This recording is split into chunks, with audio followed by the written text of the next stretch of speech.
1984 ਨੇ ਬਹੁਤ ਸਾਰੀਆਂ ਹਕੀਕਤਾਂ ਤੋਂ ਜਾਣੂ ਕਰਾਇਆ ਵੀ ਜੀ ਤੋਂ ਸਿੱਖਾਂ ਦਾ ਇੱਕ ਜਿਹੜਾ ਬੜਾ ਹਿੱਸਾ ਸੀਗਾ ਉਹ ਆਪਣੇ ਭਾਰਤ ਦੇ ਨਾਲ ਰਿਸ਼ਤੇ ਦੇ ਨਾਲ ਸਿੱਖਾਂ ਦੀ ਹੋਣੀ ਨਾਲ ਸਿੱਖਾਂ ਦੀ ਪਛਾਣ ਪ੍ਰਤੀ ਬਹੁਤ ਕੁਝ ਗਵਾ ਚੁੱਕਿਆ ਸੀਗਾ। ਸੋ ਘੱਲੂਘਾਰਾ ਜੂਨ 84 ਆਪਣੇ ਲਈ ਸਿਰਫ ਇੱਕ ਦਰਦ ਨਹੀਂ ਹੈ, ਇੱਕ ਉਹ ਚਾਨਣ ਮੁਨਾਰਾ ਤੇ ਇੱਕ ਇੱਕ ਨਵੀਂ ਦ੍ਰਿਸ਼ਟੀ ਹੈ ਜਿਹਦੇ ਨਾਲ ਹੀ ਆਪਾਂ ਦੁਨੀਆ ਨਾਲ ਆਪਣਾ ਸੰਬੰਧ, ਆਪਣੀ ਹਸਤੀ ਬਾਰੇ ਤੇ ਇਸ ਮੁਲਕ ਦੇ ਵਿੱਚ ਆਪਣੀ ਹਸਤੀ ਬਾਰੇ ਦੇਖਣਾ ਸ਼ੁਰੂ ਕੀਤਾ। ਸੋ ਉਹਦੇ ਬਾਰੇ ਆਪਾਂ ਗੱਲਬਾਤ ਕਰਨ ਦੇ ਲਈ ਅੱਜ ਸਾਡੇ 'ਚ ਭਾਈ ਪ੍ਰੋਫੈਸਰ ਰਣਦੀਪ ਸਿੰਘ ਹੁਣੇ ਪਹੁੰਚੇ ਆ। ਪ੍ਰੋਫੈਸਰ ਰਣਦੀਪ ਸਿੰਘ ਜੀ ਨੇ ਆਕਸਫੋਰਡ ਯੂਨੀਵਰਸਿਟੀ ਤੋਂ PhD ਕੀਤੀ ਆ ਤੇ ਪੰਥਕ ਮਸਲਿਆਂ ਦੇ ਵਿੱਚ ਅਕਸਰ ਤੁਸੀਂ ਉਹਨਾਂ ਨੂੰ ਬੋਲਦੇ ਸੁਣਿਆ ਹੋਊਗਾ। ਸੋ ਜ਼ਿਆਦਾ ਸਮਾਂ ਨਾ ਲੈਂਦਾ ਹੋਇਆ ਮੈਂ ਉਹਨਾਂ ਨੂੰ ਬੇਨਤੀ ਕਰਦਾ ਕਿ ਉਹ ਆਪਣੀ ਗੱਲਬਾਤ ਸ਼ੁਰੂ ਕਰਨ ਜੀ। ਵਾਹਿਗੁਰੂ ਜੀ ਕਾ ਖਾਲਸਾ, ਵਾਹਿਗੁਰੂ ਜੀ ਕੀ ਫਤਿਹ। ਵਾਹਿਗੁਰੂ ਜੀ ਕਾ ਖਾਲਸਾ, ਵਾਹਿਗੁਰੂ ਜੀ ਕੀ ਫਤਿਹ। ਸਾਰਿਆਂ ਤੋਂ ਪਹਿਲਾਂ ਤਾਂ ਗੁਸਤਾਖੀ ਮਾਫ। 9 ਵਜੇ ਪੰਜਾਬ ਦੇ ਸੀ ਤੇ ਮੈਂ 9 ਵਜੇ ਇੱਥੋਂ ਦੇ ਸਮਝ ਗਿਆ ਮੇਰੀ ਗਲਤੀ ਹੈ। ਮੈਂ 9 ਵਜੇ ਹਿਸਾਬ ਨਾਲ ਆਇਆ ਤੇ ਆਪਦੇ ਜਾਣੇ ਮੈਂ ਪੂਰਾ ਟਾਈਮ ਸੈਰੀ ਸੀ ਤੇ ਹੋ ਗਿਆ ਮੈਂ ਅੱਧਾ ਘੰਟਾ ਲੇਟ। ਉਹਦੇ ਲਈ ਮੈਂ ਕੈਮਰਾ ਜਾ ਚੁੱਕਾ। ਦੂਜੀ, ਤੁਹਾਡੀ ਸੱਥ ਵੱਲੋਂ ਜਿਹੜਾ ਇਹ ਪੰਜਾਬ ਡਾਇਲਾਗ ਸ਼ੁਰੂ ਕਰਨ ਦਾ ਉਪਰਾਲਾ ਕੀਤਾ ਗਿਆ ਉਹ ਬਹੁਤ ਬਹੁਤ ਚੰਗਾ ਉਪਰਾਲਾ ਹੈ ਤੇ ਬਹੁਤ ਹੀ ਸੋਹਣਾ ਉਦਮ ਹੈ। ਜਿਵੇਂ ਤੁਸੀਂ ਵੱਡੀ ਗਿਣਤੀ 'ਚ ਵਿਦਿਆਰਥੀਆਂ ਨੂੰ ਮੋਬਿਲਾਈਜ਼ ਕਰਕੇ ਇਹਨਾਂ ਮੁੱਦਿਆਂ 'ਤੇ ਵਿਚਾਰ ਕਰਨ ਲਈ ਲੈ ਕੇ ਆਉਣੇ ਆ ਤੇ ਜਿੰਨਾ ਸਰਗਰਮ ਹੋ ਕੇ ਵਿਦਿਆਰਥੀ ਜਿਹੜੇ ਆ ਉਹ ਵਿਚਾਰ ਚਰਚਾ 'ਚ ਹਿੱਸਾ ਲੈਂਦੇ ਆ ਉਹ ਬਹੁਤ ਹੀ ਚੰਗਾ ਰੁਝਾਨ ਹੈ। ਕਿਉਂਕਿ ਇਤਿਹਾਸ ਜਦੋਂ ਸਿਰਜਿਆ ਜਾਂਦਾ ਨਾ ਜਾਂ ਇਤਿਹਾਸ ਦੇ ਵਿੱਚ ਕੋਈ ਮੋੜ ਆਉਂਦੇ ਆ ਉਦੋਂ ਇਹ ਜ਼ਰੂਰੀ ਨਹੀਂ ਹੁੰਦਾ ਮਾਸ ਪੱਧਰ 'ਤੇ ਜ਼ਿਆਦਾ ਲੋਕ ਕਿਹੜੇ ਰੁਝਾਨਾਂ ਦੀ ਜਾਂ ਕਿਸ ਤਰ੍ਹਾਂ ਦੇ ਵਿਅਕਤੀਆਂ ਦੀ ਪੈਰਵਾਈ ਕਰ ਰਹੇ ਆ। ਜੇ ਥਿੰਕਿੰਗ ਮਾਈਂਡ ਜਿਹੜੇ ਕਿ ਸਾਰੀ ਦੁਨੀਆ 'ਚ ਹਮੇਸ਼ਾ ਥੋੜ੍ਹੇ ਹੀ ਹੁੰਦੇ ਆ, ਹਰੇਕ ਕੌਮ 'ਚ ਇੱਕ ਫੋਰਮ 'ਤੇ ਇਕੱਠੇ ਹੋ ਜਾਣ ਤੇ ਉਹਨਾਂ ਦਾ ਕੋਈ ਥਿੰਕਿੰਗ ਵਾਲੇ ਮਾਈਂਡਸ ਦਾ ਕੋਈ ਸਾਂਝਾ ਮੁਹਾਜ਼ ਬਣ ਜੇ, ਉਹੀ ਇਤਿਹਾਸ ਨੂੰ ਕੋਈ ਸ਼ੇਪ ਦਿੰਦਾ। ਹੁਣ ਜਿੱਧਰ ਨੂੰ ਸਿੱਖ ਜਾ ਰਹੇ ਆ ਇਹ ਇਤਿਹਾਸ ਸਿਰਜਣ ਵੱਲ ਨੂੰ ਨਹੀਂ, ਇਹ ਤਾਂ ਸਮੇਂ ਦੇ ਵਹਿਣ ਦੇ ਵਿੱਚ ਵਹਿੰਦੇ ਹੋਏ ਸਿੱਖ ਕੋਈ ਨਾ ਕੋਈ ਲੱਲੀਆਂ ਕਲੱਲੀਆਂ ਗੱਲਾਂ ਕਰ ਰਹੇ ਆ। ਕੋਈ ਸਿੱਧੀ ਪੈ ਜਾਂਦੀ ਹੈ, ਕੋਈ ਪੁੱਠੀ ਪੈ ਜਾਂਦੀ ਹੈ, ਪਰ ਕੋਈ ਜਿਹੜੀ ਕੰਸਿਡਰਡ ਪਲਾਨ ਹੈ ਵੀ ਆਹ ਸਾਡੀ ਅੱਜ ਸਥਿਤੀ ਹੈ, ਇੱਥੋਂ ਅਸੀਂ ਸ਼ੁਰੂ ਕਰਨਾ, ਫਲਾਣੀ ਥਾਂ 'ਤੇ ਅਸੀਂ ਲੈ ਕੇ ਜਾਣੀ ਹੈ ਗੱਲ, ਉਹ ਲੈ ਕੇ ਜਾਣ ਦੇ ਕਿਹੜੇ ਕਿਹੜੇ ਸਟੈਪ ਹੋਣਗੇ, ਉਹ ਸਟੈਪ ਪੂਰੇ ਕਰਨ ਲਈ ਕੀ ਕੀ ਰਿਸੋਰਸਿਸ ਚਾਹੀਦੇ ਹੋਣਗੇ, ਉਹਦੇ ਲਈ ਅਸੀਂ ਕੀ ਕੀ ਉਪਰਾਲੇ ਕਰਾਂਗੇ। ਇਸ ਤਰ੍ਹਾਂ ਦਾ ਜਿਹੜਾ ਦੀ ਐਕਟੀਵਿਟੀ ਹੈ ਉਹ ਅਜੇ ਪ੍ਰੋਪਰਲੀ ਸ਼ੁਰੂ ਨਹੀਂ ਹੋਈ। ਜਿਹੜਾ ਇਹ ਪੰਜਾਬ ਡਾਇਲਾਗ ਦਾ ਤੁਸੀਂ ਮੁੱਢ ਰੰਭਿਆ ਇਹ ਇਸ ਤਰ੍ਹਾਂ ਦੀ ਐਕਟੀਵਿਟੀ ਦੀ ਸ਼ੁਰੂਆਤ ਹੈ। ਸੋ ਆਉਣ ਵਾਲੇ ਸਮੇਂ 'ਚ ਅਸੀਂ ਆਸ ਕਰਦੇ ਹਾਂ ਵੀ ਤੁਸੀਂ ਸਾਰੇ ਨੌਜਵਾਨ ਆ, ਸਾਥੋਂ ਬਾਅਦ ਵਾਲੀ ਪੀੜ੍ਹੀ ਦੇ ਆ ਅਤੇ ਤੁਹਾਡੇ ਤੋਂ ਆਸ ਹੈ ਕਿ ਤੁਹਾਡੇ ਵਿੱਚੋਂ ਚੰਗੇ ਵਿਚਾਰਵਾਨ, ਚੰਗੇ ਲੇਖਕ, ਚੰਗੇ ਚਿੰਤਕ ਉਹ ਸਾਹਮਣੇ ਆਉਣ ਅਤੇ ਆਪਣੀਆਂ ਲਿਖਤਾਂ ਦੇ ਨਾਲ ਭਵਿੱਖ ਦੇ ਵਿੱਚ ਕੋਈ ਜਿਹੜੀ ਠੋਸ ਕੰਟਰੀਬਿਊਸ਼ਨ ਹੈ ਉਹ ਸਾਡੇ ਸਫ਼ਰ ਦੇ ਵਿੱਚ ਦੇਣ। ਜਿਹੜਾ ਅੱਜ ਦਾ ਵਿਸ਼ਾ ਆਪਣਾ ਉਹ ਜੂਨ 1984 ਦੇ ਘੱਲੂਘਾਰੇ ਬਾਰੇ ਆ। ਜੂਨ 1984 ਦੇ ਘੱਲੂਘਾਰੇ ਬਾਰੇ ਆਪਾਂ ਲਗਾਤਾਰ ਹੀ 41 ਸਾਲ ਤੋਂ ਗੱਲ ਕਰਦੇ ਆ ਰਹੇ ਹਾਂ ਅਤੇ ਲਗਾਤਾਰ ਹੀ ਉਹਦੇ 'ਚ ਬਹੁਤ ਸਾਰੀਆਂ ਵਿਚਾਰਾਂ ਜਿਹੜੀਆਂ ਮੀਨਿੰਗਫੁੱਲ ਹੁੰਦੀਆਂ, ਬਹੁਤ ਕੁਛ ਹੋ ਰਿਹਾ, ਉਹਦੇ ਸਿੱਟੇ ਵੀ ਨਿਕਲੇ ਆ। ਅੱਜ ਜਿਹੜਾ ਵਿਸ਼ਾ ਆਪਾਂ ਲਿਆ ਉਹ ਵਿਸ਼ੇ ਦੇ ਵਿੱਚੋਂ ਆਪਾਂ ਡਿਸਕਸ਼ਨ ਨੂੰ ਕੋਈ ਪਹਿਲਾਂ ਤੋਂ ਵੱਖਰੀ ਨਵੀਂ ਦਿਸ਼ਾ ਵੱਲ ਲਿਜਾਣਾ ਚਾਹੁੰਦੇ ਹਾਂ। ਆਪਣਾ ਵਿਸ਼ਾ ਹੈਗਾ violence, trauma and memory. So violence, trauma ਅਤੇ ਮੈਮਰੀ ਦੇ ਸਾਡੇ ਕੋਲੇ ਕਨਵੈਨਸ਼ਨਲ ਮੀਨਿੰਗਸ ਹੈਗੇ ਆ। ਉਹਨਾਂ ਦੇ ਹਿਸਾਬ ਨਾਲ ਅਸੀਂ ਵੇਖਦੇ ਹਾਂ। ਆਪਾਂ ਥੋੜ੍ਹੇ ਜਿਹੇ ਵੱਖਰੇ ਪੱਧਰ 'ਤੇ ਉਹਨੂੰ ਵਿਚਾਰਨ ਦੀ ਕੋਸ਼ਿਸ਼ ਕਰਨੀ ਆ। ਮੈਂ ਗੱਲ ਸ਼ੁਰੂ ਕਰਨਾ ਚਾਹੁੰਦਾ ਸਲਾਵੋ ਜਿਜਿਕ ਦੀ ਕਿਤਾਬ ਵਾਇਲੈਂਸ ਤੋਂ। ਮੈਂ ਤੁਹਾਨੂੰ ਰਿਕਮੈਂਡ ਵੀ ਕਰਦਾ, ਜਿਨ੍ਹਾਂ ਨੇ ਉਹ ਕਿਤਾਬ ਨਹੀਂ ਪੜ੍ਹੀ, ਉਹ ਵਾਇਲੈਂਸ ਦੇ ਮੁੱਦੇ 'ਤੇ ਚੰਗੀ ਪੜ੍ਹਨਯੋਗ ਕਿਤਾਬ ਹੈ। ਉਹ ਕਿਤਾਬ ਦੇ ਵਿੱਚ ਜਿਜਿਕ ਕਹਿੰਦਾ ਦੋ ਤਰ੍ਹਾਂ ਦੀ ਵਾਇਲੈਂਸ ਹੈ, ਇੱਕ ਆਬਜੈਕਟਿਵ ਵਾਇਲੈਂਸ, ਦੂਜੀ ਸਬਜੈਕਟਿਵ ਵਾਇਲੈਂਸ। ਸਬਜੈਕਟਿਵ ਵਾਇਲੈਂਸ ਉਹ ਹੁੰਦੀ ਹੈ ਜਿਹੜੀ ਸਿੱਧੀ ਸਾਨੂੰ ਦਿਸਦੀ ਹੈ ਤੇ ਸਿੱਧੀ ਸਾਡੇ ਨਾਲ ਵਾਪਰਦੀ ਹੈ। ਜਿਹੜੀ ਅਸੀਂ ਝੱਲਦੇ ਹਾਂ, ਦਰਬਾਰ ਸਾਹਿਬ ਤੇ ਹਮਲਾ ਹੋਇਆ, ਇਹ ਸਬਜੈਕਟਿਵ ਵਾਇਲੈਂਸ ਹੈ। ਆਬਜੈਕਟਿਵ ਵਾਇਲੈਂਸ ਹੈ ਜਿਹੜੀ, ਉਹ ਹੈਗੀ ਹੈ ਸਿਸਟੈਮਿਕ ਵਾਇਲੈਂਸ। ਸੋ ਸਿੱਖਾਂ ਦੇ ਕੇਸ ਦੇ ਵਿੱਚ ਆਬਜੈਕਟਿਵ ਵਾਇਲੈਂਸ ਨੂੰ ਅੰਡਰਸਟੈਂਡ ਕਰਨ ਲਈ ਆਪਾਂ ਥੋੜ੍ਹੀ ਜਿਹੀ ਇਤਿਹਾਸ 'ਤੇ ਨਿਗਾਹ ਮਾਰਾਂਗੇ। ਥੋੜ੍ਹਾ ਜਿਹਾ ਬਹੁਤ ਸੰਖੇਪ ਜਿਹੜਾ ਮੈਂ ਤੁਹਾਨੂੰ ਹਿਸਟੋਰੀਕਲ ਓਵਰਵਿਊ ਦੇਵਾਂਗਾ, ਅਤੇ ਉਹਦੇ ਨਾਲ ਹੀ ਮੈਂ ਜਿਹੜੇ ਕੁਛ ਜਿਹੜੇ ਉਸ ਤੋਂ ਪਹਿਲਾਂ ਜਿਹੜੇ ਜਿਜਕ ਦੇ ਕੁਛ ਜਿਹੜੇ ਉਹਦੇ ਬਾਰੇ ਵਿਚਾਰ ਹੈ ਵਾਇਲੈਂਸ ਬਾਰੇ, ਵੀ ਉਹ ਕੀ ਕਹਿ ਰਿਹਾ ਇਹਦੇ ਬਾਰੇ, ਉਹਦੇ ਬਾਰੇ ਮੈਂ ਥੋੜ੍ਹੇ ਜਿਹੇ ਤੁਹਾਡੇ ਨਾਲ ਸਾਂਝੇ ਕਰੂੰਗਾ। ਇੱਕ ਦੋ, ਬਹੁਤੀਆਂ ਜ਼ਿਆਦਾ ਨਹੀਂ, ਇੱਕ ਦੋ ਜਿਹੜੀਆਂ ਮੈਂ ਤੁਹਾਡੇ ਨਾਲ ਜਿਹੜੀਆਂ ਪਾਵਰ ਪੁਆਇੰਟਸ ਹੈ ਉਹ ਵੀ ਮੈਂ ਤੁਹਾਡੇ ਨਾਲ ਸਾਂਝੀਆਂ ਕਰੂੰਗਾ, ਥੋੜ੍ਹੇ ਜਿਹੇ ਵੇਰਵੇ।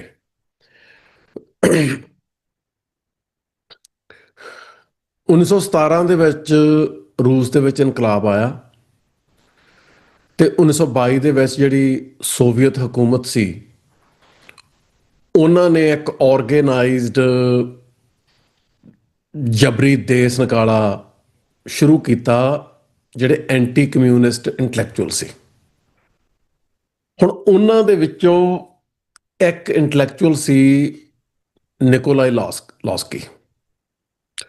ਹੁਣ ਲੌਸਕੀ ਜਿਹੜਾ ਹੈ ਉਹ ਬਹੁਤ ਜ਼ਿਆਦਾ ਅਮੀਰ ਬੰਦਾ ਸੀ, ਅਤੇ ਜਦੋਂ ਉਹਨਾਂ ਨੂੰ ਦੇਸ ਨਿਕਾਲਾ ਮਿਲਿਆ, ਜਿਜਕ ਲਿਖਦਾ ਵੀ ਉਹਨੂੰ ਸਮਝ ਨਹੀਂ ਸੀ ਆ ਰਹੀ ਵੀ ਹੋ ਕੀ ਰਿਹਾ। ਜਿਜਕ ਲਿਖਦਾ he simply couldn't understand who would want to destroy his way of life. What had the Loskeys and their kind done? ਉਹਨੂੰ ਸਮਝ ਨਹੀਂ ਸੀ ਆਉਂਦੀ, ਮੈਂ ਕੀ ਕੀਤਾ, ਮੈਨੂੰ ਕਿਉਂ ਕੱਢਿਆ ਜਾ ਰਿਹਾ, ਮੈਂ ਕੀਤਾ ਕੀ ਹੈ। His boys and their friends, as they inherited the best of what Russia had to offer, helped fill the world with talk of literature and music and art. And they led gentle lives. What was wrong with that? ਹੁਣ ਉਹ ਲੌਸਕੀ ਇਹ ਗੱਲ understand ਨਹੀਂ ਕਰ ਰਿਹਾ ਵੀ ਅਸੀਂ ਤਾਂ ਕੋਈ ਸਿਆਣੀਆਂ ਗੱਲਾਂ ਕਲਚਰ 'ਚ ਕੰਟਰੀਬਿਊਟ ਕਰ ਰਹੇ ਹਾਂ, ਅਸੀਂ ਸ਼ਰੀਫ ਲੋਕ ਹਾਂ, ਆਪਣੀ ਜ਼ਿੰਦਗੀ ਜਿਉ ਰਹੇ ਹਾਂ, ਸਾਨੂੰ ਕਿਉਂ ਕੱਢਿਆ ਜਾ ਰਿਹਾ। ਹੁਣ ਕੱਢਿਆ ਕਿਉਂ ਜਾ ਰਿਹਾ ਸੀ ਵੀ ਜਿਹੜੀ ਸਿਸਟੈਮਿਕ ਵਾਇਲੈਂਸ ਹੈ, ਜਿਹੜੀ ਲੋਕ ਇਨਕਲਾਬ ਤੋਂ ਪਹਿਲਾਂ ਦੇ ਦੌਰ 'ਚ ਲੰਮੇ ਸਮੇਂ ਤੋਂ ਚੱਲ ਰਹੇ ਹੈ, ਉਹ ਸਿਸਟੈਮਿਕ ਵਾਇਲੈਂਸ ਉਹਨਾਂ ਲੋਕਾਂ ਨੇ ਇਨੇਬਲ ਕੀਤੀ ਹੈ। ਉਸ ਸਿਸਟੈਮਿਕ ਵਾਇਲੈਂਸ ਕੱਲੀ ਜ਼ਾਰਸ਼ਾਹੀ ਤੱਕ ਸੀਮਤ ਨਹੀਂ, ਥੱਲੇ ਜਿਹੜੇ ਸਾਰੇ ਫਿਊਡਲ ਲਾਰਡਸ ਆ, ਉਹ ਜ਼ਾਰਸ਼ਾਹੀ ਦੇ ਸਿਸਟਮ ਨੂੰ ਇੰਟੈਕਟ ਰੱਖ ਰਹੇ ਸੀ, ਅਤੇ ਉਹ ਇੰਟੈਕਟ ਰੱਖਣ ਦੇ ਵਿੱਚੋਂ ਹੀ ਲਗਾਤਾਰ ਲੋਕੀ ਸਦੀਆਂ ਤੋਂ ਉਹਨਾਂ ਦੇ ਘਸਿਆਰੇ ਬਣ ਕੇ ਚੱਲ ਰਹੇ ਸੀ। ਸੋ ਉਹ ਉਸ ਐਕਚੁਅਲੀ ਸੁਚੇਤ ਨਹੀਂ ਕਿ ਮੈਂ ਕੀ ਗਲਤੀ ਕੀਤੀ ਹੈ, ਮੈਂ ਕੀ ਗੁਨਾਹ ਕੀਤਾ ਹੈ, ਪਰ ਸਾਨੂੰ ਇਸ ਪਾਸੇ ਜਿਹੜਾ ਉਹ ਧਿਆਨ ਦੇਣ ਦੀ ਲੋੜ ਹੈ। ਜਿਵੇਂ ਹੁਣ ਆਪਾਂ ਪਿੱਛੇ ਜਾਈਏ ਸਿੱਖ ਇਤਿਹਾਸ ਵੱਲ, ਗੁਰੂ ਨਾਨਕ ਸਾਹਿਬ ਨੇ ਉਦਾਸੀਆਂ ਕੀਤੀਆਂ, ਉਦਾਸੀਆਂ ਦੇ ਦੌਰਾਨ ਉਹਨਾਂ ਦੇ ਬ੍ਰਾਹਮਣਾਂ ਨਾਲ, ਸਿੱਧਾਂ ਨਾਲ, ਹੋਰਾਂ ਨਾਲ ਜਿਹੜੇ ਆ ਐਨਕਾਊਂਟਰ ਹੋਏ, ਅਤੇ ਉੱਥੇ ਜਦੋਂ ਹੁਣ ਗੁਰੂ ਨਾਨਕ ਸਾਹਿਬ ਜਾ ਰਹੇ ਆ, ਸਿੱਧ ਜਿਹੜੇ ਆ ਉਹ ਪੁਆਇੰਟਡ ਕੁਐਸਚਨ ਪੁੱਛਦੇ ਆ, ਸਪੈਸੀਫਿਕ ਇਨਫੋਰਮੇਸ਼ਨ ਮੰਗਦੇ ਆ। ਕਵਣ ਗੁਰੂ ਕਿਸਕਾ ਤੂੰ ਚੇਲਾ, ਵੀ ਤੇਰਾ ਜਿਹੜਾ ਰਾਹ ਹੈ ਉਹ ਹੈ ਕੀ, ਤੈਨੂੰ ਸੇਧ ਕਿਹਨੇ ਦਿੱਤੀ ਹੈ, ਤੂੰ ਕਿਹੜੀ ਸੰਪਰਦਾ ਨਾਲ, ਕਿਹੜੀ ਮੂਵਮੈਂਟ ਨਾਲ ਸੰਬੰਧਤ ਹੈ, ਕਿਹਦਾ ਤੂੰ ਚੇਲਾ। ਕੁਐਸਚਨ ਦਾ ਇੱਕ ਫਰੇਮ ਹੈ। ਕੁਐਸਚਨ ਜਿਹੜਾ ਹੈ ਆਨਸਰ ਦਾ ਕੌਨਟੈਕਸਟ ਸੈੱਟ ਕਰ ਰਿਹਾ ਹੈ। ਮੈਂ ਸਪੈਸੀਫਿਕ ਇਨਫੋਰਮੇਸ਼ਨ ਪੁੱਛ ਰਿਹਾ ਤੇਰੀ ਸਪਿਰਿਚੁਅਲ ਓਰੀਐਂਟੇਸ਼ਨ ਬਾਰੇ, ਤੇਰੀ ਰਿਲੀਜੀਅਸ ਬੈਕਗਰਾਉਂਡ ਬਾਰੇ, ਮੈਨੂੰ ਉਹਦਾ ਜਵਾਬ ਦੇ। ਗੁਰੂ ਨਾਨਕ ਸਾਹਿਬ ਕਹਿ ਰਹੇ ਆ ਮੇਰੇ ਤੇ ਤੇਰੇ ਜਵਾਬ ਦੀਆਂ ਹੱਦਬੰਦੀਆਂ 'ਚ ਰਹਿਣ ਦੀ ਕੋਈ ਸ਼ਰਤ ਲਾਗੂ ਨਹੀਂ ਹੁੰਦੀ। ਉਹ ਐਕਨੋਲਜ ਨਹੀਂ ਕਰਦੇ। ਉਹ ਕੁਐਸਚਨ ਦੇ ਆ ਜਿਹੜਾ ਇੱਕ ਲਿਮਟਿਡ ਸਕੋਪ ਆ ਉਹਨੂੰ ਐਕਨੋਲਜ ਨਹੀਂ ਕਰਦੇ, ਤੇ ਉਹ ਕਹਿੰਦੇ ਆ ਸ਼ਬਦ ਗੁਰੂ ਸੁਰਤ ਧੁਨ ਚੇਲਾ। ਹੁਣ ਇਹ ਜਿਹੜਾ ਆਨਸਰ ਹੈ ਇਹ ਐਕਚੁਅਲੀ ਗੁਰੂ ਨਾਨਕ ਸਾਹਿਬ ਬਾਰੇ ਹੈ, ਪਰ ਇਹਦੇ 'ਚ ਜਿਹੜੀ ਉਹਨਾਂ ਨੇ ਸਪੈਸੀਫਿਕ ਇਨਫੋਰਮੇਸ਼ਨ ਮੰਗੀ ਹੈ ਉਹ ਦਿੱਤੀ ਨਹੀਂ। ਕੁਐਸਚਨ ਇੱਕ ਟਰੈਪ ਹੈ। ਕੁਐਸਚਨ ਕੀ ਹੈ? ਕੁਐਸਚਨ ਇੱਕ ਡਿਸਕਰਸਿਵ ਸਪੇਸ ਹੈ ਜਿਹੜੀ ਪਹਿਲਾਂ ਦੀ ਰਿਲੀਜੀਓ ਪੋਲੀਟੀਕਲ ਐਸਟੈਬਲਿਸ਼ਮੈਂਟ ਨੇ ਤਿਆਰ ਕੀਤੀ ਹੋਈ ਹੈ। ਸਿੱਧ ਜਿਹੜੇ ਉਹ ਕੰਡੀਸ਼ਨ ਲਾ ਰਹੇ ਆ ਇਸ ਡਿਸਕਰਸਿਵ ਸਪੇਸ ਦੇ ਵਿੱਚ ਆ ਕੇ, ਇਹਦੀਆਂ ਲਿਮਿਟੇਸ਼ਨਸ ਦੇ ਵਿੱਚ ਰਹਿ ਕੇ, ਇਹਦੇ ਰੂਲਸ ਆਫ ਐਨਗੇਜਮੈਂਟ ਐਕਨੋਲਜ ਕਰਕੇ ਸਾਡੇ ਨਾਲ ਐਨਗੇਜ ਕਰੋ। ਗੁਰੂ ਸਾਹਿਬ ਕਹਿ ਰਹੇ ਆ ਨਹੀਂ, ਐਨਗੇਜ ਮੈਂ ਕਰੂੰਗਾ ਪਰ ਰੂਲਸ ਆਫ ਐਨਗੇਜਮੈਂਟ ਤੁਹਾਡੇ ਨਹੀਂ ਹੋਣਗੇ। ਮੈਂ ਇੱਕ ਦੇਹੀ ਤੱਕ ਸੀਮਤ ਨਹੀਂ, ਕੋਈ ਇੱਕ ਬੰਦਾ ਕਿਸੇ ਇੱਕ ਦੇਹੀ ਤੱਕ ਸੀਮਤ ਨਹੀਂ। ਮੈਂ ਇੱਕ ਮਨ ਤੱਕ ਸੀਮਤ ਨਹੀਂ, ਕੋਈ ਇੱਕ ਬੰਦਾ ਕਿਸੇ ਮਨ ਤੱਕ ਸੀਮਤ ਨਹੀਂ। ਜੇ ਸਵਾਲ ਗੁਰੂ ਦਾ ਆਉਣਾ ਹੈ ਤੇ ਗੁਰੂ ਸ਼ਬਦ ਹੈ। ਹੁਣ ਗੁਰੂ ਨਾਨਕ ਸਾਹਿਬ ਆਪਣੇ ਬਾਰੇ ਕਹਿ ਰਹੇ ਆ ਸ਼ਬਦ ਗੁਰੂ ਸੁਰਤ ਧੁਨ ਚੇਲਾ। ਹੁਣ ਸ਼ਬਦ ਤਾਂ ਗੁਰੂ ਹੋ ਗਿਆ, ਜਿਹੜਾ ਸ਼ਬਦ ਲਿਖਿਆ ਹੋਇਆ ਸ਼ਬਦ, ਗੁਰਬਾਣੀ ਦਾ ਸ਼ਬਦ, ਉਹ ਗੁਰੂ ਹੋ ਗਿਆ ਜਿਹਦੇ ਚੋਂ ਸਾਰਾ ਕੁਝ ਓਰੀਜਨ ਹੁੰਦਾ, ਹਰ ਚੀਜ਼ ਦੀ ਜੜ ਜਿੱਥੇ। ਸੁਰਤ ਧੁਨ ਚੇਲਾ, ਇਹਦਾ ਕੀ ਮਤਲਬ ਹੈ? ਸੁਰਤ ਹੋ ਗਈ ਮਾਈਂਡਫੁਲਨੈਸ, ਧੁਨੀ ਕੀ ਹੋ ਗਈ? ਧੁਨੀ ਦੇ ਦੋ ਅਰਥ ਹੈ। ਇੱਕ ਅਰਥ ਹੈ ਸਾਊਂਡ, ਦੂਜਾ ਅਫੈਕਸ਼ਨ। ਜਿਵੇਂ ਗੁਰਬਾਣੀ ਦਾ ਫਰਮਾਨ ਹੈ ਨਿਕਟੀ ਦੇ ਦੇਖ ਧੁਨ ਉਪਜੈ। ਨਿਕਟੀ ਤੋਂ ਭਾਵ ਹੈ ਨਿੱਕੀ ਜੀ, ਵੀ ਬੱਚੇ ਦੀ ਜਿਹੜੀ ਨੰਨੀ ਜੀ ਦੇਹ ਹੈ ਉਹ ਵੇਖ ਕੇ ਮਨ 'ਚ ਧੁਨੀ ਪੈਦਾ ਹੁੰਦੀ ਹੈ। ਉਹ ਧੁਨ ਹੈ ਜਿਹੜੀ ਅਫੈਕਸ਼ਨ ਹੈ। ਸੋ ਇੱਥੇ ਜਿਹੜਾ ਸ਼ਬਦ ਧੁਨੀ ਹੈ ਉਹ ਸਾਊਂਡ ਤੇ ਅਫੈਕਸ਼ਨ ਦੋਵਾਂ ਨੂੰ ਰਿਪਰੈਜ਼ੈਂਟ ਕਰਦਾ। ਧੁਨੀ ਇੱਕ ਸਿਗਨੀਫਾਇਰ ਹੈ ਜਿਹਦਾ ਸਿੰਗਲ ਸਿਗਨੀਫਾਈਡ ਨਹੀਂ, ਜਿਹਦੇ ਮਲਟੀਪਲ ਸਿਗਨੀਫਾਈਡਸ ਹੈ, ਅਫੈਕਸ਼ਨ, ਸਾਊਂਡ। ਸੋ ਜਿਹੜਾ ਧੁਨੀ ਹੈ ਉਹਦੇ ਫਲੂਇਡ ਸਿਗਨੀਫਾਈਡਸ ਹੈ। ਸਾਊਂਡ ਤੇ ਅਫੈਕਸ਼ਨ ਸੈਪਰੇਬਲ ਨਹੀਂ, ਸਾਊਂਡ ਤੇ ਅਫੈਕਸ਼ਨ ਇੰਟਰਮਿੰਗਲਡ ਹੈ ਆਲਵੇਜ਼ ਆਲਰੇਡੀ। ਜਦੋਂ ਨਿੱਕੀ ਜੀ ਕਿਸੇ ਬਾਲ ਦੀ, ਬਾਲੜੀ ਦੀ ਦੇਹ ਵੇਖ ਕੇ ਉਹਦੀ ਮਾਂ ਦੇ ਅੰਦਰ ਧੁਨੀ ਉਪਜਦੀ ਹੈ ਜਿਹੜੀ ਕਿ ਅਫੈਕਸ਼ਨ ਹੈ, ਤੇ ਉਹ ਸਾਊਂਡ ਪ੍ਰੋਡਿਊਸ ਕਰਦੀ ਹੈ ਜਿਹੜੀ ਕਿ ਮੀਨਿੰਗਲੈਸ ਸਾਊਂਡ ਹੁੰਦੀ ਹੈ ਮੋਸਟ ਆਫ ਦਾ ਟਾਈਮਸ, ਜਿਹਦਾ ਕੋਈ ਅਰਥ ਨਹੀਂ ਹੁੰਦਾ। ਪਰ ਉਹ ਸਾਊਂਡ ਜਿਹੜੀ ਹੈ ਜਿਹਦੇ 'ਚ ਸਿੱਧੇ ਜਿਹੜੇ ਸਮਝ ਸਕਣ ਵਾਲੇ ਸ਼ਬਦ ਨਹੀਂ, ਕੋਈ ਲਿਰਿਕਸ ਨਹੀਂ, ਕੋਈ ਟੈਕਸਟ ਨਹੀਂ, ਬੱਚਾ ਉਹਦੇ ਨਾਲ ਕਨੈਕਟ ਕਰਦਾ। ਸੋ ਜਿਹੜੀ ਸਾਊਂਡ ਇੱਕ ਟੈਕਨੀਕਲ ਰੀਡਰ ਦੇ ਸਾਹਮਣੇ ਮੀਨਿੰਗਲੈਸ ਸ਼ਬਦਾਂ ਤੋਂ ਬਣੀ ਹੋਈ ਸਾਊਂਡ ਹੈ, ਬੱਚੇ ਲਈ ਉਹੀ ਸਭ ਤੋਂ ਮੀਨਿੰਗਫੁਲ ਹੈ। ਸੋ ਜਿਹੜਾ ਮੀਨਿੰਗਫੁਲ ਕਨੈਕਸ਼ਨ ਹੈ ਉਹ ਬਿਯੋਂਡ ਕਨਵੈਨਸ਼ਨਲ ਟੈਕਸਚੁਅਲ ਬਾਉਂਡਰੀਜ਼ ਤੋਂ ਐਗਜ਼ਿਸਟ ਕਰਦਾ। ਸੋ ਗੁਰੂ ਸਾਹਿਬ ਕੰਟੈਕਸਟ ਨੂੰ ਰੀਫਰੇਮ ਕਰ ਰਹੇ ਆ ਤੇ ਡਾਇਲੌਗ ਅੱਗੇ ਚੱਲਦਾ ਹੈ। ਸਿੱਧਗੋਸ਼ ਦਾ ਪਾਠ ਆਪਾਂ ਸਾਰੇ ਕਰਦੇ ਆ, ਜੇ ਨਹੀਂ ਕਰਦੇ ਤਾਂ ਆਪਾਂ ਨੂੰ ਕਰਨਾ ਚਾਹੀਦਾ ਹੈ, ਉਹਦੇ ਨਾਲ ਡੀਪਲੀ ਇੰਗੇਜ ਵੀ ਕਰਨਾ ਚਾਹੀਦਾ। ਜਦੋਂ ਸਿੱਧਾਂ ਦੇ ਸਵਾਲਾਂ ਦੇ ਕੰਟੈਕਸਟ ਨੂੰ ਰੀਫਰੇਮ ਕਰਕੇ ਗੁਰੂ ਸਾਹਿਬ ਉਹਨਾਂ ਨੂੰ ਆਪਣੇ ਫਰੇਮ ਦੇ ਵਿੱਚ ਲੈ ਕੇ ਆ ਰਹੇ ਆ। ਉਹ ਉਹਨਾਂ ਦੀ ਡਿਸਕਰਸਿਵ ਜਿਹੜੀ ਫਾਊਂਡੇਸ਼ਨ ਹੈ ਉਹਨਾਂ ਦੇ ਖੜੇ ਹੋਣ ਦੀ, ਉਹਦੇ ਪੈਰਾਂ ਹੇਠੋਂ ਜ਼ਮੀਨ ਕੱਢ ਰਹੇ ਆ। ਉਹ ਡਿਸਕਰਸਿਵ ਫਾਊਂਡੇਸ਼ਨ ਕੋਲੇ ਜ਼ਮੀਨ ਰਹਿੰਦੀ ਨਹੀਂ। ਤੇ ਗੁਰੂ ਨਾਨਕ ਸਾਹਿਬ ਜਿਹੜੇ ਆ ਉਹ ਆਪਦੇ ਜਿਵੇਂ ਤਖਤ ਦੇ ਉੱਤੋਂ ਇੱਕ ਸੋਵਰਨ ਆਪਦੀ ਅਥਾਰਟੀ ਵਾਲੀ ਸੀਟ ਦੇ ਉੱਤੋਂ ਉਹਨੂੰ ਚੁਣੌਤੀ ਦੇ ਰਹੇ ਆ। ਸੋਵਰਨਟੀ ਵੀ ਅਸਰਟ ਹੋ ਰਹੀ ਹੈ, ਮੀਨਿੰਗ ਦਾ ਨਵਾਂ ਕੰਟੈਕਸਟ ਬਣ ਰਿਹਾ। ਹੁਣ ਇਹਦੇ ਚੋਂ ਸਿੱਧ ਫਰਸਟ੍ਰੇਟ ਹੁੰਦੇ ਆ, ਜਿਹੜੀ ਗੱਲ ਆਪਣੇ ਅੱਜ ਦੇ ਕੰਟੈਕਸਟ ਨਾਲ ਜੁੜਦੀ ਹੈ। ਫਰਸਟ੍ਰੇਟ ਹੋ ਕੇ ਉਹ ਗੁੱਸੇ 'ਚ ਆਉਂਦੇ ਆ, ਗੁੱਸੇ 'ਚ ਆ ਕੇ ਉਹ ਕਰਾਮਾਤਾਂ ਵਿਖਾਉਂਦੇ ਆ। ਉਸ ਤੋਂ ਬਾਅਦ ਗੁਰੂ ਨਾਨਕ ਸਾਹਿਬ ਜੋਤੀ ਜੋਤ ਸਮਾ ਜਾਂਦੇ ਆ। ਸਿੱਧਾਂ ਦੀ ਫਰਸਟ੍ਰੇਸ਼ਨ ਕਿਤੇ ਗਈ ਨਹੀਂ। ਸਿੱਧ ਸਮਝਦੇ ਆ ਗੁਰੂ ਸਾਹਿਬ ਚਲੇ ਗਏ, ਗੁਰੂ ਅੰਗਦ ਸਾਹਿਬ 'ਚ ਤਾਂ ਉਹ ਗੱਲ ਹੋਣੀ ਨਹੀਂ। ਉਹ ਖਡੂਰ ਸਾਹਿਬ ਜਾ ਕੇ ਉਹਨਾਂ ਨੂੰ ਆਪਣੀਆਂ ਕਰਾਮਾਤਾਂ ਨਾਲ ਇੰਟੀਮੀਡੇਟ ਕਰਨ ਦੀ ਕੋਸ਼ਿਸ਼ ਕਰਦੇ ਆ, ਉਹ ਚੱਲਦਾ ਨਹੀਂ। ਉਸ ਤੋਂ ਬਾਅਦ ਤੀਜੇ ਪਾਤਸ਼ਾਹ ਵੇਲੇ, ਹੁਣ ਤੀਜੇ ਪਾਤਸ਼ਾਹ ਦੀ ਜਿਹੜੀ ਗੱਲ ਖਾਸ ਹੈ ਗੁਰੂ ਅਮਰਦਾਸ ਸਾਹਿਬ ਦੀ, ਵੀ ਉਹਨਾਂ ਨੇ ਗੁਰੂ ਨਾਨਕ ਸਾਹਿਬ ਵਾਂਗੂ ਦੂਰ ਦੁਰਾਡੇ ਇਲਾਕਿਆਂ 'ਚ ਯਾਤਰਾਵਾਂ ਨਹੀਂ ਕੀਤੀਆਂ। ਉਹ ਰਹੇ ਨੇੜੇ ਦੇ ਇਲਾਕੇ 'ਚ, ਪਰ ਵਿੱਚੇ ਵਿੱਚ ਪਿੰਡ ਜ਼ਿਆਦਾ ਕਵਰ ਕੀਤੇ। ਪੰਜਾਬ ਦੇ ਅੱਜ ਕੱਲ੍ਹ ਦਾ ਜਿਹੜਾ ਪੰਜਾਬ ਹਰਿਆਣੇ 'ਚ ਚਲਾ ਗਿਆ, ਉਹਦੇ ਇਲਾਕੇ ਬਹੁਤ ਉਹਨਾਂ ਨੇ ਵਿਸਥਾਰ 'ਚ ਤੇ ਉੱਥੇ ਮੰਜੀਆਂ ਪੀੜ੍ਹੀਆਂ ਸਥਾਪਿਤ ਕੀਤੀਆਂ।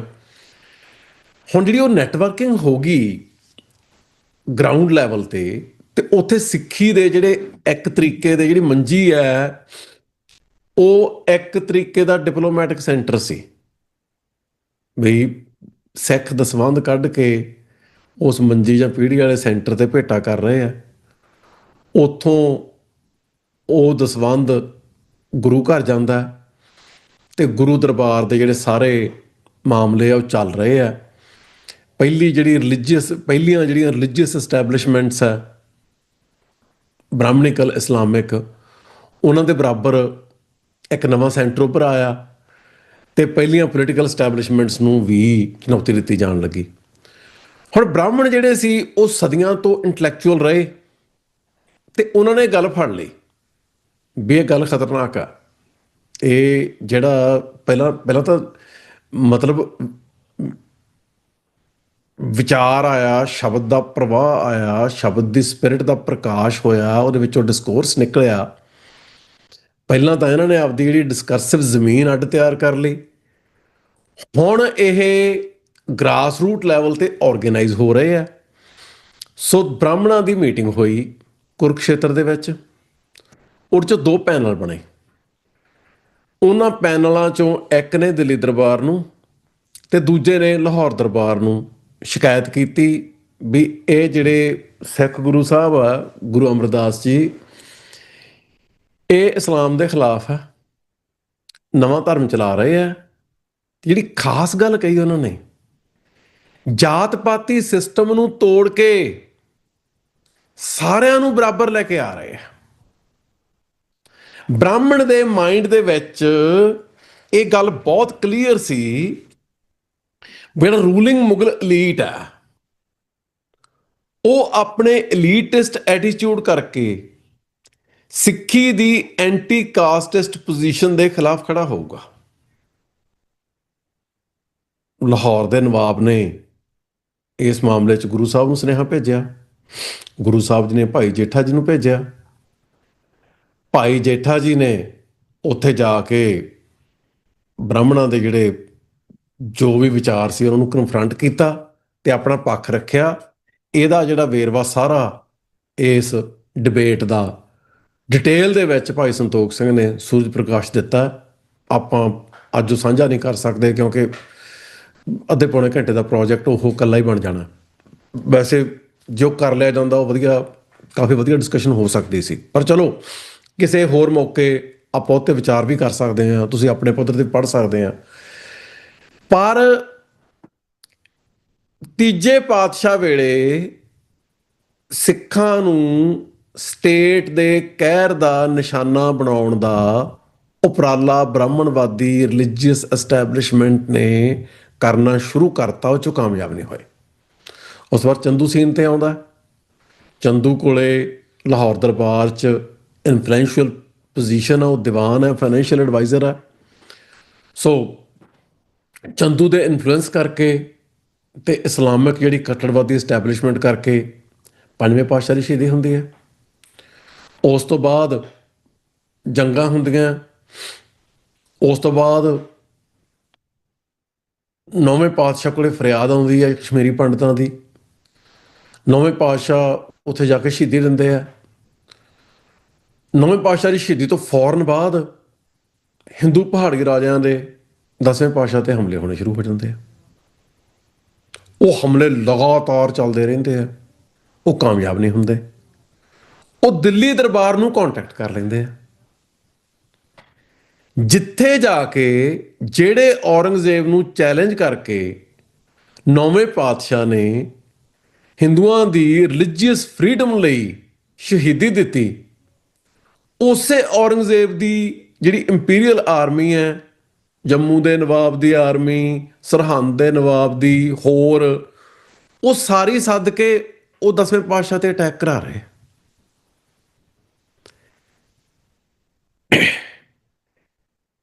ਹੁਣ ਜਿਹੜੀ ਆਬਜੈਕਟਿਵ ਵਾਇਲੈਂਸ ਗੁਰੂ ਨਾਨਕ ਸਾਹਿਬ ਤੋਂ ਸ਼ੁਰੂ ਹੋ ਕੇ ਸਿੱਧਾਂ ਤੇ ਬ੍ਰਾਹਮਣਾਂ ਰਾਹੀਂ ਚੱਲਦੀ ਆ ਰਹੀ ਸੀ, 10ਵੇਂ ਪਾਤਸ਼ਾਹ ਵੇਲੇ ਪਹਾੜੀ ਰਾਜਿਆਂ ਦੇ ਰੂਪ 'ਚ ਉਹ ਸਬਜੈਕਟਿਵ ਵਾਇਲੈਂਸ ਦੇ ਰੂਪ 'ਚ ਸਾਹਮਣੇ ਆ ਗਈ।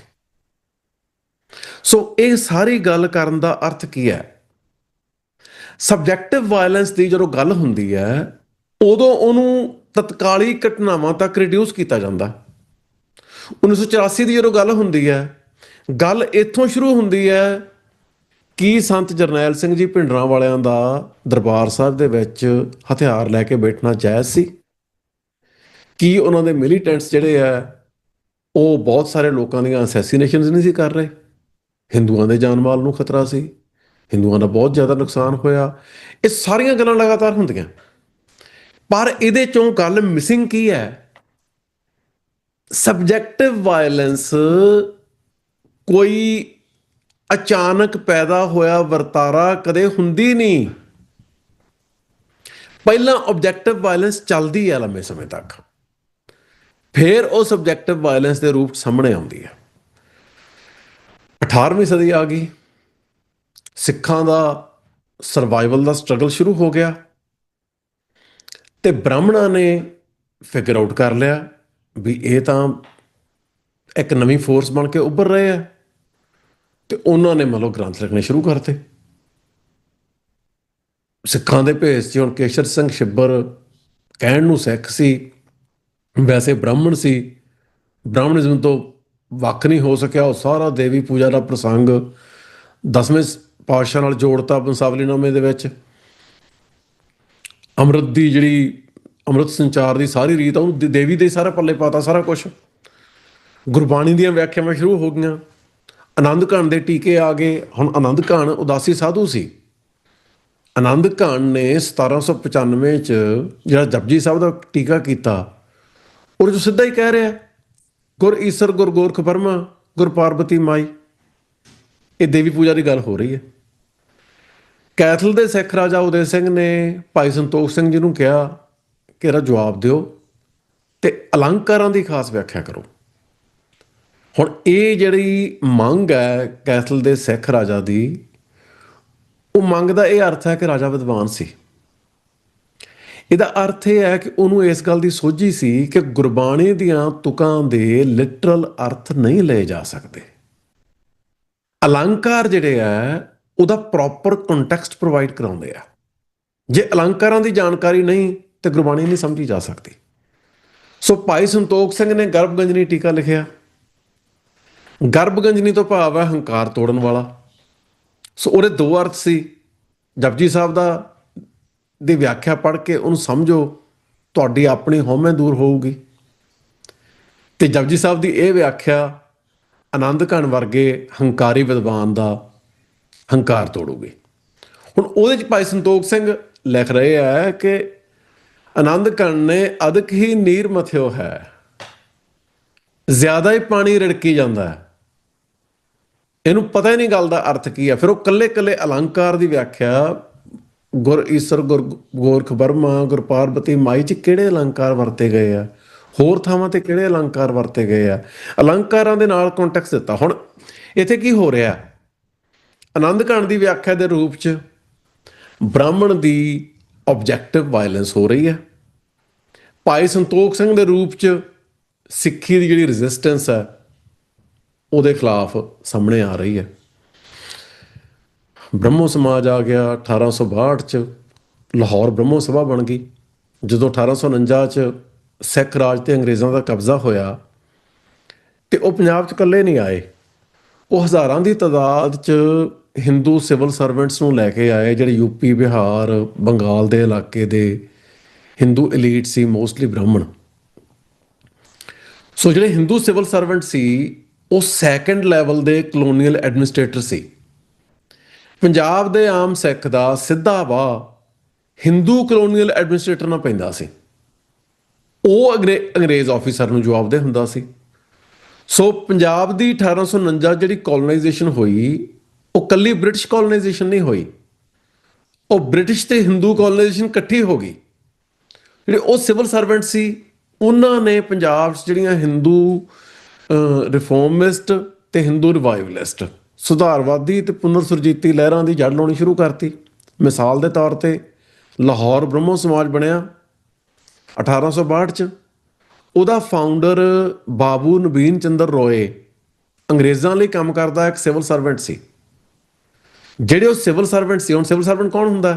DC, ਸੈਕਟਰੀ ਲੈਵਲ ਦੇ ਆਫੀਸਰ, ਜਿੰਨੇ IAS ਆਫੀਸਰ ਹੈ ਇਹ ਸਿਵਲ ਸਰਵੈਂਟਸ ਹੈ। ਸੋ ਇਹ ਇਸ ਲੈਵਲ ਦੇ ਕਲੋਨੀਅਲ ਐਲੀਟ ਹੁੰਦੇ ਸੀ। ਸ਼ਹਿਰਾਂ ਦੇ ਜਿਹੜੇ ਸਾਰੇ ਹਿੰਦੂ ਆ ਉਹਨਾਂ ਲਈ ਇਹ ਇੱਕ ਰੈਲਿੰਗ ਪੁਆਇੰਟ ਬਣ ਜਾਂਦੇ ਸੀ।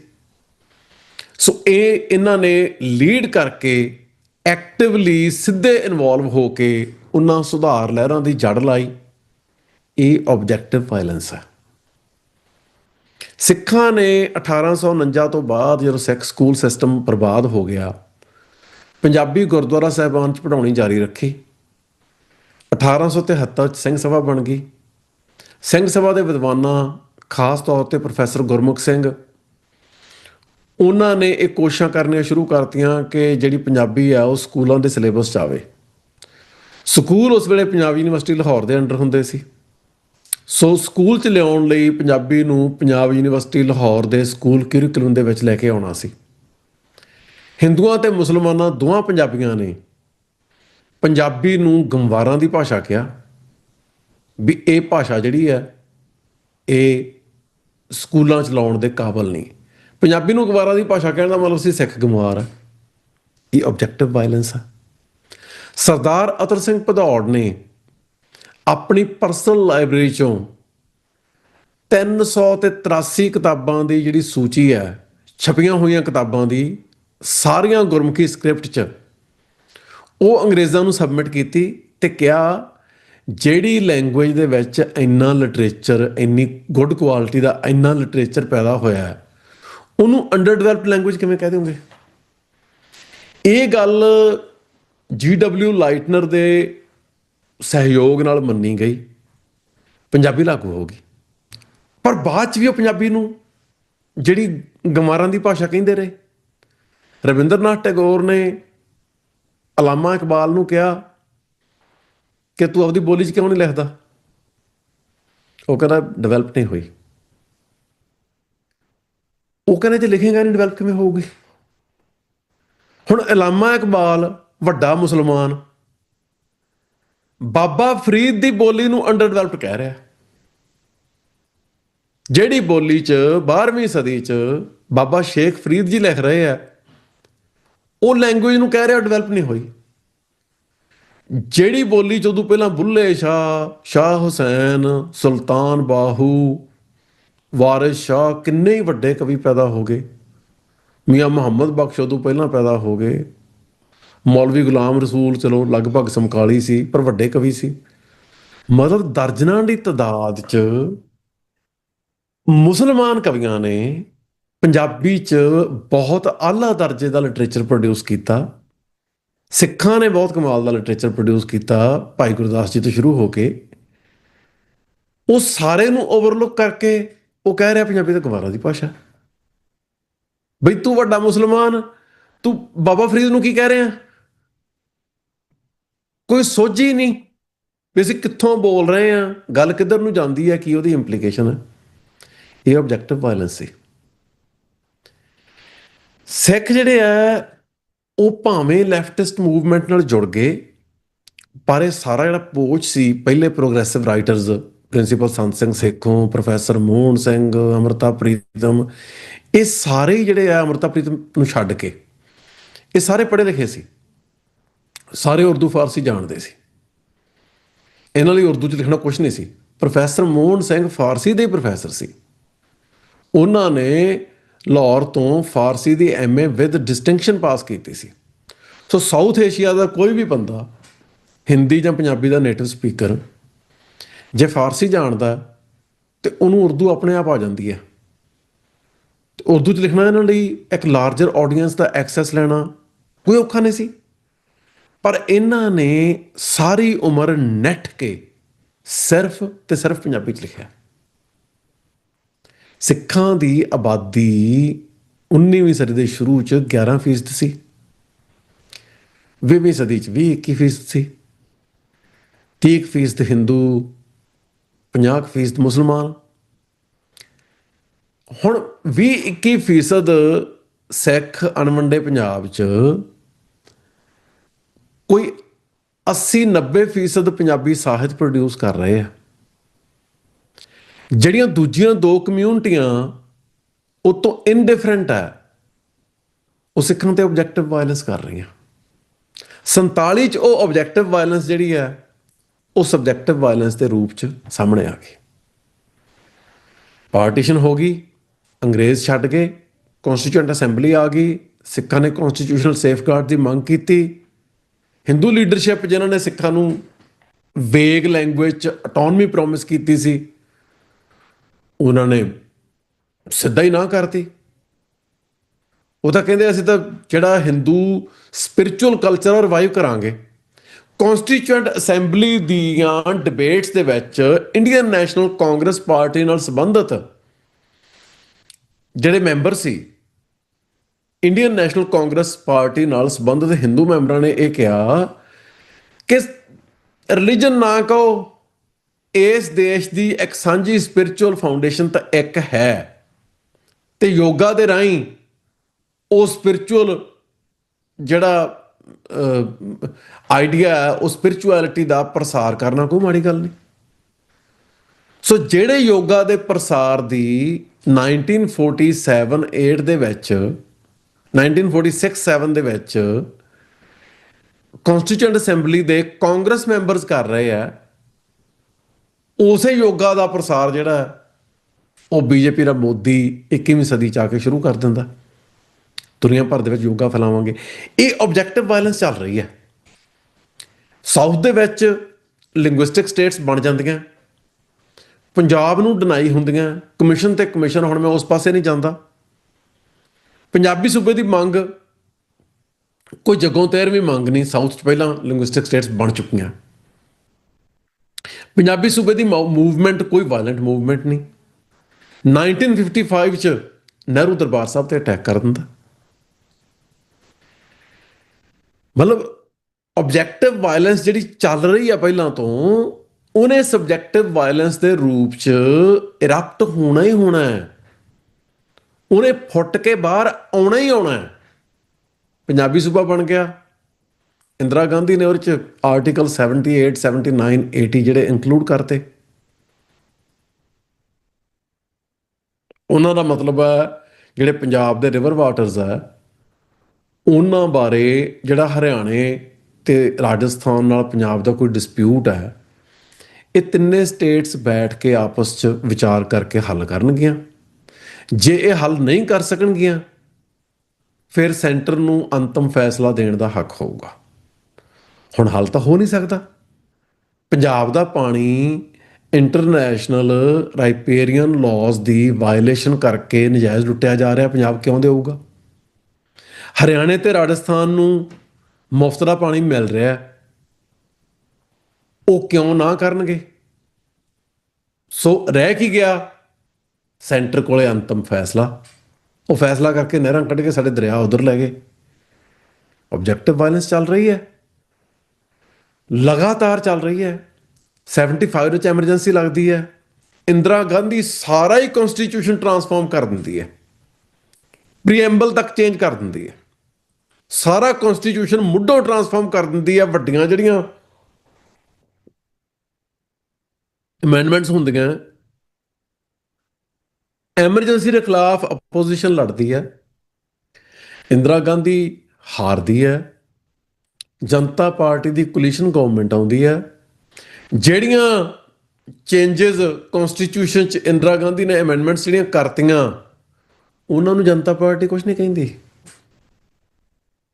ਇਹ ਬੈਕਗਰਾਉਂਡ ਹੈ। ਪਰ ਜਦੋਂ ਦਰਬਾਰ ਸਾਹਿਬ ਤੇ ਹਮਲੇ ਦੀ ਗੱਲ ਹੁੰਦੀ ਹੈ, ਉਦੋਂ ਜਿਹੜਾ ਆਬਜੈਕਟਿਵ ਵਾਇਲੈਂਸ ਦਾ ਪ੍ਰੋਸੈਸ ਚੱਲਿਆ ਆਉਂਦਾ ਹੈ। ਹੁਣ ਮੈਂ ਆਬਜੈਕਟਿਵ ਵਾਇਲੈਂਸ ਦੇ ਇੱਕ ਪੱਖ ਦੀ ਗੱਲ ਕੀਤੀ ਹੈ। ਜਿਸ ਤਰੀਕੇ ਨਾਲ ਮੈਂ ਆਬਜੈਕਟਿਵ ਵਾਇਲੈਂਸ ਦੇ ਪੱਖ ਦੀ ਗੱਲ ਕੀਤੀ ਹੈ, ਉਹ ਪੱਖ ਹੈ ਜਿਹੜਾ ਉਹ ਫੋਕਸਡ ਹੈ ਲੀਡਰਸ਼ਿਪ ਵਾਲੀ ਕਲਾਸ ਤੇ। ਜਿਹੜਾ ਹਿੰਦੂ ਐਸਟੈਬਲਿਸ਼ਮੈਂਟ ਨੂੰ ਲੀਡ ਕਰਨ ਵਾਲਾ ਐਲੀਟ ਹੈ, ਸਾਰੀ ਗੱਲ ਉੱਤੇ ਫੋਕਸਡ ਹੈ। ਪਰ ਇਹ ਐਲੀਟ ਫੰਕਸ਼ਨ ਨਹੀਂ ਸੀ ਕਰ ਸਕਦਾ ਜੇ ਇਹਨੂੰ ਮਾਸ ਸਪੋਰਟ ਨਾ ਹੁੰਦੀ। ਆਰੀਆ ਸਮਾਜੀ ਕੀ ਕਰਦੇ ਜੇ ਕਾਮਨ ਹਿੰਦੂ ਉਹਨਾਂ ਦੇ ਨਾਲ ਨਾ ਹੁੰਦੇ? ਸਾਰੀ ਵਾਇਲੈਂਸ ਕਿਵੇਂ ਹੁੰਦੀ? ਸਾਰੀਆਂ ਵੱਡੀਆਂ ਮੂਵਮੈਂਟਸ ਕਿਵੇਂ ਬਣਦੀਆਂ ਜੇ ਕਾਮਨ ਹਿੰਦੂਆਂ ਤੋਂ ਜਿਹੜੇ ਹਿਊਮਨ ਤੇ ਫਾਈਨੈਂਸ਼ੀਅਲ ਰਿਸੋਰਸਿਸ ਹੈ ਉਹ ਇਹਨਾਂ ਮੂਵਮੈਂਟਸ ਨੂੰ ਨਾ ਮਿਲਦੇ? ਉਹ ਮਿਲੇ। ਪੰਜਾਬ ਦਾ ਹਿੰਦੂ ਜਿਹੜਾ ਹੈ, ਉਹਨੇ ਆਪਣੀ ਵੋਟ ਦੀ ਤਾਕਤ ਨਾਲ ਲਗਾਤਾਰ ਜਿਹੜੇ ਸਿੱਖ ਸੀ ਉਹਨਾਂ ਨੂੰ ਪੋਲੀਟੀਕਲੀ ਮਾਰਜਨਲਾਈਜ਼ ਕਰਕੇ ਰੱਖਿਆ। ਤੇ ਉਹ ਹੁਣ ਅਣਦਿਸਦੀ ਵਾਇਲੈਂਸ ਹੈ। ਸਿੰਪਲ ਗੱਲ ਹੈ, ਵੋਟ ਪਾਉਣਾ ਹਰ ਕਿਸੇ ਦਾ ਡੈਮੋਕ੍ਰੈਟਿਕ ਅਧਿਕਾਰ ਹੈ। ਕੋਈ ਵੀ ਸਿਟੀਜ਼ਨ ਕਿਸੇ ਵੀ ਪਾਰਟੀ ਦੇ ਕਿਸੇ ਵੀ ਵੋਟ ਪਾਉਣ ਉਮੀਦਵਾਰ ਨੂੰ ਵੋਟ ਪਾਉਣ ਲਈ ਆਜ਼ਾਦ ਹੈ। ਹਿੰਦੂਆਂ ਨੇ ਆਪਣੀ ਮਨਮਰਜ਼ੀ ਦੇ ਉਮੀਦਵਾਰਾਂ ਨੂੰ ਵੋਟ ਪਾ ਕੇ ਆਪਣੇ ਜਿਹੜੇ ਜਮਹੂਰੀ ਹੱਕ ਹੈ ਉਹਨਾਂ ਦੀ ਵਰਤੋਂ ਕੀਤੀ। ਇਹ ਗੱਲ ਠੀਕ ਹੈ, ਇਹ 'ਚ ਬਿਲਕੁਲ ਆਪਾਂ ਨੂੰ ਕੋਈ ਸ਼ੱਕ ਨਹੀਂ। ਪਰ ਜਦੋਂ ਵੀ ਕੋਈ ਵਿਅਕਤੀ ਜਾਂ ਕੋਈ ਕੌਮ ਕੋਈ ਕੰਮ ਕਰਦੇ ਆ, ਉਹ ਕੁਝ ਰਿਪਰੈਜ਼ੈਂਟ ਤਾਂ ਕਰ ਰਿਹਾ ਨਾ। ਇਹ ਜਿਹੜਾ ਹਿੰਦੂਆਂ ਦਾ ਇੱਕ ਕਦਮ ਹੈ, ਰਿਪਰੈਜ਼ੈਂਟ ਕੀ ਕਰ ਰਿਹਾ? ਉਹਨਾਂ ਨੂੰ ਕਾਂਗਰਸ ਆਗੂਆਂ ਦੀਆਂ ਪੰਜਾਬ ਮਾਰੂ ਨੀਤੀਆਂ ਨਾਲ ਕੋਈ ਤਕਲੀਫ ਨਹੀਂ। ਉਹਨਾਂ ਨੂੰ ਕਾਂਗਰਸ ਦੇ ਪੰਜਾਬ ਮਾਰੂ ਸਿੱਖ ਮਾਰੂ ਏਜੰਡੇ ਨਾਲ ਕੋਈ ਤਕਲੀਫ ਨਹੀਂ। ਉਹ ਪੰਜਾਬ ਮਾਰੂ ਤੇ ਸਿੱਖ ਮਾਰੂ ਕਾਂਗਰਸੀਆਂ ਨੂੰ ਸਗੋਂ ਇੰਪਾਵਰ ਕਰ ਰਹੇ ਆ, ਬਾਰ-ਬਾਰ ਇਲੈਕਸ਼ਨ ਜਿਤਾ ਕੇ। ਆਬਜੈਕਟਿਵ ਵਾਇਲੈਂਸ ਲਗਾਤਾਰ ਚੱਲ ਰਹੀ ਹੈ। ਨਵੰਬਰ 84 'ਚ ਸਿੱਖਾਂ ਦੀ ਨਸਲਕੁਸ਼ੀ ਹੋਈ। ਕਾਂਗਰਸ ਦੇ ਲੀਡਰਾਂ ਨੇ ਗਲੀਆਂ ਦੇ ਵਿੱਚ ਭੀੜਾਂ ਦੀ ਆਪ ਅਗਵਾਈ ਕੀਤੀ, ਵੱਡੇ ਪੱਧਰ 'ਤੇ ਉਹਨਾਂ ਨੂੰ ਆਰਗੇਨਾਈਜ਼ ਕੀਤਾ, ਸਿੱਧਾ ਅਗਵਾਈ ਕਰਕੇ ਸਿੱਖਾਂ ਦੇ ਘਰ ਦੱਸ ਕੇ ਸਿੱਖਾਂ ਨੂੰ ਮਰਵਾਇਆ। ਜਦੋਂ ਇਹ ਗੱਲ ਚੱਲਦੀ ਹੈ, ਹੁਣ ਤੁਸੀਂ ਜਿੰਨੀਆਂ ਮਰਜ਼ੀ ਕਿਤਾਬਾਂ ਪੜ੍ਹ ਲਓ, ਜਿੰਨੇ ਮਰਜ਼ੀ ਤੁਸੀਂ ਉਸ ਵੇਲੇ ਤੋਂ ਲੈ ਕੇ ਹੁਣ ਤੱਕ ਦੇ ਆਰਟੀਕਲ ਲੱਭ ਲਓ, ਇੰਡੀਆ ਦੇ ਵਿਦਵਾਨਾਂ ਦੇ ਪੱਤਰਕਾਰਾਂ ਦੇ ਲਿਖੇ, ਦੋ ਸ਼ਬਦ ਸਾਹਮਣੇ ਆਉਂਦੇ ਆ, ਦਿੱਲੀ ਰਾਈਟਸ। ਦੋਨੇ ਸ਼ਬਦ ਹੀ ਗਲਤ ਹੈ। ਨਾ ਉਹ ਦੰਗੇ ਸੀ, ਨਾ ਉਹ ਦਿੱਲੀ ਸ਼ਹਿਰ ਤੱਕ ਸੀਮਤ ਸੀ। ਉਹ ਦਿੱਲੀ ਤੋਂ ਬਾਹਰ ਬਹੁਤ ਸਾਰੇ ਹਿੰਦੁਸਤਾਨ ਦੇ ਇਲਾਕਿਆਂ 'ਚ ਫੈਲੀ ਹੋਈ ਸੀ ਤੇ ਉਹ ਨਸਲਕੁਸ਼ੀ ਸੀ। ਦੂਜੀ ਗੱਲ ਆਉਂਦੀ ਹੈ, ਪਰ ਬਹੁਤ ਸਾਰੇ ਹਿੰਦੂਆਂ ਨੇ ਸਿੱਖਾਂ ਨੂੰ ਬਚਾਇਆ ਵੀ। ਬਿਲਕੁਲ ਠੀਕ ਹੈ, ਮਿਸਾਲਾਂ ਮਿਲਦੀਆਂ। ਕੁਝ ਹਿੰਦੂ ਗੁਆਂਢੀਆਂ ਨੇ ਸਿੱਖਾਂ ਨੂੰ ਬਚਾਇਆ। ਹੁਣ ਜਿਹੜੀ ਗੱਲ ਇੱਥੇ ਇਮਾਨਦਾਰੀ ਦੀ ਘਾਟ ਦਰਸਾਉਂਦੀ ਹੈ ਉਹ ਇਹ ਹੈ ਕਿ ਦਿੱਲੀ ਦੇ ਵਿੱਚ ਸਿੱਖਾਂ ਦੇ ਹਿੰਦੂਆਂ ਦੀ ਕਿੰਨੇ ਪਰਸੈਂਟ ਪਾਪੂਲੇਸ਼ਨ ਨੇ ਉਹਨਾਂ ਨੂੰ ਬਚਾਇਆ ਤੇ ਕਿੰਨੇ ਪਰਸੈਂਟ ਨੇ ਉਹਨਾਂ ਨੂੰ ਸਿੱਧਾ ਕਤਲੋ ਗਾਰਤ ਦੇ ਵਿੱਚ ਉਹਨਾਂ ਦੇ ਹਿੱਸਾ ਲਿਆ। ਜਿਹੜੇ ਬਚਾਉਣ ਵਾਲੇ 1-2% ਹੈ, ਉੱਥੋਂ ਦੀ ਕਮਿਊਨਿਟੀ ਦੀ ਨੁਮਾਇੰਦਗੀ ਉਹ ਕਰਦੇ ਆ, ਜਿਹੜੇ ਸਾਥ ਦੇਣ ਵਾਲੇ 70-80% ਆ ਉਹ ਕਰ ਰਹੇ ਆ। ਮਤਲਬ ਮੈਂ ਅਕਾਊਂਟ ਪੜ੍ਹ ਰਿਹਾ ਸੀ, ਸਾਡੀ ਭੈਣ ਨੇ ਉੱਥੇ ਜਾ ਕੇ ਦਿੱਲੀ ਫੀਲਡ ਵਰਕ ਕੀਤਾ, ਫੈਮਲੀਆਂ ਨਾਲ ਗੱਲਬਾਤ ਕੀਤੀ, ਉਹ ਲੇਖ ਛੇਤੀ ਛਪ ਜਾਣਾ। ਤੇ ਉਹ ਮਤਲਬ ਉਹਦੇ ਚ ਇੱਕ ਪਰਿਵਾਰ ਜਿਹੜਾ ਉਹ ਸਾਰੇ ਮਰਦ ਮੈਂਬਰ ਮਾਰਤੇ। ਉਹ ਪਰਿਵਾਰ ਦੇ ਇੱਕ ਮਰਦ ਨੇ ਨੌਜਵਾਨ ਮੁੰਡਿਆਂ ਨੂੰ 14 ਤੋਂ 18 ਸਾਲ ਦਿਆਂ ਨੂੰ ਕਿਹਾ ਵੀ ਕੰਧਾਂ ਟੱਪ ਕੇ ਭੱਜੋ। ਉਹ ਸਾਰੇ ਮੁੰਡੇ ਇੱਕ ਪਾਸੇ ਨੂੰ ਭੱਜੇ, ਉਹ ਸਾਰੇ ਮਾਰੇ ਗਏ, ਇੱਕ ਦੂਜੇ ਪਾਸੇ ਨੂੰ ਭੱਜ ਲਿਆ। ਉਹਦੇ ਭੱਜੇ ਜਾਂਦੇ ਨੇ, ਕਿਸੇ ਨੇ ਸਿਰ 'ਚ ਇੱਟ ਮਾਰੀ, ਉਹਦਾ ਸਿਰ 'ਚੋਂ ਲਹੂ ਨਿਕਲਣ ਲੱਗ ਗਿਆ। ਗੁਆਂਢੀ ਕੋਈ ਹਿੰਦੂ ਦੁਕਾਨਦਾਰ ਉਹਨੂੰ ਆਪਦੇ ਘਰੇ ਲੈ ਗਿਆ, ਡਾਕਟਰ ਕੋਲੇ ਲੈ ਕੇ ਗਿਆ। ਡਾਕਟਰ ਕਹਿੰਦਾ ਸਿੱਖ ਹੈ, ਮੈਂ ਨਹੀਂ ਪੱਟੀ ਕਰਨੀ। ਫਿਰ ਉਹਨੇ ਘਰੇ ਜਾ ਕੇ ਮੁੰਡੇ ਦੇ ਕੇਸ ਕੱਟੇ। ਫਿਰ ਉਹ ਨੇੜੇ ਦੇ ਕਿਸੇ ਪਿੰਡ 'ਚ ਲੈ ਕੇ ਗਿਆ, ਉੱਥੇ ਅਗਰ ਪੱਟੀ ਕਰਾ ਕੇ ਲੈ ਗਿਆ। ਹੁਣ ਜਿਹੜੇ ਹਿੰਦੂਆਂ ਨੇ ਸਿੱਖਾਂ ਦੀ ਹਮਾਇਤ ਕੀਤੀ, ਬਚਾਅ ਕੀਤਾ, ਤੇ ਜਿਹੜਿਆਂ ਨੇ ਸਿੱਖਾਂ ਦੀ ਨਸਲਕੁਸ਼ੀ ਕੀਤੀ, ਉਹ ਦੋਨੋਂ ਰਲ ਕੇ ਕਾਂਗਰਸ ਪਾਰਟੀ ਦੇ ਉਮੀਦਵਾਰਾਂ ਨੂੰ, ਜਿਹੜੇ ਸਿੱਖਾਂ ਦੀ ਨਸਲਕੁਸ਼ੀ ਲਈ ਸਿੱਧੇ ਜ਼ਿੰਮੇਵਾਰ ਸੀ, ਲਗਾਤਾਰ ਇਲੈਕਸ਼ਨ ਜਿਤਾਉਂਦੇ ਰਹੇ। ਮਤਲਬ ਰਾਜੀਵ ਗਾਂਧੀ ਸਿੱਖਾਂ ਦੀ ਨਸਲਕੁਸ਼ੀ ਲਈ ਜ਼ਿੰਮੇਵਾਰ ਹੈ, ਉਹਨੂੰ ਵੱਡੀ ਵਿਕਟਰੀ ਮਿਲਦੀ ਹੈ। ਸੋ 84 ਤੋਂ ਪਹਿਲਾਂ ਕੀ ਹੋਇਆ, ਸੰਤ ਜਰਨੈਲ ਸਿੰਘ ਭਿੰਡਰਾਂ ਵਾਲਿਆਂ ਨੇ ਕੀ ਕੀਤਾ, ਇੱਥੋਂ ਤੱਕ ਗੱਲ ਰਿਡਿਊਸ ਨਹੀਂ ਕੀਤੀ ਜਾ ਸਕਦੀ। ਆਬਜੈਕਟਿਵ ਵਾਇਲੈਂਸ ਨੂੰ ਕੰਟੈਕਸਟ 'ਚ ਲੈਣਾ ਜ਼ਰੂਰੀ ਹੈ। ਆਬਜੈਕਟਿਵ ਵਾਇਲੈਂਸ ਦਾ 5 ਸਦੀਆਂ ਤੋਂ ਜ਼ਿਆਦਾ ਲੰਮੇ ਸਮੇਂ ਦਾ ਜਿਹੜਾ ਪ੍ਰੋਸੈਸ ਹੈ, ਉਹ ਧਿਆਨ 'ਚ ਰੱਖੇ ਬਗੈਰ ਆਬਜੈਕਟਿਵ ਵਾਇਲੈਂਸ ਦੇ ਵਿੱਚ 1947 ਤੋਂ ਬਾਅਦ ਜਿਹੜੀ ਆਈ ਵੱਡੀ ਤੇਜ਼ੀ ਹੈ, ਵਧੀ ਐਗਰੈਸ਼ਨ ਹੈ, ਉਹਨੂੰ ਧਿਆਨ 'ਚ ਰੱਖੇ ਬਗੈਰ 1984 ਨੂੰ ਸਮਝਿਆ ਨਹੀਂ ਜਾ ਸਕਦਾ। ਮੈਂ ਇਸ ਆਬਜੈਕਟਿਵ ਵਾਇਲੈਂਸ ਨੂੰ ਸਮਝਣ ਲਈ ਥੋੜ੍ਹਾ ਜਿਹਾ ਜਿਜਕ ਨਾਲ ਦੁਬਾਰਾ ਐਨਗੇਜ ਕਰਦਾ। ਉਹ ਮਤਲਬ 1-2 ਸਲਾਈਡਸ ਮੈਂ ਤੁਹਾਡੇ ਨਾਲ ਸਾਂਝੀਆਂ ਕਰਦਾ, ਫਿਰ ਆਪਾਂ ਗੱਲ ਜਿਹੜੀ ਅੱਗੇ ਤੋਰਦੇ ਹਾਂ।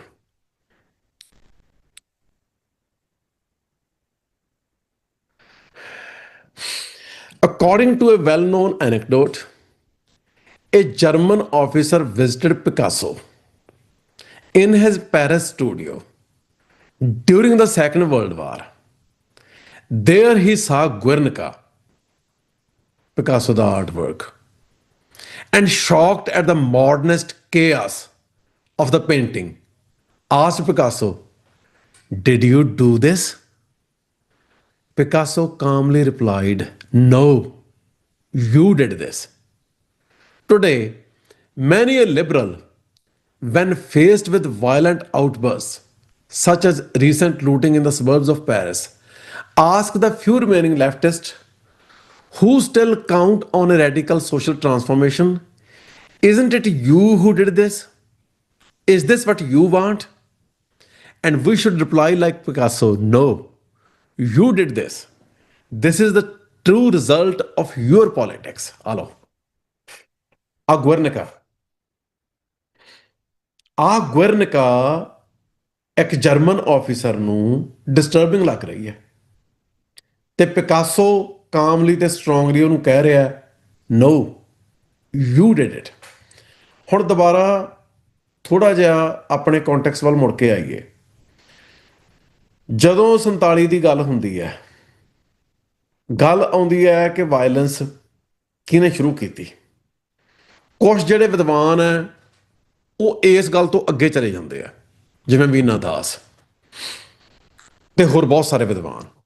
ਉਹ ਕਹਿੰਦੇ ਆ ਨਹੀਂ ਜੀ, ਸਿੱਖਾਂ ਦਾ ਤਾਂ ਜਿਹੜਾ ਸੁਭਾਅ ਹੈ ਇਹ ਤਾਂ ਜਰਾਇਮ ਪੇਸ਼ਾ ਕੌਮ ਹੈ, ਇਹ ਤਾਂ ਮਤਲਬ ਜੱਟਾਂ ਦੀ ਚੌਧਰ ਹੈ ਇਹਨਾਂ 'ਚ, ਤੇ ਜੱਟਾਂ ਦਾ ਸੁਭਾਅ ਹੀ ਜਿਹੜਾ ਉਹ ਸਿੱਧੇ ਤਰੀਕੇ ਨਾਲ ਹਿਸਾਬ ਲੈਣ ਵਾਲਾ ਹੈ, ਉਸ ਕਰਕੇ ਵਾਇਲੈਂਸ ਇਹਨਾਂ ਦੇ ਸੁਭਾਅ 'ਚ ਸੀ। ਵੀਨਾ ਦਾਸ ਨੇ ਤਾਂ ਜਲੰਧਰ ਦੇ ਇਲਾਕੇ ਦੇ ਵਿੱਚ ਇੱਕ ਕਿਸੇ ਔਰਤ ਨਾਲ ਬੰਦਿਆਂ ਦੇ ਅਫੇਅਰ ਦੇ ਵਿੱਚੋਂ ਜਿਹੜਾ ਕਤਲਾਂ ਦਾ ਸਿਲਸਿਲਾ ਸ਼ੁਰੂ ਹੋਇਆ, ਤੇ ਉਹ ਕਤਲਾਂ ਦੇ ਵਿੱਚ ਸਿੱਟੇ ਵਜੋਂ ਜਲੰਧਰ 'ਚ ਇੱਕ ਵੱਡਾ ਗੋਲੀकांड ਹੋਇਆ। ਸੁਰਿੰਦਰ ਸਿੰਘ ਸ਼ਿੰਦੇ ਵਰਗਿਆਂ ਨੇ ਉਸ ਗੋਲੀकांड 'ਚ ਜਲੰਧਰ ਕਚਹਿਰੀਆਂ ਜਾ ਕੇ ਕਈ ਬੰਦੇ ਮਾਰੇ। ਇਹ ਉਹੀ ਸੁਰਿੰਦਰ ਸਿੰਘ ਸ਼ਿੰਦਾ ਸੀ ਜਿਹਨੇ ਬਾਅਦ 'ਚ ਭਾਈ ਸੁਰਿੰਦਰ ਸਿੰਘ ਸੋਢੀ ਨੂੰ ਸ਼ਹੀਦ ਕੀਤਾ। ਉਹਦਾ ਸਾਰਾ ਵੇਰਵਾ ਦੇ ਕੇ ਇਹ ਸਾਬਤ ਕਰਨ ਦੀ ਕੋਸ਼ਿਸ਼ ਕੀਤੀ ਹੈ ਕਿ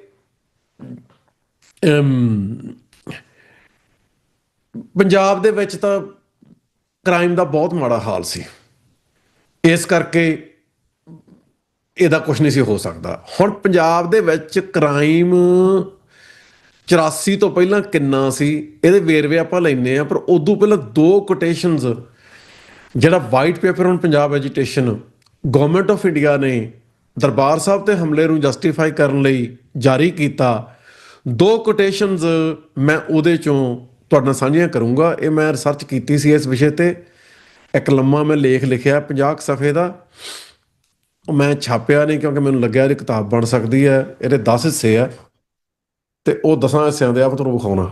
ਆਹ ਦੇਖੋ, ਆਹ ਇਹਦੇ 10 ਹਿੱਸੇ ਆ। ਮੈਨੂੰ ਲੱਗਿਆ ਇਹ 10 ਜਿਹੜੇ ਸੈਕਸ਼ਨ ਆ ਇਕੱਲੇ ਇਕੱਲੇ ਦਾ ਚੈਪਟਰ ਬਣ ਜਾਣਾ ਥੋੜ੍ਹਾ ਜਿਹਾ ਡਿਵੈਲਪ ਕਰਕੇ, ਤੇ ਇਹ ਮੇਰਾ ਬੁੱਕ ਪ੍ਰੋਜੈਕਟ ਬਣ ਗਿਆ ਜਿਹੜਾ ਹੋਪਫੁਲੀ ਮੈਂ ਅਗਲੇ ਸਾਲ ਤੁਹਾਡੇ ਨਾਲ ਸਾਂਝਾ ਕਰੂੰਗਾ। ਹੁਣ ਇਹਦੇ 'ਚ ਮੈਂ ਦੋ ਹਵਾਲੇ ਦਿੱਤੇ ਆ ਵਾਈਟ ਪੇਪਰ ਦੇ। White paper government of India ਨੇ ਦਰਬਾਰ ਸਾਹਿਬ ਤੇ ਹਮਲੇ ਤੋਂ ਬਾਅਦ ਜਾਰੀ ਕੀਤਾ, ਦਰਬਾਰ ਸਾਹਿਬ ਤੇ ਹਮਲੇ ਨੂੰ ਜਸਟੀਫਾਈ ਕਰਨ ਲਈ। ਪਹਿਲਾ ਹਵਾਲਾ, The terrorists escalated their violence. With each passing day, the situation worsened. The subversive activities of groups inside the Golden Temple complex had assumed menacing proportions in the context of India's security environment. The influence of external forces with deep-rooted interest in the disintegration of India was becoming evident.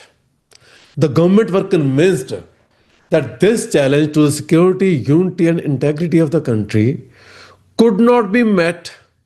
ਧਿਆਨ ਨਾਲ ਸੁਣੋ, this challenge to the security, unity and integrity of the country could not be met by the normal law and order agencies at the disposal of the state. It was in these circumstances that the decision was taken to call the army in. Government have affirmed in the only way open to them the imperatives of national integrity against all forms of separatism. 84 ਤੋਂ ਪਹਿਲਾਂ ਇੱਕ ਵੀ ਹਵਾਲਾ ਨਹੀਂ ਮਿਲਦਾ ਜਦੋਂ ਸੰਤ ਜਰਨੈਲ ਸਿੰਘ ਭਿੰਡਰਾਂਵਾਲਿਆਂ ਨੇ ਕਦੇ ਖਾਲਿਸਤਾਨ ਦੀ ਮੰਗ ਕੀਤੀ ਹੋਵੇ। ਉਹਨਾਂ ਨੇ ਹਮੇਸ਼ਾ ਆਨੰਦਪੁਰ ਸਾਹਿਬ ਦੇ ਮਤੇ ਦੀ ਗੱਲ ਕੀਤੀ, ਹਮੇਸ਼ਾ ਉਹਦੇ ਨਾਲ ਸਟਿਕ ਕੀਤਾ, ਤੇ ਇਹ ਕਿਹਾ ਜੇ ਦਰਬਾਰ ਸਾਹਿਬ ਤੇ ਹਮਲਾ ਹੋਇਆ ਖਾਲਿਸਤਾਨ ਦੀ ਨਹੀਂ ਰੱਖੀ ਜਾਊਗੀ। ਇੰਡੀਆ ਨੂੰ ਸਮਝਾਇਆ ਇਹ ਬਾਉਂਡਰੀ ਕ੍ਰਾਸ ਨਹੀਂ ਕਰਨੀ, ਪਰ ਖਾਲਿਸਤਾਨ ਦੀ ਗੱਲ ਨਹੀਂ ਕੀਤੀ। ਸੋ ਸੈਪਰੇਟਿਸਟ ਮੂਵਮੈਂਟ ਹੈ ਕੋਈ ਨਹੀਂ ਸੀ। ਹੁਣ ਵਾਈਟ ਪੇਪਰ ਐਕਸਪਲੇਨ ਕਰ ਰਿਹਾ ਵੀ ਕੰਡੀਸ਼ਨਸ ਕਿਹੜੀਆਂ ਸੀ ਜਿਹੜੀਆਂ normal law and order agencies ਦੀਆਂ ਦੇ ਨਾਲ ਹੱਲ ਨਹੀਂ ਸੀ ਕੀਤੀ ਜਾ ਸਕਦੀਆਂ। ਆਹ ਸੁਣੋ, from August 4, 1982, when the Akali Morcha was started, unto June 3rd, 1984, there were over 1,200 incidents in which 410 persons were killed and more than 1,180 injured. From January 1st, 1984 to June 3rd, 1984, there were 775 violent incidents in which 298 persons were killed and more than 525 injured. ਹੁਣ ਧਿਆਨ ਮਾਰੋ ਇਹਦੇ ਤੇ। 31 ਦਸੰਬਰ 4 ਅਗਸਤ 1982 ਤੋਂ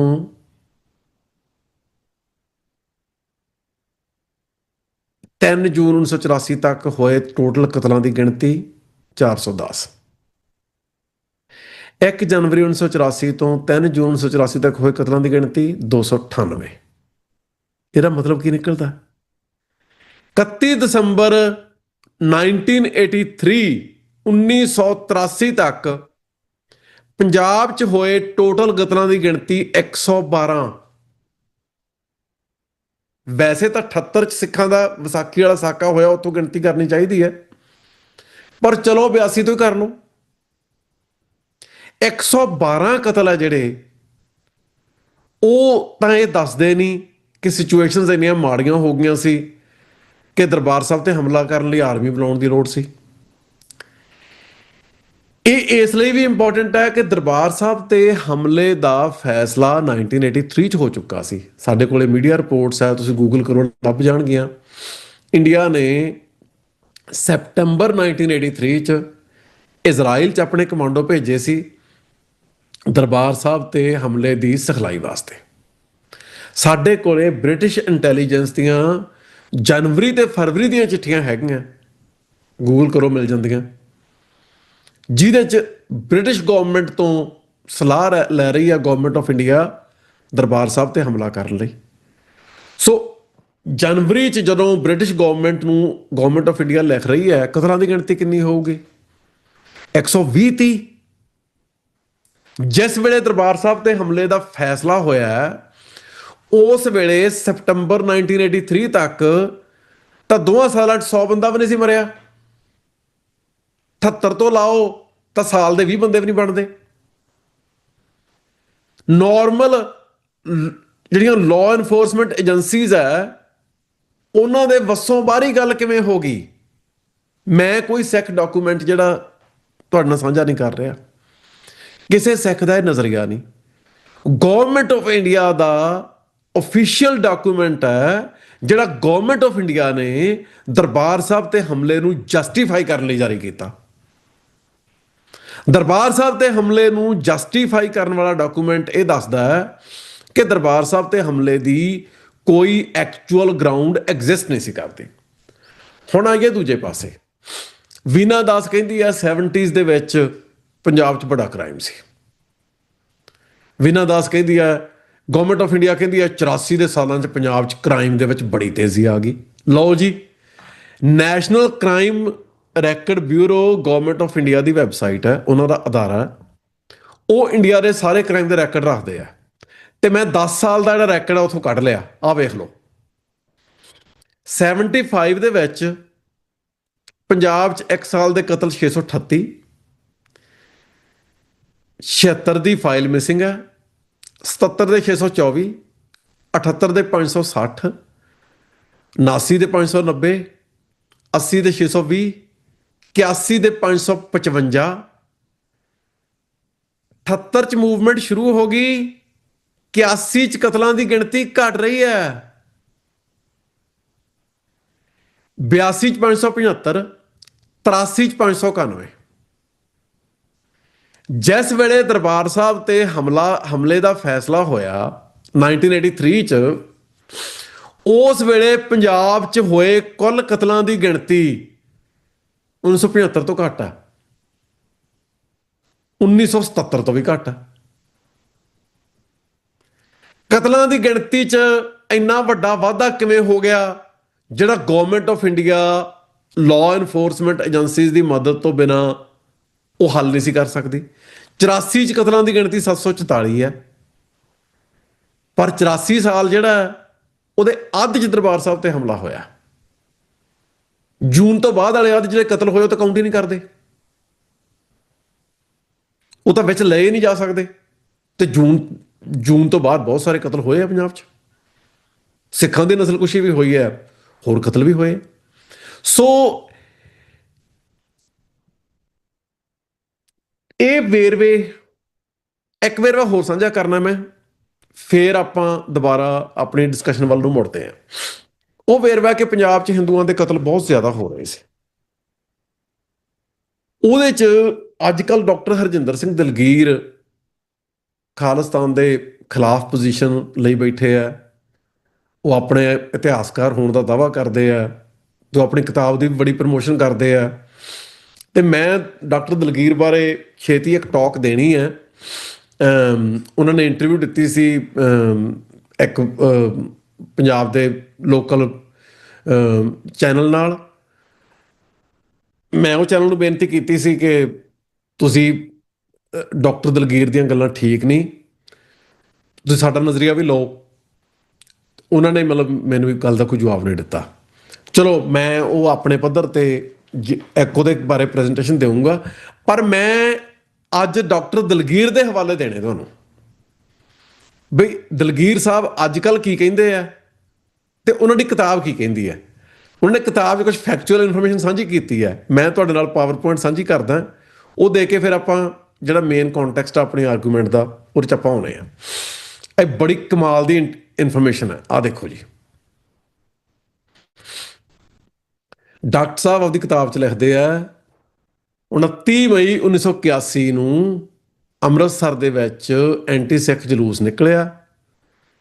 ਬਰਛਿਆਂ, ਤਰਸ਼ੂਲਾਂ, ਤਲਵਾਰਾਂ ਤੇ ਸਿਗਰਟਾਂ ਦੀਆਂ ਡੱਬੀਆਂ ਟੰਗੀਆਂ ਸੀ ਤੇ ਨਾਅਰੇ ਲੱਗ ਰਹੇ ਸੀ, ਸਿਗਰਟ ਬੀੜੀ ਪੀਏਂਗੇ ਔਰ ਸ਼ਾਨ ਸੇ ਜੀਏਂਗੇ, ਕੱਚ ਕੜਾ ਕਿਰਪਾਨ, ਸਿੱਖਾਂ ਨੂੰ ਭੇਜੋ ਪਾਕਿਸਤਾਨ, ਹਿੰਦੂ ਹਿੰਦੂ ਭਾਈ ਭਾਈ, ਸਿੱਖਾ ਸ਼ਾਹੀ ਨਹੀਂ ਚਲੇਗੀ, ਊੜੀ ਐੜੀ ਨਹੀਂ ਪੜेंगे, ਜੂੜਾ ਜੂੜੀ ਘਾਟ ਧਰੇਂਗੇ। ਹੁਣ ਸਿਗਰਟ ਆ ਜਿਹੜੀ, ਉਹ ਹਿੰਦੂਆਂ ਦਾ ਧਾਰਮਿਕ ਚਿੰਨ੍ਹ ਨਹੀਂ, ਇੱਕ ਮਾੜੀ ਆਦਤ ਹੀ ਆ ਨਾ, ਪਰ ਉਹਨੂੰ ਪ੍ਰੈਸਟੀਜ ਇਸ਼ੂ ਬਣਾਇਆ ਗਿਆ। ਇਹ ਡਾਕਟਰ ਦਲਗੀਰ ਜਿਹੜਾ ਇਹ ਨਿਊਜ਼ ਰਿਪੋਰਟਾਂ ਇਹ ਸਾਡੇ ਨਾਲ ਸਾਂਝੀਆਂ ਕਰ ਰਹੇ ਆ। ਜਿਹੜਾ ਆਹ ਸੈਕਿੰਡ ਨਾਅਰਾ ਹੈ ਕੱਚ ਕੜਾ ਕਿਰਪਾਨ, ਇਹਦਾ ਮਤਲਬ ਇਹ ਹੈ ਵੀ ਅੰਮ੍ਰਿਤਧਾਰੀ ਸਿੱਖਾਂ ਦਾ ਇੰਨਾ ਵੱਡਾ ਜੈਨੋਸਾਈਡ ਕਰਾਂਗੇ ਕਿ ਉਹ ਸ਼ਰਨਾਰਥੀ ਬਣ ਕੇ ਪਾਕਿਸਤਾਨ ਜਾਣ ਲਈ ਮਜਬੂਰ ਹੋ ਜਾਣਗੇ। ਸੋ ਪੰਜਾਬ ਦੇ ਸ਼ਹਿਰਾਂ ਦੀਆਂ ਗਲੀਆਂ 'ਚ ਸਿੱਖਾਂ ਨੂੰ ਜੈਨੋਸਾਈਡ ਦੀ ਧਮਕੀ ਦਿੱਤੀ ਜਾ ਰਹੀ ਹੈ। ਅੱਗੇ ਆ ਜਾਓ, 31 ਮਈ 1981 ਦਲ ਖਾਲਸਾ ਨੇ 25,000 ਸਿੱਖਾਂ ਨੇ ਇਹਦਾ ਵਿਰੋਧ ਕੀਤਾ। 17 ਅਕਤੂਬਰ 1981 ਹਿੰਦੂਆਂ ਨੇ ਸਿੱਖਾਂ ਦੇ ਖਿਲਾਫ ਪ੍ਰੋਟੈਸਟ ਦਾ ਦਿਨ ਮਨਾਇਆ ਤੇ ਸਿੱਖਾਂ ਦੀਆਂ ਜਾਇਦਾਦਾਂ ਤੇ ਹਮਲੇ ਕੀਤੇ। ਇੱਕ ਸਿੱਖ ਦਾ ਸਕੂਟਰ PVP 2705 ਸਾੜ ਦਿੱਤਾ ਗਿਆ, ਸਿੱਖਾਂ ਦੀਆਂ 4 ਦੁਕਾਨਾਂ ਲੁੱਟ ਲਈਆਂ ਗਈਆਂ ਤੇ 8 ਸਿੱਖ ਜ਼ਖਮੀ ਹੋਏ। ਸੋ ਸਬਜੈਕਟਿਵ ਵਾਇਲੈਂਸ ਹੋ ਰਹੀ ਹੈ। ਜਿਹੜੀ ਮੈਜੋਰਟੀ ਕਮਿਊਨਿਟੀ ਦੀ ਜਿਹੜੀ ਆਬਜੈਕਟਿਵ ਵਾਇਲੈਂਸ ਚੱਲ ਰਹੀ ਸੀ, ਉਹ 1981 ਦੇ ਵਿੱਚ ਸਬਜੈਕਟਿਵ ਵਾਇਲੈਂਸ ਦੇ ਰੂਪ ਸਾਹਮਣੇ ਆ ਗਈ। ਇਸ ਦੇ ਬਾਵਜੂਦ ਕਿਸੇ ਹਿੰਦੂ ਦੇ ਖਿਲਾਫ ਕੋਈ ਵੀ ਕਾਰਵਾਈ ਨਹੀਂ ਕੀਤੀ ਗਈ। ਇੰਪੋਰਟੈਂਟ ਗੱਲ ਇਹ ਹੈ ਕਿ ਇਹ ਗੱਲ ਡਾਕਟਰ ਹਰਜਿੰਦਰ ਸਿੰਘ ਦਲਗੀਰ ਲਿਖ ਰਹੇ ਹੈ। 28 ਅਪ੍ਰੈਲ 1982 ਅੰਮ੍ਰਿਤਸਰ ਵਿੱਚ ਹਿੰਦੂਆਂ ਨੇ ਹਿੰਦੂ ਵਜ਼ੀਰ ਕੇਵਲ ਕ੍ਰਿਸ਼ਨ ਦੀਆਂ ਹਦਾਇਤਾਂ ਹੇਠ 2 ਗੁਰਦੁਆਰੇ ਸਾੜੇ ਅਤੇ ਸਿੱਖਾਂ ਉੱਤੇ ਹਮਲੇ ਕੀਤੇ। ਦਰਬਾਰ ਸਾਹਿਬ ਦੇ ਆਲੇ ਦੁਆਲੇ ਕਰਫਿਊ ਲਾ ਦਿੱਤਾ ਗਿਆ ਸੀ। ਸਿੱਖਾਂ ਤੇ ਹੋਏ ਹਮਲਿਆਂ ਤੇ ਹਿੰਦੂ ਅਖਬਾਰਾਂ ਵੱਲੋਂ ਸਿੱਖਾਂ ਦੇ ਖਿਲਾਫ ਜ਼ਹਿਰੀਲਾ ਪ੍ਰਚਾਰ ਕਰਨ ਦੇ ਜਵਾਬ ਵਜੋਂ ਕੁਝ ਖਾੜਕੂਆਂ ਵੱਲੋਂ 28 ਅਪ੍ਰੈਲ ਨੂੰ ਫਿਰਕੂ ਹਿੰਦੂ ਅਖਬਾਰਾਂ ਹਿੰਦ ਸਮਾਚਾਰ ਵੀਰ ਪ੍ਰਤਾਪ ਨੂੰ ਫਿਰਕੂ ਐਡੀਟਰਾਂ ਨੂੰ ਗਊਆਂ ਦੇ ਕੰਨ ਪਾਸਲ ਕਰਕੇ ਭੇਜੇ ਗਏ। ਆਹ ਜਿਹੜੀ ਗੱਲ ਹੈ ਗਊਆਂ ਦੇ ਕੰਨਾਂ ਵਾਲੀ, ਇਹ ਆਪਾਂ ਸਾਰਿਆਂ ਨੇ ਸੁਣੀ ਹੈ। ਜਿਹੜੀ 2 ਗੁਰਦੁਆਰੇ ਸਾੜਨ ਵਾਲੀ ਗੱਲ ਹੈ ਤੇ ਉਹਦੇ 'ਚ ਇੱਕ ਮਿਨਿਸਟਰ ਕੇਵਲ ਕ੍ਰਿਸ਼ਨ ਦੀ ਇਨਵੋਲਵਮੈਂਟ, ਇਹ ਕਿਸੇ ਨੇ ਨਹੀਂ ਸੁਣੀ।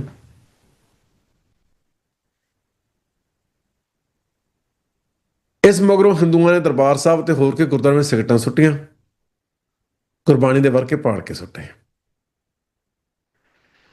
ਗਊਆਂ ਦੇ ਵਾਕਿਆ ਦੇ ਸਿਲਸਿਲੇ ਵਿੱਚ ਪਟਿਆਲੇ ਦੇ ਹਿੰਦੂਆਂ ਨੇ ਜਲੂਸ ਕੱਢਿਆ। ਜਲੂਸ ਦੇ ਅੱਗੇ ਪਿੱਛੇ ਪੁਲਿਸ ਦੇ ਕੁਝ ਸਿਪਾਹੀ ਤੈਨਾਤ ਕੀਤੇ। ਜਦੋਂ ਜਲੂਸ ਹਿੰਦੂਆਂ ਦੇ ਇੱਕ ਮੁਹੱਲੇ ਵਿੱਚ ਪੁੱਜਾ ਤਾਂ ਹਿੰਦੂਆਂ ਨੇ ਪੁਲਿਸ ਦੇ ਸਿਪਾਹੀਆਂ ਉੱਤੇ ਪੱਥਰਾਂ ਤੇ ਡੰਡਿਆਂ ਦੀ ਬਾਰਿਸ਼ ਸ਼ੁਰੂ ਕਰ ਦਿੱਤੀ। ਇਸ ਤੇ ਪੁਲਿਸ ਵਾਲੇ ਭੱਜਣ ਲੱਗ ਪਏ। ਹਿੰਦੂਆਂ ਨੇ 2 ਸਿੱਖ ਸਿਪਾਹੀਆਂ ਨੂੰ ਫੜ ਲਿਆ ਅਤੇ ਬੇਤਹਾਸ਼ਾ ਕੁੱਟ-ਕੁੱਟ ਕੇ ਬੇਹੋਸ਼ ਕਰਕੇ ਸੁੱਟ ਦਿੱਤਾ। ਦੋਵਾਂ ਵਿੱਚੋਂ ਇੱਕ ਸਿਪਾਹੀ ਹਰਭਜਨ ਸਿੰਘ ਤਾਂ ਮੌਕੇ ਤੇ ਹੀ ਦਮ ਤੋੜ ਗਿਆ, ਪਰ ਦਰਬਾਰਾ ਸਰਕਾਰ ਨੇ ਉਸ ਨੂੰ 6 ਤਰੀਕ ਨੂੰ ਹਸਪਤਾਲ ਵਿੱਚ ਮਰਿਆ ਐਲਾਨ ਕੀਤਾ। ਇਸ ਕੇਸ ਵਿੱਚ ਕਦੇ ਕਿਸੇ ਹਿੰਦੂ ਨੂੰ ਕੁਝ ਨਾ ਕਿਹਾ ਗਿਆ। ਮੌਕੇ ਦੇ ਇੱਕ ਸਾਧ ਨੇ 9 ਜੂਨ ਨੂੰ ਸ੍ਰੀ ਗੁਰੂ ਗ੍ਰੰਥ ਸਾਹਿਬ ਦੇ 15 ਸਰੂਪ ਜਿਹੜੇ ਆ ਉਹ ਅਗਨ ਭੇਟ ਕਰਕੇ ਬੇਅਦਬੀ ਕੀਤੀ।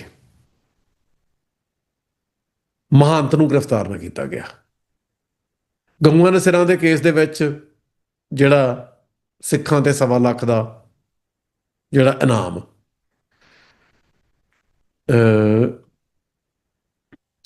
22 ਸਿੱਖ ਦੁਕਾਨਾਂ ਸਾਡੀਆਂ ਪਟਿਆਲੇ ਸ਼ਹਿਰ ਦੇ ਵਿੱਚ। ਤੁਹਾਡੀ ਜਾਣਕਾਰੀ ਲਈ ਪੰਜਾਬ ਦੇ ਵਿੱਚ 2 ਹੀ ਸ਼ਹਿਰ ਹੁੰਦੇ ਸੀ ਸਿੱਖ ਮੈਜੋਰਟੀ, ਇੱਕ ਪਟਿਆਲਾ ਤੇ ਦੂਜਾ ਮੁਹਾਲੀ। ਤੇ ਸਨ 2000 ਤੱਕ ਕੱਲਾ ਮੁਹਾਲੀ ਰਹਿ ਗਿਆ ਸੀ ਸਿੱਖ ਮੈਜੋਰਟੀ ਸ਼ਹਿਰ, ਪਟਿਆਲਾ ਵੀ ਨਹੀਂ ਸੀ ਰਿਹਾ। 22 ਜੂਨ ਦੀ ਰਾਤ ਨੂੰ ਪਟਿਆਲੇ ਦੇ ਦਹਿਸ਼ਤਗਰਦ ਹਿੰਦੂਆਂ ਨੇ ਸਿੱਖਾਂ ਦੀਆਂ 15 ਦੁਕਾਨਾਂ ਸਾੜ ਦਿੱਤੀਆਂ। ਇਸ ਦਾ ਜਵਾਬੀ ਅਮਲ ਰੋਕਣ ਵਾਸਤੇ ਪੁਲਿਸ ਨੇ 57 ਸਿੱਖਾਂ ਨੂੰ ਗ੍ਰਿਫਤਾਰ ਕਰ ਲਏ, 45 ਹਿੰਦੂ। ਸਿੱਖਾਂ ਉੱਤੇ ਦਫਾ 307 332 ਆਦਿ ਲਾਈਆਂ ਗਈਆਂ। ਦੁਕਾਨਾਂ ਵੀ ਸਿੱਖਾਂ ਦੀਆਂ ਸੜੀਆਂ ਤੇ ਗ੍ਰਿਫਤਾਰੀਆਂ ਵੀ ਉਹਨਾਂ ਦੀਆਂ ਹੋਈਆਂ। ਦਲਗੀਰ ਸਾਹਿਬ ਲਿਖ ਰਹੇ ਆ, ਜਲੰਧਰ ਵਿੱਚ ਸਿੱਖ ਜਲੂਸ ਉੱਤੇ ਬੰਬ 29 ਅਕਤੂਬਰ 1982। ਹਰਿਆਣੇ 'ਚ ਨਵੰਬਰ 1982 'ਚ ਹਰ ਪੱਗ ਵਾਲੇ ਬੰਦੇ ਨੂੰ ਨਾਲ ਦੁਰਵਿਹਾਰ ਏਸ਼ੀਅਨ ਗੇਮਸ ਵੇਲੇ। 3 ਦਸੰਬਰ 1982 ਨੂੰ ਹਿੰਦੂ ਲੀਡਰ, ਹਰਿਆਣੇ ਦਾ ਹਿੰਦੂ ਲੀਡਰ ਅਦਿੱਤਿਆ ਵੇਸ਼ ਬਿਆਨ ਦੇ ਰਿਹਾ ਕਿ ਹਰਿਆਣਵੀ ਪਿੰਡਾਂ 'ਚ ਬੈਠੇ ਸਿੱਖ ਜਿਹੜੇ ਆ ਉਹ ਹਰਿਆਣਾ ਛੱਡ ਕੇ ਪੰਜਾਬ ਚਲੇ ਜਾਣ।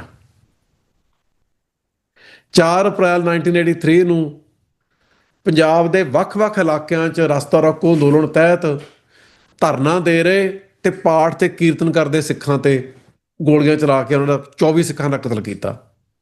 ਬਾਈਬਲ ਕਾਂਡ ਪਹਿਲੀ ਵਾਰੀ ਨਹੀਂ ਹੋਇਆ।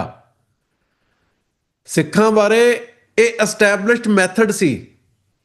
ਡੈਮੋਕ੍ਰੈਟਿਕ ਪ੍ਰੋਟੈਸਟ ਕਰਦੇ ਆ, ਮੱਥੇ 'ਚ ਗੋਲੀ ਮਾਰੋ। 5 ਅਕਤੂਬਰ 1983 ਨੂੰ ਢਿਲਵਾਂ ਬੱਸ ਕਾਂਡ ਹੋਇਆ, ਉਹਦੇ 'ਚ 6 ਹਿੰਦੂਆਂ ਦੇ ਕਤਲ ਹੋਏ। ਹੁਣ ਢਿਲਵਾਂ ਬੱਸ ਕਾਂਡ ਦੀ ਗੱਲ ਆਉਂਦੀ ਹੈ, ਜਿਹੜੀ ਢਿਲਵਾਂ ਬੱਸ ਕਾਂਡ ਤੋਂ ਪਹਿਲਾਂ ਵਰ੍ਹਿਆਂ ਦੀ ਮਤਲਬ ਹਰਿਆਣੇ 'ਚ ਸਿੱਖਾਂ ਤੇ ਵਾਇਲੈਂਸ ਹੋਈ ਭਜਨ ਲਾਲ ਦੇ ਕਹਿਣ ਤੇ। ਸਟੇਟ ਸਪਾਂਸਰਡ ਮਤਲਬ ਸਮੂਹਕ ਜਿਹੜੇ ਅਟੈਕ ਸਿੱਖਾਂ ਤੇ। ਮੈਂ ਸਾਰੀ ਮੂਵਮੈਂਟ ਦੇ ਬਾਰੇ ਨਿਊਜ਼ ਆਰਕਾਈਵਸ ਕਾਫੀ ਜਿਹੜੇ ਸਰਚ ਕੀਤੇ ਆ, ਤੇ ਮੈਂ ਉਹ ਟਾਈਮਜ਼ ਆਫ ਇੰਡੀਆ ਦਾ ਐਕਸੈਸ ਸੀ ਮੇਰੇ ਕੋਲ ਆਕਸਫੋਰਡ ਰਾਹੀਂ। ਮੈਂ ਉਸ ਵੇਲੇ ਦੇ ਅਖਬਾਰ ਕੱਢੇ, ਅਖਬਾਰ 'ਚ ਇੱਕ ਵੀ ਖਬਰ ਨਹੀਂ ਹਰਿਆਣੇ 'ਚ ਸਿੱਖਾਂ ਤੇ ਹੋਈ ਵਾਇਲੈਂਸ ਦੀ। 200 ਤੋਂ ਉੱਤੇ ਦੁਕਾਨਾਂ ਸੜ ਗਈਆਂ, ਅਨੇਕਾਂ ਬੰਦੇ ਜ਼ਖਮੀ ਹੋਏ, ਕੁਝ ਮਾਰੇ ਗਏ। ਖਬਰ ਹੀ ਹੈ ਨਹੀਂ। ਮੈਨੂੰ ਖਬਰ ਕੀ ਲੱਭੀ ਵੀ ਹਰਿਆਣੇ ਦੇ ਵਿੱਚ ਗੜਬੜ ਹੋਣ ਕਾਰਨ ਜਿਹੜਾ ਕਰਫਿਊ ਲਾਇਆ ਗਿਆ ਸੀ ਉਹ ਕਰਫਿਊ 'ਚ ਕੱਲ ਢਿੱਲਦੇ ਸੀ। ਹੁਣ ਢਿਲਵਾਂ ਬੱਸ ਕਾਂਡ ਬਾਰੇ ਪੱਤਰਕਾਰ ਜਗਤਾਰ ਸਿੰਘ, ਗੁਰਦਰਸ਼ਨ ਸਿੰਘ ਬਾਹੀਆ ਉਹ ਕਹਿੰਦੇ ਅਸੀਂ ਕੱਢ ਕੇ ਲਿਆਏ ਆ ਜੀ, ਸਾਨੂੰ ਪਤਾ ਲੱਗ ਗਿਆ ਉਹ ਸਟੇਟ ਦੀਆਂ ਏਜੰਸੀਆਂ ਨੇ ਨਹੀਂ ਕਰਾਇਆ। ਉਹ ਤਾਂ ਸੰਤਾਂ ਦੇ ਬੰਦਿਆਂ ਨੇ ਕੀਤਾ ਸੀ। ਹੁਣ ਪੱਤਰਕਾਰ ਜਗਤਾਰ ਸਿੰਘ ਤੇ ਗੁਰਦਰਸ਼ਨ ਸਿੰਘ ਬਾਹੀਆ ਐਕਚੁਅਲੀ ਕੀ ਕਰ ਰਹੇ ਆ? ਇੱਕ ਬੰਦਾ ਜਿਹਦੇ ਬਾਰੇ ਇਹ ਕਿਹਾ ਜਾਂਦਾ ਹੈ ਕਿ ਉਹ ਗ੍ਰਿਫਤਾਰ ਹੋਣ ਤੋਂ ਬਾਅਦ ਕਮਜ਼ੋਰ ਪੈ ਗਿਆ ਤੇ ਪੁਲਿਸ ਦਾ ਘੈਂਟ ਬਣ ਗਿਆ, ਉਹਦੀ ਸਟੇਟਮੈਂਟ ਨੂੰ ਫੇਸ ਵੈਲਿਊ ਤੇ ਲੈ ਰਹੇ ਆ। ਪੰਜਾਬ 'ਚ ਹੋਰ ਬੱਸ ਕਾਂਡ ਵੀ ਹੋਏ, ਜਿਵੇਂ ਮੁਕਤਸਰ ਬੱਸ ਕਾਂਡ ਹੋਇਆ। ਮੁਕਤਸਰ ਬੱਸ ਕਾਂਡ ਲਈ ਜਿਹੜੇ 2 ਬੰਦਿਆਂ ਨੂੰ ਮੁੱਖ ਦੋਸ਼ੀ ਠਹਿਰਾਇਆ ਸਟੇਟ ਨੇ, ਉਹ ਸੀ ਭਾਈ ਤਰਸੇਮ ਸਿੰਘ ਘੁਆੜ ਤੇ ਭਾਈ ਵਰਿਆਮ ਸਿੰਘ ਖੱਪਿਆਂ ਵਾਲੀ। ਸਾਰੀ ਦੁਨੀਆ ਜਾਣਦੀ ਹੈ, ਦੋਨੇ ਗ੍ਰਿਫਤਾਰ ਹੋਏ। ਦੋਵਾਂ ਤੇ ਟੌਰਚਰ ਹੋਇਆ। ਤਰਸੇਮ ਸਿੰਘ ਘੁਆੜ ਦੀਆਂ ਤਾਂ ਇੰਟੈਰੋਗੇਸ਼ਨ ਰਿਪੋਰਟਾਂ ਗੋਬਿੰਦ ਠੁਕਰਾਲ ਵਰਗਿਆਂ ਤੇ ਜਿਹੜੇ ਸ਼ੇਖਰ ਗੁਪਤਾ ਵਰਗੇ ਜਰਨਲਿਸਟਾਂ ਨੇ ਉਹ ਛਾਪੀਆਂ ਵੀ ਇੰਡੀਆ ਟੂਡੇ ਵਰਗੀਆਂ ਥਾਵਾਂ ਤੇ।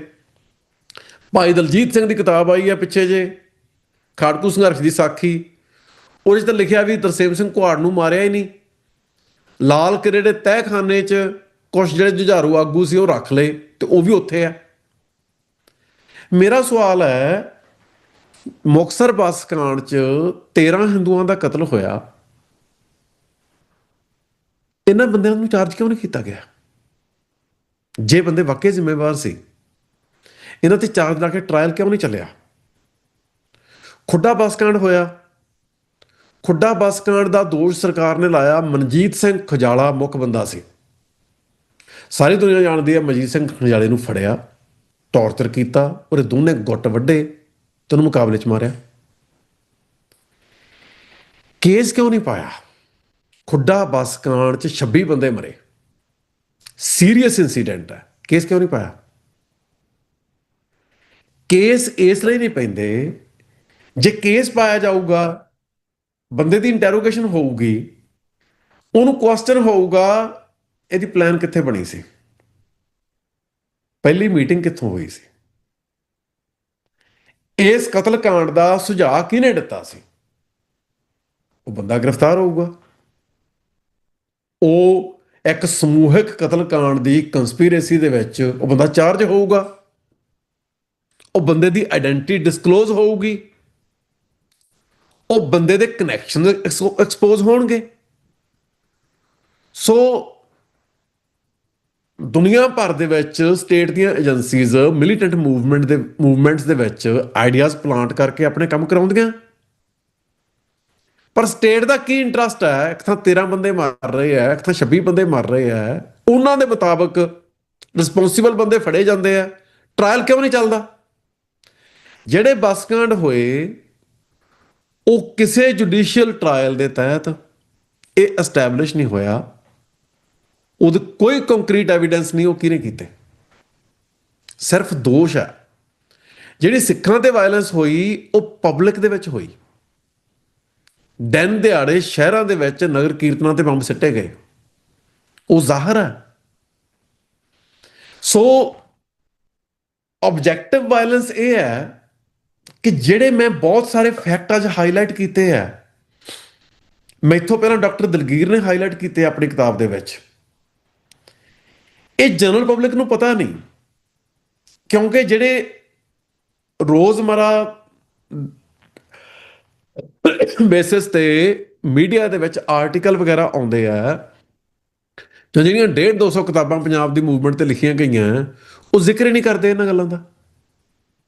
ਉਹ 1983 ਚ ਗੱਲ ਕਰਦੇ। ਹੁਣ ਗੱਲ ਆ ਗਈ ਵੀ ਹਿੰਦੂਆਂ ਦੇ ਜਾਨ ਮਾਲ ਨੂੰ ਖਤਰਾ ਸੀ, ਚਲੋ ਮੰਨ ਲਓ ਬੱਸਕਾਂਡ ਸਿੱਖਾਂ ਨੇ ਕੀਤੇ, 84 ਤੋਂ ਪਹਿਲਾਂ ਢਲਵਾਂ ਬੱਸਕਾਂਡ ਹੋਇਆ, 6 ਬੰਦੇ ਮਰੇ, ਨੌਸ਼ਹਿਰਾ ਬੱਸਕਾਂਡ ਹੋਇਆ, 4 ਬੰਦੇ ਮਰੇ, ਜਗਰਾਉਂ 'ਚ ਸੈਰ ਕਰਦੇ ਹਿੰਦੂਆਂ ਤੇ ਗੋਲੀ ਚੱਲੀ, ਕੁਝ ਬੰਦੇ ਜ਼ਖਮੀ ਹੋਏ, ਕੋਈ ਬੰਦਾ ਨਹੀਂ ਮਰਿਆ, ਜਲੰਧਰ ਗੋਲੀकांड ਹੋਇਆ, 3-4 ਬੰਦੇ ਮਰੇ, 20 ਦੀ ਗਿਣਤੀ ਨਹੀਂ ਬਣਦੀ ਕਿ 20 ਹਿੰਦੂਆਂ ਦੇ ਕਤਲ ਇਹ ਸਾਬਤ ਕਰਦੇ ਆ, ਜੇ ਇਹ ਮੰਨ ਨਹੀਂ ਲਈਏ ਕਿ ਉਹ ਸਿੱਖ ਜ਼ਿੰਮੇਵਾਰ ਸੀ ਉਹਦੇ ਲਈ, ਕਿ 20 ਹਿੰਦੂਆਂ ਦੇ ਕਤਲ ਇਹ ਸਾਬਤ ਕਰਦੇ ਆ ਕਿ ਪੰਜਾਬ 'ਚ ਆਮ ਹਿੰਦੂ ਦੀ ਜਾਨ ਮਾਲ ਨੂੰ ਬਹੁਤ ਜ਼ਿਆਦਾ ਖਤਰਾ ਸੀ। 1980 ਤੋਂ ਲੈ ਕੇ ਜੇ ਹਰਿਆਣੇ ਤੋਂ ਲੈ ਕੇ ਪੰਜਾਬ 'ਚ ਗਿਣਤੀ ਕਰੀਏ, ਸਿੱਖਾਂ ਦੇ ਉੱਤੇ ਵੱਧ ਹਮਲੇ ਹੋਏ ਆ ਕਿ ਹਿੰਦੂਆਂ ਤੇ ਵੱਧ ਹਮਲੇ ਹੋਏ ਆ? ਪਰ ਮੀਡੀਆ ਦੀ ਆਬਜੈਕਟਿਵ ਵਾਇਲੈਂਸ ਓਪਰੇਸ਼ਨ ਦਾ ਸ਼ਿਕਾਰ ਕਮਿਊਨਿਟੀ ਨੂੰ ਓਪਰੈਸਿਵ ਬਣਾ ਕੇ ਪੇਸ਼ ਕਰਦੀ ਹੈ ਤੇ ਸਟੇਟ ਦੀ ਸਬਜੈਕਟਿਵ ਵਾਇਲੈਂਸ ਨੂੰ ਲੈਜੀਟਿਮਾਈਜ਼ ਕਰਦੀ ਹੈ। ਇਹ ਆਪਣਾ ਪੁਆਇੰਟ ਇੱਥੇ ਕਵਰ ਹੋ ਗਿਆ। ਮੈਂ ਥੋੜੇ ਸਮੇਂ 'ਚ 2 ਜਿਹੜੇ ਮੈਮਰੀ ਤੇ ਟਰਾਮਾ ਉਹ ਕੁਇਕਲੀ ਕਵਰ ਕਰਨੇ ਆ। ਥੋੜਾ ਜਿਹਾ ਲੰਮਾ ਹੋ ਗਿਆ ਆਪਣਾ ਲੈਕਚਰ, ਉਹਦੇ ਲਈ ਗੁਸਤਾਖੀ ਮਾਫ, ਪਰ ਕੁਇਕਲੀ ਆਪਾਂ ਟਰਾਮਾ ਤੇ ਮੈਮਰੀ ਬਾਰੇ ਗੱਲ ਕਰਕੇ ਫਿਰ ਆਪਾਂ ਸਾਰਾ ਜਿਹੜਾ ਇਹਨੂੰ ਕੰਕਲੂਡ ਕਰਦੇ ਹਾਂ। ਆਹ ਦੇਖੋ, ਟਰਾਮਾ ਬਾਰੇ ਮੈਂ ਤੁਹਾਡੇ ਨਾਲ, ਟਰਾਮਾ ਤੇ ਮੈਮਰੀ ਬਾਰੇ 2 ਜਿਹੜੀਆਂ ਸਲਾਈਡਸ ਹੈ ਮੈਂ ਤੁਹਾਡੇ ਨਾਲ ਸਾਂਝੀਆਂ ਕਰਦਾ, ਤੇ ਫਿਰ ਆਪਾਂ ਉਸ ਕੌਨਟੈਕਸਟ ਦੇ ਵਿੱਚ ਉਹਦੀ ਗੱਲ ਕਰਦੇ ਹਾਂ। ਆਹ ਦੇਖੋ, ਪਾਵਰ ਪੁਆਇੰਟ ਮੈਂ ਲੈ ਕੇ ਆਉਣਾ, ਆ ਲਓ ਜੀ। ਆ ਸਲਾਈਡ ਐਨਗੇਜਿੰਗ ਵਾਇਲੈਂਸ ਵਾਲੀ ਤੁਹਾਨੂੰ ਨਜ਼ਰ ਆ ਰਹੀ ਹੈ? ਓਕੇ, ਇਹ ਕਿਤਾਬ ਇਵਾਨਾ ਮਿਚੈਕ ਨੇ ਐਡਿਟ ਕੀਤੀ ਹੈ, engaging violence, trauma, memory and representation. ਮੈਂ ਰਿਕਮੈਂਡ ਕਰਦਾ ਤੁਸੀਂ ਪੜ੍ਹੋ। ਇਹਦੇ 'ਚ ਟਰਾਮਾ ਤੇ ਮੈਮਰੀ ਬਾਰੇ ਉਹਨੇ ਇਨਸਾਈਟਸ ਆਪਣੀਆਂ ਸਾਂਝੀਆਂ ਕੀਤੀਆਂ ਐਜ਼ ਐਡੀਟਰ। ਤੇ ਟਰਾਮਾ ਬਾਰੇ ਪਹਿਲਾਂ ਪੜ੍ਹਦੇ ਹਾਂ ਆਪਾਂ। Trauma is clinically understood as overwhelming emotional experiences that cannot be coped with and integrated into the person's existing inner world. The psychic defense against this overpowering threat is to cut off this experience from any integrative psychic process. Thus, traumatic experiences remain unintegrated or isolated in our inner world, which protects us from them. ਇੱਕ ਅੰਦਰਲਾ ਜਹਾਨ ਆ ਜਿਹੜਾ ਉਹ ਟਰੌਮਿਆਂ ਤੋਂ ਸੁਰੱਖਿਅਤ ਰਹਿੰਦਾ ਹੈ। Since they are not processed psychologically, traumatic experiences are preserved as they were first experienced and can be re-experienced time after time if they are triggered. Traumatic experience ਜੇ trigger ਹੋ ਜਾਣ ਬਾਹਰੋਂ ਤੇ ਦੁਬਾਰਾ ਐਕਸਪੀਰੀਅੰਸ ਹੁੰਦੇ ਆ। In post-traumatic syndrome, the traumatic experience is triggered by an external stimulus, such as a smell, a sound, a look of a person, or some other association, and the trauma is repeated. Trauma ਅੰਦਰ ਪਿਆ, ਬਾਹਰੋਂ ਚੀਜ਼ਾਂ ਉਹਨੂੰ trigger ਕਰ ਦਿੰਦੀਆਂ ਤੇ trauma repeat ਹੁੰਦਾ। 20ਵੀਂ ਸਦੀ 'ਚ ਸਿੱਖਾਂ ਨੂੰ ਜਿਹੜਾ ਸਭ ਤੋਂ ਵੱਡਾ ਟਰਾਮਾ ਮਿਲਿਆ ਉਹ ਸੀ ਦਰਬਾਰ ਸਾਹਿਬ ਤੇ ਹਮਲਾ। ਜਦੋਂ ਦਰਬਾਰ ਸਾਹਿਬ ਤੇ ਹਮਲਾ ਹੋ ਹਟਿਆ, ਗਵਰਨਮੈਂਟ ਆਫ ਇੰਡੀਆ ਨੇ ਕਿਹਾ ਕਿ ਦਰਬਾਰ ਸਾਹਿਬ ਦੇ ਉੱਤੇ ਫਿਊਚਰ ਦੇ ਵਿੱਚ ਕੰਟਰੋਲ ਕਰਨ ਲਈ ਅਸੀਂ ਇੱਕ ਗਲਿਆਰਾ ਸਕੀਮ ਲੈ ਕੇ ਆਵਾਂਗੇ। ਦਰਬਾਰ ਸਾਹਿਬ ਦੇ ਆਲੇ ਦੁਆਲੇ ਇਮਾਰਤਾਂ ਢਾਹ ਕੇ ਇੱਕ ਗਲਿਆਰਾ ਬਣਾਇਆ ਜਾਊਗਾ, ਉੱਥੇ ਪਾਰਕ ਬਣਨਗੇ, ਦਰਖਤ ਬਣਨਗੇ। ਉਹ ਗਲਿਆਰਾ ਸਕੀਮ ਤਹਿਤ ਦਰਬਾਰ ਸਾਹਿਬ ਦੇ ਆਲੇ ਦੁਆਲੇ ਜਿਹੜੀਆਂ ਇਤਿਹਾਸਕ ਇਮਾਰਤਾਂ ਸੀ, ਘਰ ਲੋਕਾਂ ਦੇ ਬਿਜ਼ਨਸ, ਉਹ ਢਾਹ ਤੇ, ਅੱਧੇ ਘਟਾ ਤੇ ਘੱਟੋ ਘੱਟ ਜੀ 15-16 ਸਾਲ ਤਾਂ ਮੈਂ ਵੇਂਦਾ ਰਿਹਾ, 2000 ਤੱਕ 16 ਸਾਲ ਲਾ ਲਓ, ਉਹ ਉਵੇਂ ਛੱਡਤੇ। ਅਸੀਂ ਦਰਬਾਰ ਸਾਹਿਬ ਜਾਈਦਾ ਸੀ, ਹੁਣ ਅਸੀਂ ਫਰੀਦਕੋਟ ਦੇ ਹਾਂ, ਤਰਨਤਾਰਨ ਵਾਲੇ ਪਾਸਿਓਂ ਜਾਂਦੇ ਹਾਂ, ਗੁਰਦੁਆਰਾ ਬਾਬਾ ਦੀਪ ਸਿੰਘ ਸ਼ਹੀਦ ਚਾਟੀਵਿੰਡ ਮੱਥਾ ਟੇਕਦੇ ਹਾਂ, ਫਿਰ ਗੁਰਦੁਆਰਾ ਵਿਵੇਕਸਰ, ਫਿਰ ਗੁਰਦੁਆਰਾ ਰਾਮਸਰ, ਫਿਰ ਗੁਰਦੁਆਰਾ ਕੌਲਸਰ, ਫਿਰ ਦਰਬਾਰ ਸਾਹਿਬ ਜਾਣਾ। ਸੋ ਦਰਬਾਰ ਸਾਹਿਬ ਦੇ ਵਿੱਚੋਂ ਤੁਸੀਂ ਸਰਾਂ ਵਾਲੇ ਪਾਸਿਓਂ ਜੇ ਘੰਟਾ ਘਰ ਵੱਲ ਨੂੰ ਜਾਓ, ਸਾਰੇ ਪਾਸੇ ਮਲਬੇ ਦੇ ਢੇਰ, ਦੂਜੇ ਪਾਸੇ ਨੂੰ ਚਲੇ ਜਾਓ ਮਲਬੇ ਦੇ ਢੇਰ। ਉਹ ਮਲਬਾ ਕੀ ਹੈ?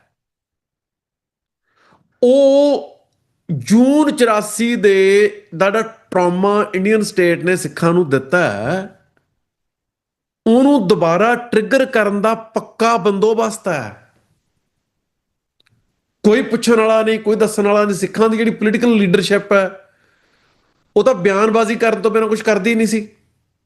ਰੂਟੀਨ ਪੋਲੀਟਿਕਸ, ਉਹਨੂੰ ਕਿਸੇ ਨੇ ਮੁੱਦਾ ਨਹੀਂ ਬਣਾਇਆ, ਉਸ ਮਾਮਲੇ 'ਚ ਕਿਸੇ ਨੇ ਧਰਨਾ ਨਹੀਂ ਲਾਇਆ, ਕੋਈ ਉੱਤੇ ਮੂਵਮੈਂਟ ਨਹੀਂ ਬਣੀ। ਬਸ ਉਹਨੂੰ ਵੇਖ ਅੰਦਰ ਟਰਾਮਾ ਟ੍ਰਿਗਰ ਹੋਈ ਜਾਂਦਾ। ਹੁਣ ਸਟੇਟ ਟਰਾਮਾ ਟ੍ਰਿਗਰ ਕਿਉਂ ਕਰਨਾ ਚਾਹੁੰਦੀ ਹੈ? ਉਸੇ ਗੱਲ ਕਰਕੇ ਜਿਹੜੀ ਕਰਕੇ ਉਹ ਟਰਾਮਾ ਦੇਣਾ ਚਾਹੁੰਦੀ ਹੈ। ਵੀ ਜਿਹੜੀ ਲੋਕਾਂ ਦੀ ਇੱਕ ਸੈਂਸ ਆਫ ਡਿਗਨਿਟੀ ਹੈ, ਜਿਹੜੀ ਬ੍ਰਾਹਮਣ ਨੇ ਸਦੀਆਂ ਤੱਕ ਉਹਨਾਂ ਨੂੰ ਡਿਨਾਈ ਕੀਤੀ ਸੀ, ਜਿਹੜੀ ਹਿਊਮਨ ਡਿਗਨਿਟੀ ਦੀ ਗੁਰੂ ਨਾਨਕ ਸਾਹਿਬ ਨੇ ਸਪਿਰਿਚੁਅਲ ਫਾਊਂਡੇਸ਼ਨ ਐਸਟੈਬਲਿਸ਼ ਕੀਤੀ। ਬਈ ਬ੍ਰਾਹਮਣ ਕੋਲੇ ਉੱਚਾ ਹੋਣ ਦਾ ਕੋਈ ਡਿਵਾਈਨ ਹੱਕ ਨਹੀਂ, ਕੋਈ ਡਿਵਾਈਨ ਸੈਂਕਸ਼ਨ ਨਹੀਂ। ਹਿਊਮਨ ਡਿਗਨਿਟੀ ਹਰ ਬੰਦੇ ਦੀ ਇੱਕੋ ਜਿਹੀ ਹੈ, ਕਿਉਂਕਿ ਹਰ ਬੰਦੇ 'ਚ ਸ੍ਰਿਸ਼ਟੀ ਦੇ ਹਰ ਕਣ ਕਣ ਦੇ ਵਿੱਚ ਇੱਕੋ ਕਰਤਾ, ਜਿਹੜਾ ਇੱਕੋ ਅਕਾਲ ਪੁਰਖ, ਖੁਦ ਹੀ ਜੋਤ ਹੈ। ਸੋ ਧਰਤੀ ਦਾ ਹਰ ਹਿੱਸਾ, ਧਰਤੀ ਦਾ ਹਰ ਮਨੁੱਖ ਇੱਕੋ ਜਿਹਾ ਪਵਿੱਤਰ ਹੈ। ਕੋਈ ਅਛੂਤ ਨਹੀਂ, ਕੋਈ ਨੀਚ ਨਹੀਂ, ਕੋਈ ਉੱਚਾ ਨਹੀਂ। ਇਹ ਹਿਊਮਨ ਡਿਗਨਿਟੀ ਸਿੱਖਾਂ ਨੂੰ ਗੁਰੂ ਨਾਨਕ ਸਾਹਿਬ ਦੇ ਦਰ ਤੋਂ ਹਾਸਲ ਹੋਈ।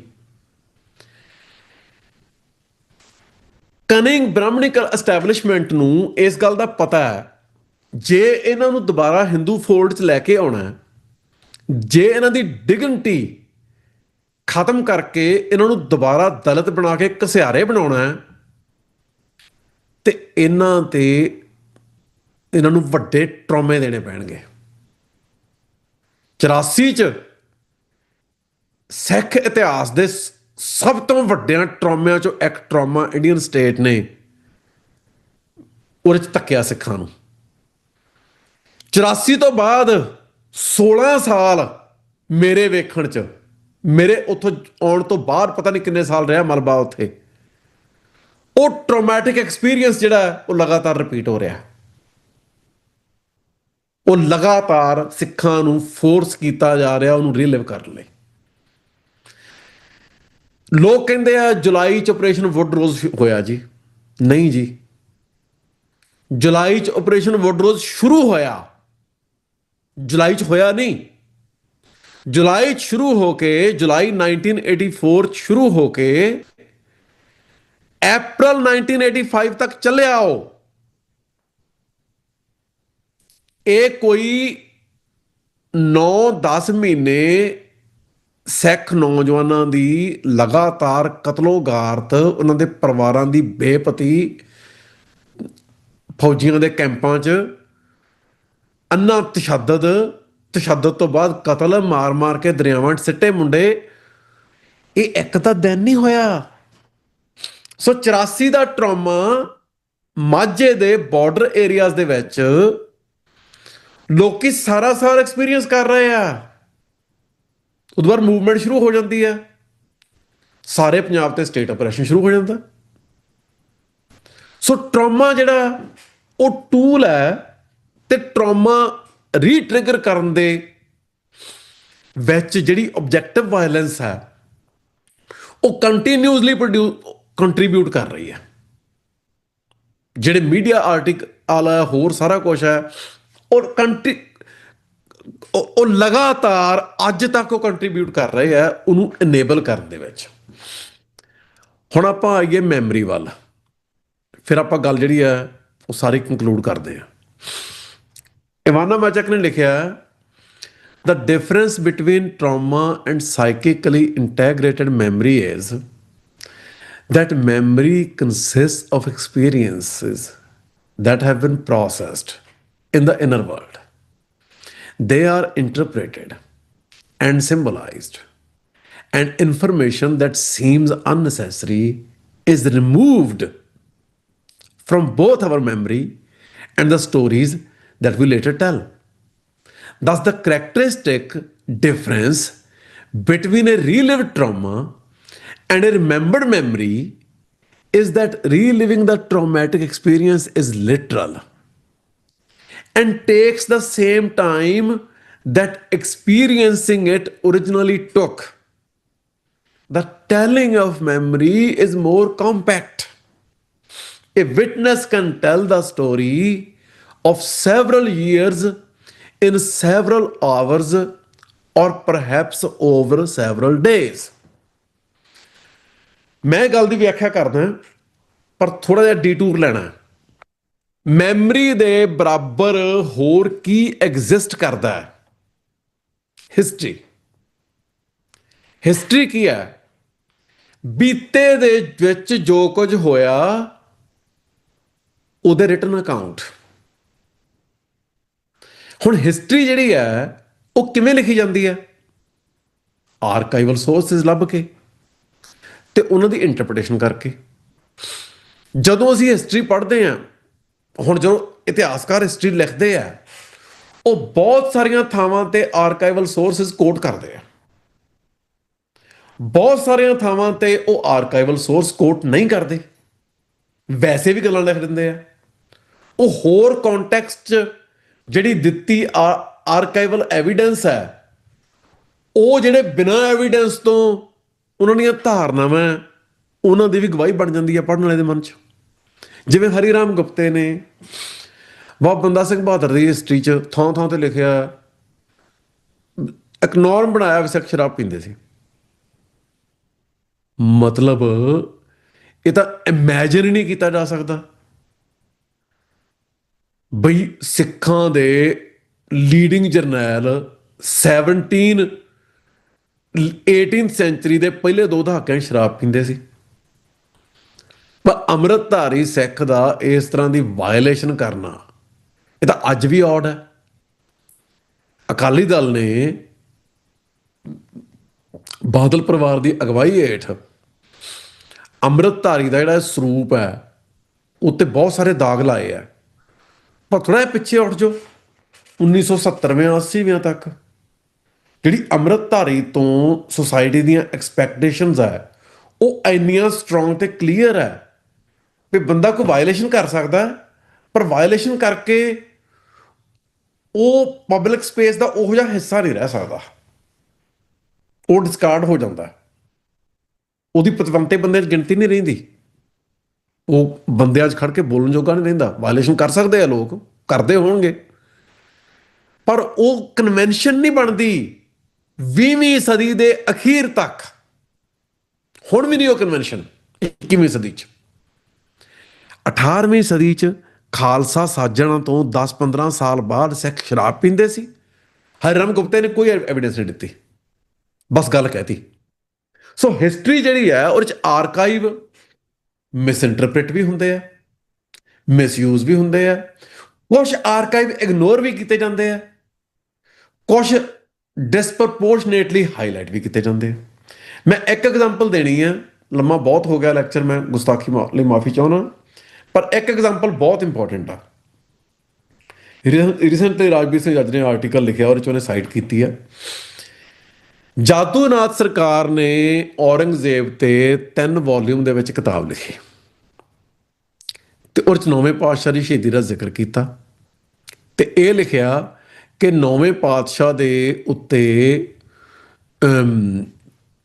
ਕੋਈ ਡਾਕੇ ਦਾ ਦੋਸ਼ ਸੀ ਤੇ ਉਸ ਡਾਕੇ ਦੇ ਦੋਸ਼ ਕਰਕੇ ਲੋਕਲ ਕੋਤਵਾਲ ਨੇ ਉਹਨੂੰ ਫੜਿਆ। ਔਰੰਗਜ਼ੇਬ ਤਾਂ ਉੱਥੇ ਹੈ ਵੀ ਨਹੀਂ ਸੀ, ਉਹ ਤਾਂ ਸਤਨਾਮੀ ਬਗਾਵਤ ਦਬਾਉਣ ਗਿਆ ਹੋਇਆ ਸੀ, ਉਹ ਤਾਂ ਹਸਨ ਅਬਦਾਲ ਸੀ, ਉਹ ਤਾਂ ਮਤਲਬ ਲੋਕਲ ਲੈਵਲ ਤੇ ਗੱਲ ਹੋਈ, ਕੋਈ ਉਹੋ ਜਿਹੀ ਕੋਈ ਗੱਲ ਨਹੀਂ ਵੀ ਹਿੰਦੂਆਂ ਵਾਸਤੇ ਸ਼ਹੀਦੀ ਦਿੱਤੀ। ਹੁਣ ਸਰਦਾਰ ਸਾਹਿਬ ਬਹੁਤ ਵੱਡੇ ਵਿਦਵਾਨ ਸੀ। ਸਰਦਾਰ ਸਾਹਿਬ ਇੱਕੋ ਹੀ ਸਿੱਖ ਵਿਦਵਾਨ ਸੀ ਜਿਨ੍ਹਾਂ ਦੀ ਲੈਟਨ, ਹਿਬਰੂ ਤੇ ਗ੍ਰੀਕ ਵਰਗੀਆਂ 3 ਕਲਾਸੀਕਲ ਲੈਂਗੁਏਜਸ ਤੇ ਕਮਾਂਡ ਸੀ। ਸਰਦਾਰ ਸਾਹਿਬ ਦੀ ਫਾਰਸੀ ਤੇ ਕਮਾਂਡ ਸੀ, ਪੁਰਾਣੀ ਫਾਰਸੀ ਤੇ ਕਮਾਂਡ ਸੀ ਜਿਹੜੀ ਕਿ ਬਹੁਤ ਵੱਖਰੀ ਹੈ ਤੇ ਬਹੁਤ ਔਖੀ ਹੈ। ਸੰਸਕ੍ਰਿਤ ਤੇ ਕਮਾਂਡ ਸੀ। ਹੁਣ ਸਰਦਾਰ ਸਾਹਿਬ ਤਾਂ ਫਾਰਸੀ ਪੰਜਾਬੀ ਵਾਂਗੂ ਜਾਣਦੇ ਸੀ। ਸਰਦਾਰ ਸਾਹਿਬ ਨੇ ਆਰਟੀਕਲ ਲਿਖਿਆ ਉਹਦੇ ਜਵਾਬ 'ਚ, ਤੇ ਆਰਟੀਕਲ ਦੇ ਵਿੱਚ ਲਿਖਿਆ ਫਾਰਸੀ ਦਾ ਇੱਕ ਡਾਕੂਮੈਂਟ ਨਹੀਂ ਮਿਲਦਾ, ਫਾਰਸੀ ਦੇ ਬਹੁਤ ਸਾਰੇ ਡਾਕੂਮੈਂਟ ਮਿਲਦੇ ਆ ਤੇ ਉਹਨਾਂ ਸਾਰਿਆਂ 'ਚ ਅਕਾਊਂਟ ਵੱਖੋ ਵੱਖਰੇ ਆ। ਔਰੰਗਜ਼ੇਬ ਦੇ ਉੱਥੋਂ ਜਾਣ ਦਾ 2 ਸਾਲ ਦੇ ਸਮੇਂ ਦਾ ਫਰਕ ਹੈ। ਪਹਿਲੀ ਗੱਲ ਹੈ, ਜਾਦੂਨਾਥ ਸਰਕਾਰ ਲਈ ਸਵਾਲ ਹੈ, ਕਿਹੜਾ ਫਾਰਸੀ ਆਰਕਾਈਵ ਆਥੈਂਟਿਕ ਹੈ ਤੇ ਕਿਹੜਾ ਨਹੀਂ?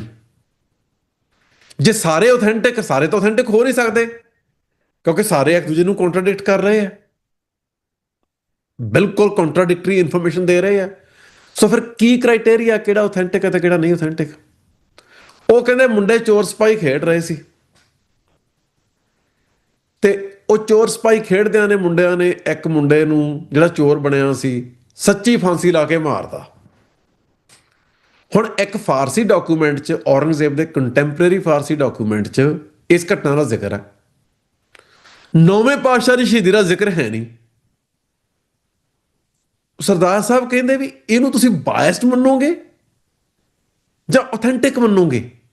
ਵੀ ਇਨਸਿਗਨੀਫੀਕੈਂਟ ਘਟਨਾਵਾਂ ਉਹਨਾਂ ਦਾ ਜ਼ਿਕਰ ਹੈ, 9ਵੇਂ ਪਾਤਸ਼ਾਹ ਦੀ ਸ਼ਹੀਦੀ ਦਾ ਜ਼ਿਕਰ ਹੈ ਨਹੀਂ। ਜਿਹੜਾ ਸਭ ਤੋਂ ਸਟਰੋਂਗ ਪੁਆਇੰਟ ਸਰਦਾਰ ਸਾਹਿਬ ਨੇ ਦਿੱਤਾ, ਉਹ ਕਹਿੰਦੇ ਹਿਜਰੀ ਕੈਲੰਡਰ ਦੇ ਵਿੱਚ ਸਾਲ ਦੇ ਦਿਨ ਈਸਵੀ ਕੈਲੰਡਰ ਤੋਂ ਘੱਟ ਹੁੰਦੇ ਆ।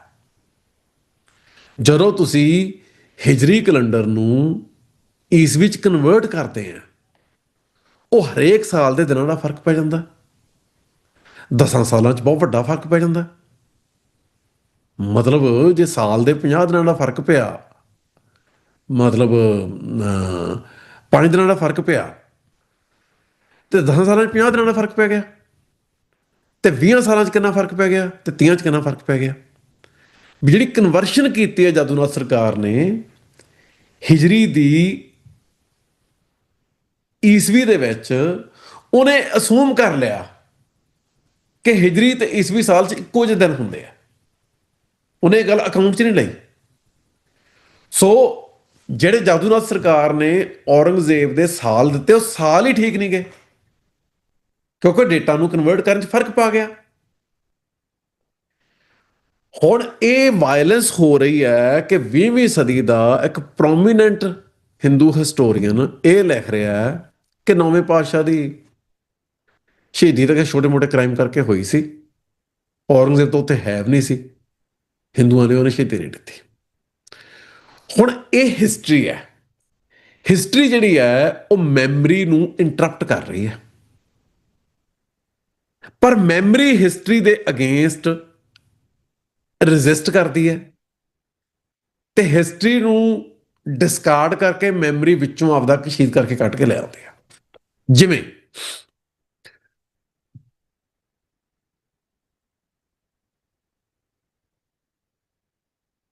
1978 ਤੋਂ 93 ਤੱਕ ਐਕਟਿਵ ਮੂਵਮੈਂਟ ਚੱਲੀ ਪੰਜਾਬ ਦੇ ਵਿੱਚ। ਮੂਵਮੈਂਟ ਜਦੋਂ ਡਾਊਨ ਹੋਈ ਤੇ ਉਹਦੇ ਖਿਲਾਫ ਨੈਰੇਟਿਵ ਸ਼ੁਰੂ ਹੋ ਗਏ ਵੀ ਖਾੜਕੂ ਤਾਂ ਬਹੁਤ ਮਾੜੇ ਸੀ, ਸਿੱਖਾਂ ਦੇ ਘਰ ਲੁੱਟਦੇ ਸੀ, ਰੇਪ ਕਰਦੇ ਸੀ, ਉੱਤੇ ਡਾਕੂਮੈਂਟਰੀਆਂ ਬਣ ਗਈਆਂ। ਮਤਲਬ ਸਰਬਮੀਤ ਨੇ ਆਰਟੀਕਲ ਲਿਖਿਆ ਸੀ, ਉਹ ਛੇਤੀ ਪੂਰਾ ਹੋ ਗਿਆ ਵਿਚਾਰਾ। ਸਰਬਮੀਤ ਨੇ ਆਰਟੀਕਲ ਲਿਖਿਆ ਸੀ, ਉਹ ਕਹਿੰਦਾ ਜਿਹੜੀਆਂ ਡਾਕੂਮੈਂਟਰੀਆਂ ਬਣੀਆਂ ਇਹ ਹਰਚਰਨ ਬੈਂਸ, ਸੁਰਜੀਤ ਪਾਤਰ ਤੇ ਅਮਰਜੀਤ ਗਰੇਵਾਲ ਨੇ ਬਣਾਈਆਂ। ਸੁਰਜੀਤ ਪਾਤਰ ਤੇ ਸਰਬਮੀਤ ਪੂਰੇ ਹੋ ਗਏ, ਪਰ ਹਰਚਰਨ ਬੈਂਸ ਤੇ ਅਮਰਜੀਤ ਸਿੰਘ ਗਰੇਵਾਲ ਤਾਂ ਜਿਉਂਦੇ ਆ। ਉਹ ਆਰਟੀਕਲ ਪਬਲਿਸ਼ ਹੋਇਆ, ਕਿਸੇ ਨੇ ਉਹਨੂੰ ਚੈਲੰਜ ਨਹੀਂ ਕੀਤਾ। ਸਰਬਮੀਤ ਸਾਡੇ ਵੇਲੇ ਹੁੰਦਾ ਸੀ ਪੰਜਾਬੀ ਯੂਨੀਵਰਸਿਟੀ 'ਚ, ਤੇ ਉਦੋਂ ਉਹਨੇ ਆਰਟੀਕਲ ਲਿਖਿਆ ਸੀ ਵੀ ਇਹ ਡਾਕੂਮੈਂਟਰੀਜ਼ ਤਿਆਰ ਹੋਈਆਂ ਸਾਰੀਆਂ ਫੇਕ ਆ, ਜਿਹੜੀਆਂ ਕੁੜੀਆਂ ਦੀਆਂ ਸਟੇਟਮੈਂਟ ਆ ਰਹੀਆਂ ਉਹ ਸਾਰਾ ਕੁਝ ਕੰਸਟਰਕਟਡ ਆ, ਕੁਝ ਵੀ ਅਸਲੀ ਨਹੀਂ। ਹਿਸਟਰੀ ਕ੍ਰੀਏਟ ਕਰਤੀ ਸਟੇਟ ਨੇ। ਅੱਜ ਉਹ ਹਿਸਟਰੀ ਕਿੱਥੇ ਆ? 93 ਦੇ ਵਿੱਚ ਜਿਹੜਾ ਇੱਕ ਸਿੱਖ ਖਾਲਿਸਤਾਨੀ ਖਾੜਕੂ ਦਾ ਇਮੇਜ ਹਿਸਟਰੀ ਦੀ ਪ੍ਰੋਡਕਸ਼ਨ ਰਾਹੀਂ ਸਟੇਟ ਨੇ ਪ੍ਰੋਡਿਊਸ ਕੀਤਾ, ਟਾਈਮ ਨਾਲ ਸਿੱਖ ਮੈਮਰੀ ਉੱਤੇ ਪ੍ਰਵੇਲ ਕਰ ਗਈ। ਸਿੱਖ ਮੈਮਰੀ 'ਚ ਅੱਜ ਸਿੱਖ ਜੁਝਾਰੂ ਦਾ ਇਮੇਜ ਉਹ ਨਹੀਂ ਗਾ। ਸਿੱਖ ਮੈਮਰੀ ਸਿੱਖ ਜੁਝਾਰੂ ਦਾ ਇਮੇਜ ਕਸ਼ੀਦ ਕੇ ਲੈ ਆਈ। ਸਿੱਖਾਂ ਦੇ ਹਿਊਮਨ ਰਾਈਟਸ ਲਈ ਕੰਮ ਕਰਨ ਲਈ ਇੱਕ ਬੰਦਾ ਆ ਗਿਆ, ਰਾਮ ਨਾਰਾਇਣ ਕੁਮਾਰ। ਉਹ ਜਗਨਨਾਥਪੁਰੀ ਦੇ ਸ਼ੰਕਰਾਚਾਰਿਆ ਦਾ ਪੁੱਤ ਸੀ ਤੇ ਲੈਫਟਿਸਟ ਹੋਣ ਦਾ ਦਾਅਵਾ ਕਰਦਾ ਸੀ, ਤੇ ਸਿੱਖ ਬੜਾ ਉਹਨੂੰ ਚੱਕਦੇ ਸੀ। ਕੁਮਾਰ ਨੇ ਮਨੁੱਖੀ ਅਧਿਕਾਰਾਂ ਲਈ ਕੰਮ ਕੀਤਾ ਜੀ। ਕੁਮਾਰ ਉਹਨੇ ਕਿਤਾਬ ਲਿਖਤੀ। ਕਿਤਾਬ ਦੇ ਵਿੱਚ ਭਾਈ ਜਿੰਦੇ ਸੁੱਖੇ ਵਰਗਿਆਂ ਦੇ ਕਰੈਕਟਰ ਅਸੈਸੀਨੇਸ਼ਨ, ਪੰਜਾਬ ਦੇ ਪਾਣੀਆਂ ਦੇ ਮਸਲੇ ਤੇ ਪੰਜਾਬ ਦੇ ਖਿਲਾਫ, 78 ਦੇ ਨਿਰੰਕਾਰੀ ਕਾਂਡ ਲਈ ਸਿੱਖਾਂ ਨੂੰ ਦੋਸ਼ੀ ਠਹਿਰਾਇਆ। 78 ਤੋਂ ਪਹਿਲਾਂ ਜਿਹੜਾ ਵੀਨਾ ਦਾਸ ਦੀ ਆਰਗੂਮੈਂਟ ਹੈ ਵੀ ਪੰਜਾਬ ਦੇ ਵਿੱਚ ਕ੍ਰਾਈਮ ਰੇਟ ਬਹੁਤ ਜ਼ਿਆਦਾ ਸੀ ਤੇ ਉਹਦੇ ਕਰਕੇ ਸਿੱਖ ਜਰਾਇਮ ਪੇਸ਼ਾ ਕੌਮ ਹੈ, ਤੇ ਸਿੱਖਾਂ ਦੇ ਜਿਹੜੇ ਮੁਜਰਮਾਨਾ ਬਿਰਤੀ ਕਰਕੇ ਖਾਲਿਸਤਾਨ ਦੀ ਲਹਿਰ ਸ਼ੁਰੂ ਹੋਈ।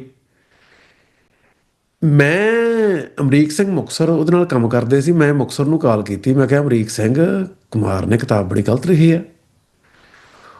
ਮੈਂ ਫਰੀਦਕੋਟ ਸੀ ਉਦੋਂ ਆਇਆ ਹੋਇਆ, ਤੇ ਅਮਰੀਕ ਮੈਨੂੰ ਕਹਿੰਦਾ ਵੀ ਤੂੰ ਚੰਡੀਗੜ੍ਹ ਆ ਜਾ, ਮੈਂ ਤੈਨੂੰ ਕੁਮਾਰ ਨਾਲ ਮਿਲਾਉਣਾ ਤੇ ਗੱਲ ਕਰ ਉਹਦੇ ਨਾਲ ਆ ਕੇ। ਮੈਂ ਚੰਡੀਗੜ੍ਹ ਚਲਾ ਗਿਆ। ਉੱਥੇ 22 ਸੈਕਟਰ ਜਿੱਥੇ ਕਿ ਪੰਜਾਬ ਬੁੱਕ ਸੈਂਟਰ ਨਾ, ਉਹਦੇ ਨੇੜੇ ਤੇੜੇ ਇੱਕ ਰੀਜੈਂਸੀ ਹੋਟਲ ਹੁੰਦਾ ਸੀ, ਸ਼ਾਇਦ ਹੁਣ ਵੀ ਹੋਵੇ। ਉੱਥੇ ਕੁਮਾਰ ਠਹਿਰਿਆ ਸੀ। ਮੈਂ ਤੇ ਅਮਰੀਕ ਉੱਥੇ ਚਲੇ ਗਏ। ਡਾਕਟਰ ਸੁਖਜੀਤ ਕੌਰ ਗਿੱਲ ਵੀ ਉੱਥੇ, ਉਹ ਵੀ ਹੈਗੇ ਹਜੇ, ਅਮਰੀਕ ਵੀ ਹੈਗਾ।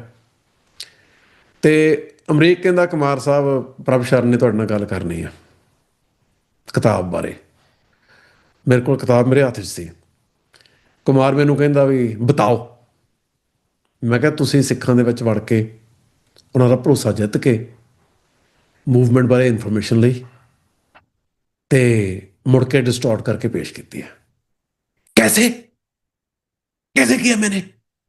ਮੈਂ ਕਿਤਾਬ ਖੋਲ ਕੇ ਦੱਸਣ ਲੱਗ ਗਿਆ ਉਹਨੂੰ। नहीं नहीं नहीं नहीं, ऐसी बात नहीं, हम बात कर सकते हैं। मैं कहा, ਆਪਾਂ ਗੱਲ ਕਰ ਰਹੇ हैं।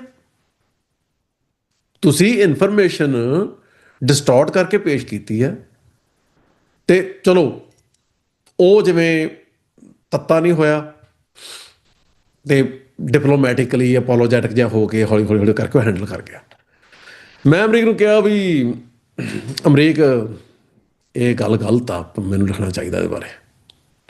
ਉਹ ਨਹੀਂ, ਤੂੰ ਰਹਿਣ ਦੇ, ਨਹੀਂ। ਮੈਂ ਕਿਹਾ ਨਹੀਂ ਲਿਖਣਾ ਚਾਹੀਦਾ।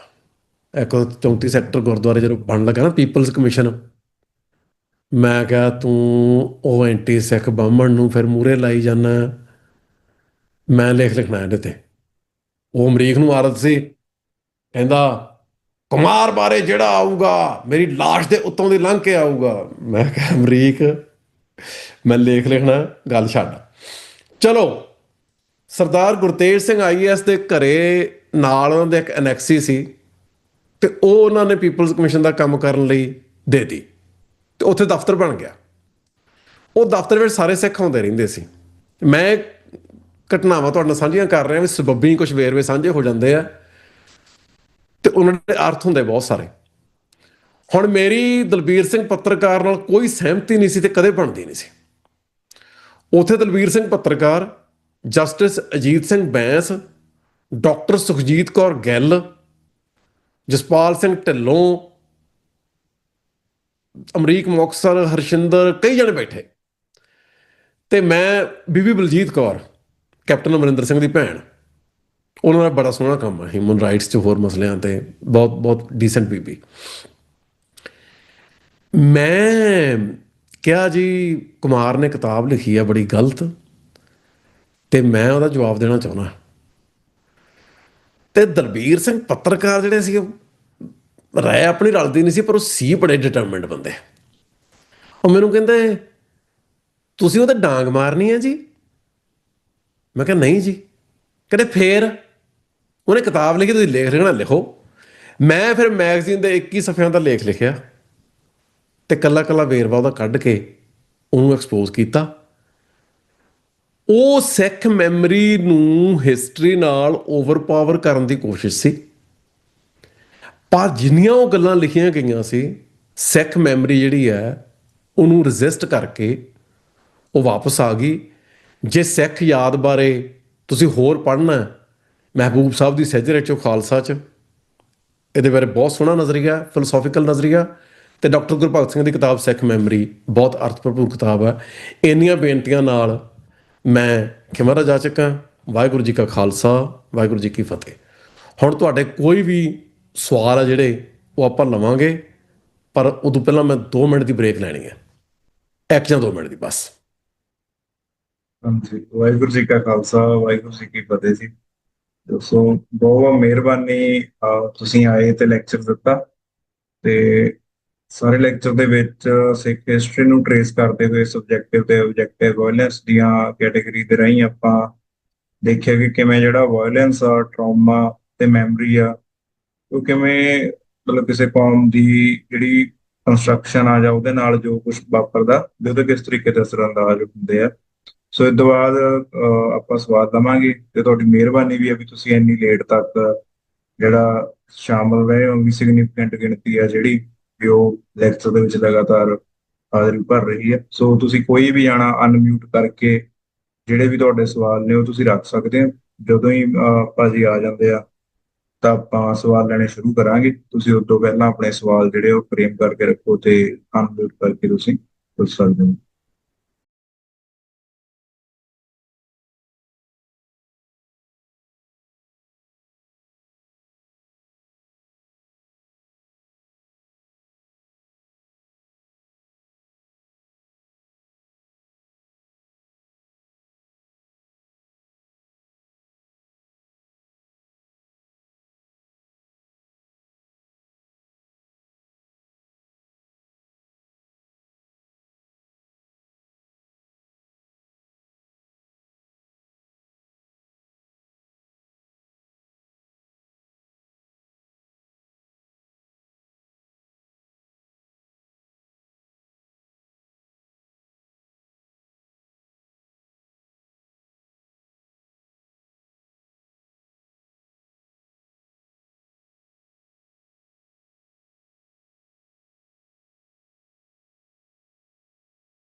ਗੁਸਤਾਖੀ ਮਾਫ ਜੀ। ਹਾਂਜੀ, ਕੋਈ ਸਵਾਲ? ਹਾਂਜੀ, ਜੋ ਵੀ ਸਵਾਲ ਪੁੱਛਣਾ ਚਾਹੁੰਦੇ ਆ ਉਹ ਅਨਮਿਊਟ ਕਰਕੇ ਆਪਣਾ ਸਵਾਲ ਰੱਖ ਸਕਦੇ ਆ। ਮਿਹਰਬਾਨੀ।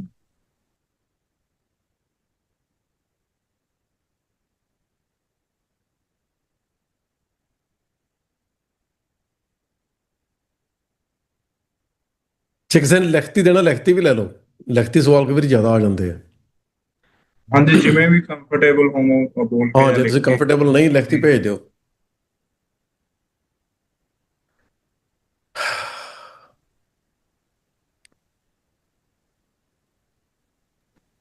ਬਾਈ ਜੀ, ਜਿਹੜੇ ਲੇਖ ਦੀ ਗੱਲ ਹੋਈ ਸੀ, ਇਹ ਲੇਖ ਸਾਂਝਾ ਹੋ ਸਕਦਾ ਕਿਸੇ ਤਰੀਕੇ ਸਾਂਝਾ ਤੋਂ? ਹੋ ਸਕਦਾ ਹੈ, ਸਾਂਝਾ ਹੋ ਸਕਦਾ ਹੈ। ਮੈਂ ਉਹਦੀ PDF ਰੱਖੀ ਵੀ ਹੈ ਮੇਰੇ ਕੋਲੇ, ਤੇ ਮੈਂ ਵੇਖਣਾ ਜੇ ਹੁਣੇ ਹੋ ਗਿਆ ਤਾਂ ਮੈਂ ਹੁਣੇ ਲੱਭ ਦਿੰਦਾ। ਮੈਥੋਂ ਲੰਮਾ ਵਾਲਾ, ਮੈਥੋਂ ਟਾਈਪ ਕੀਤਾ ਨਹੀਂ ਗਿਆ। ਮੈਂ ਟਾਈਪ ਕਰਕੇ ਪਾਉਣਾ ਚਾਹੁੰਦਾ ਸੀ, ਲੱਭ ਗਿਆ। ਲੱਭ ਗਿਆ, ਪਰ ਉਹ ਕੱਲੀਆਂ ਕੱਲੀਆਂ ਸਲਾਈਡਸ ਲੱਭੀਆਂ। ਮੈਂ ਉਹਨੂੰ ਜਿਹੜੀਆਂ ਫੋਟੋਆਂ ਖਿੱਚੀਆਂ ਹੋਈਆਂ ਨਾ, ਕੱਲੀਆਂ ਕੱਲੀਆਂ ਸਲਾਈਡਸ, ਉਹ ਮੈਂ ਉਹਦੀ ਸਾਂਝੀ ਕਰਕੇ PDF ਬਣਾ ਲਈ ਸੀ। ਉਹ ਮੈਨੂੰ ਲੱਭਣ ਦੀ ਲੋੜ ਹੈ। ਮੈਂ ਤੁਹਾਨੂੰ ਇੱਕ ਅੱਧੀ ਸਲਾਈਡ ਸਾਂਝੀ ਕਰ ਹੀ ਦਿੰਦਾ। ਤੁਸੀਂ ਹਾਂਜੀ। ਸ਼ਹਾਦਤ ਮੈਗਜ਼ੀਨ ਦਾ ਉਹ ਅੰਕ ਵੀ ਸ਼ੁਰੂ ਲੱਭ ਸਕਦੇ ਆ। ਸ਼ਹਾਦਤ ਮੈਗਜ਼ੀਨ ਹੈ ਨਾ, ਜਿਹੜਾ ਅਸੀਂ ਕੱਢਿਆ ਸੀ, ਅੱਛਾ ਇਹਦਾ ਜੀ। ਮੈਂ ਇਹਦਾ ਨਾਮ ਮੈਂ ਰੱਖਿਆ ਸੀ, ਸ਼ਹਾਦਤ ਮੈਗਜ਼ੀਨ ਦਾ। ਇਹ ਨਾਂ ਠੀਕ ਜਿਹੜਾ ਹੈ। ਨਾ, ਸ਼ਹਾਦਤ ਮੈਗਜ਼ੀਨ ਨੂੰ ਮੈਂ ਇਹ ਨਾਂ ਦਿੱਤਾ ਸੀ। ਤੇ ਇਹ ਸ਼ਹਾਦਤ ਕਿਸੇ ਹੋਰ ਕੋਲੇ ਸੀ, ਚੰਡੀਗੜ੍ਹ, ਕੋਈ ਅਨਨੋਨ ਜਿਹਾ ਮੈਗਜ਼ੀਨ ਸੀ, ਪਰ ਰਜਿਸਟਰਡ ਸੀ ਉਹਦੇ ਨਾਂ ਤੇ ਉਹ ਬੰਦਾ ਮੰਨਿਆ ਨਹੀਂ। ਫਿਰ ਅਸੀਂ ਸਿੱਖ ਸ਼ਹਾਦਤ ਕਰ ਲਿਆ। ਹਾਂਜੀ ਜੀ, ਇੱਕ ਸਵਾਲ ਆ ਗੁਰਸ਼ਰਨ ਕੌਰ ਦਾ ਕਿ ਜਿਹੜੀ ਤੁਸੀਂ ਉਹ ਕੁਮਾਰ ਦੀ ਕਿਤਾਬ ਕਹੀ ਆ ਵੀ ਉਹ ਕਿਹੜੀ ਕਿਤਾਬ ਆ? ਸਿੱਖ ਰਾਮ ਨਾਰਾਇਣ ਅੰਡਰਸਟੈਂਡ ਦਾ ਕੁਮਾਰ। Indian state.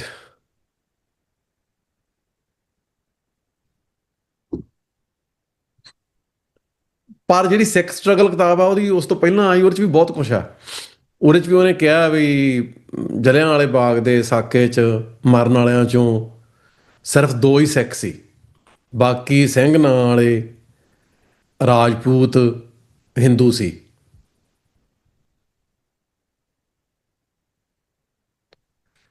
ਅਹ ਵਾਹਿਗੁਰੂ ਜੀ ਕਾ ਇੱਕ ਖਾਲਸਾ। ਦੋ ਸਲਾਈਡਾਂ ਤਾਂ ਜਿਹੜੀਆਂ ਆਰਟੀਕਲ ਦੀਆਂ ਨਾ, ਉਹ ਸਾਂਝੀਆਂ ਕਰਦਾ ਹੀ ਆ।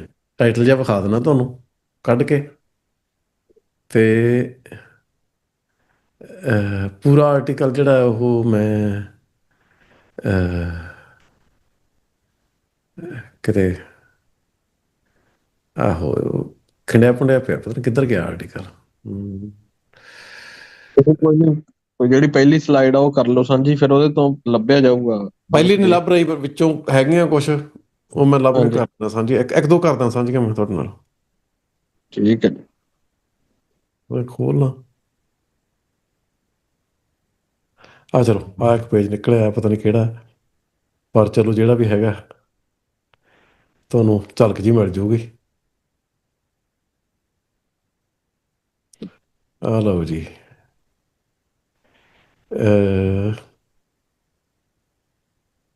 ਦੱਸਦਾ।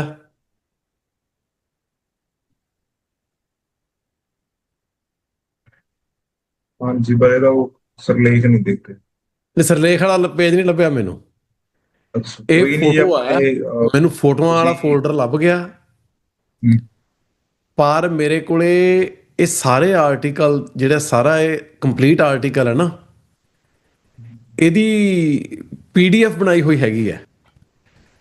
ਇੱਕ ਮਿੰਟ ਠਹਿਰੋ, ਮੇਰੇ ਕੋਲ ਹੈਗਾ ਇਹ ਆਰਟੀਕਲ।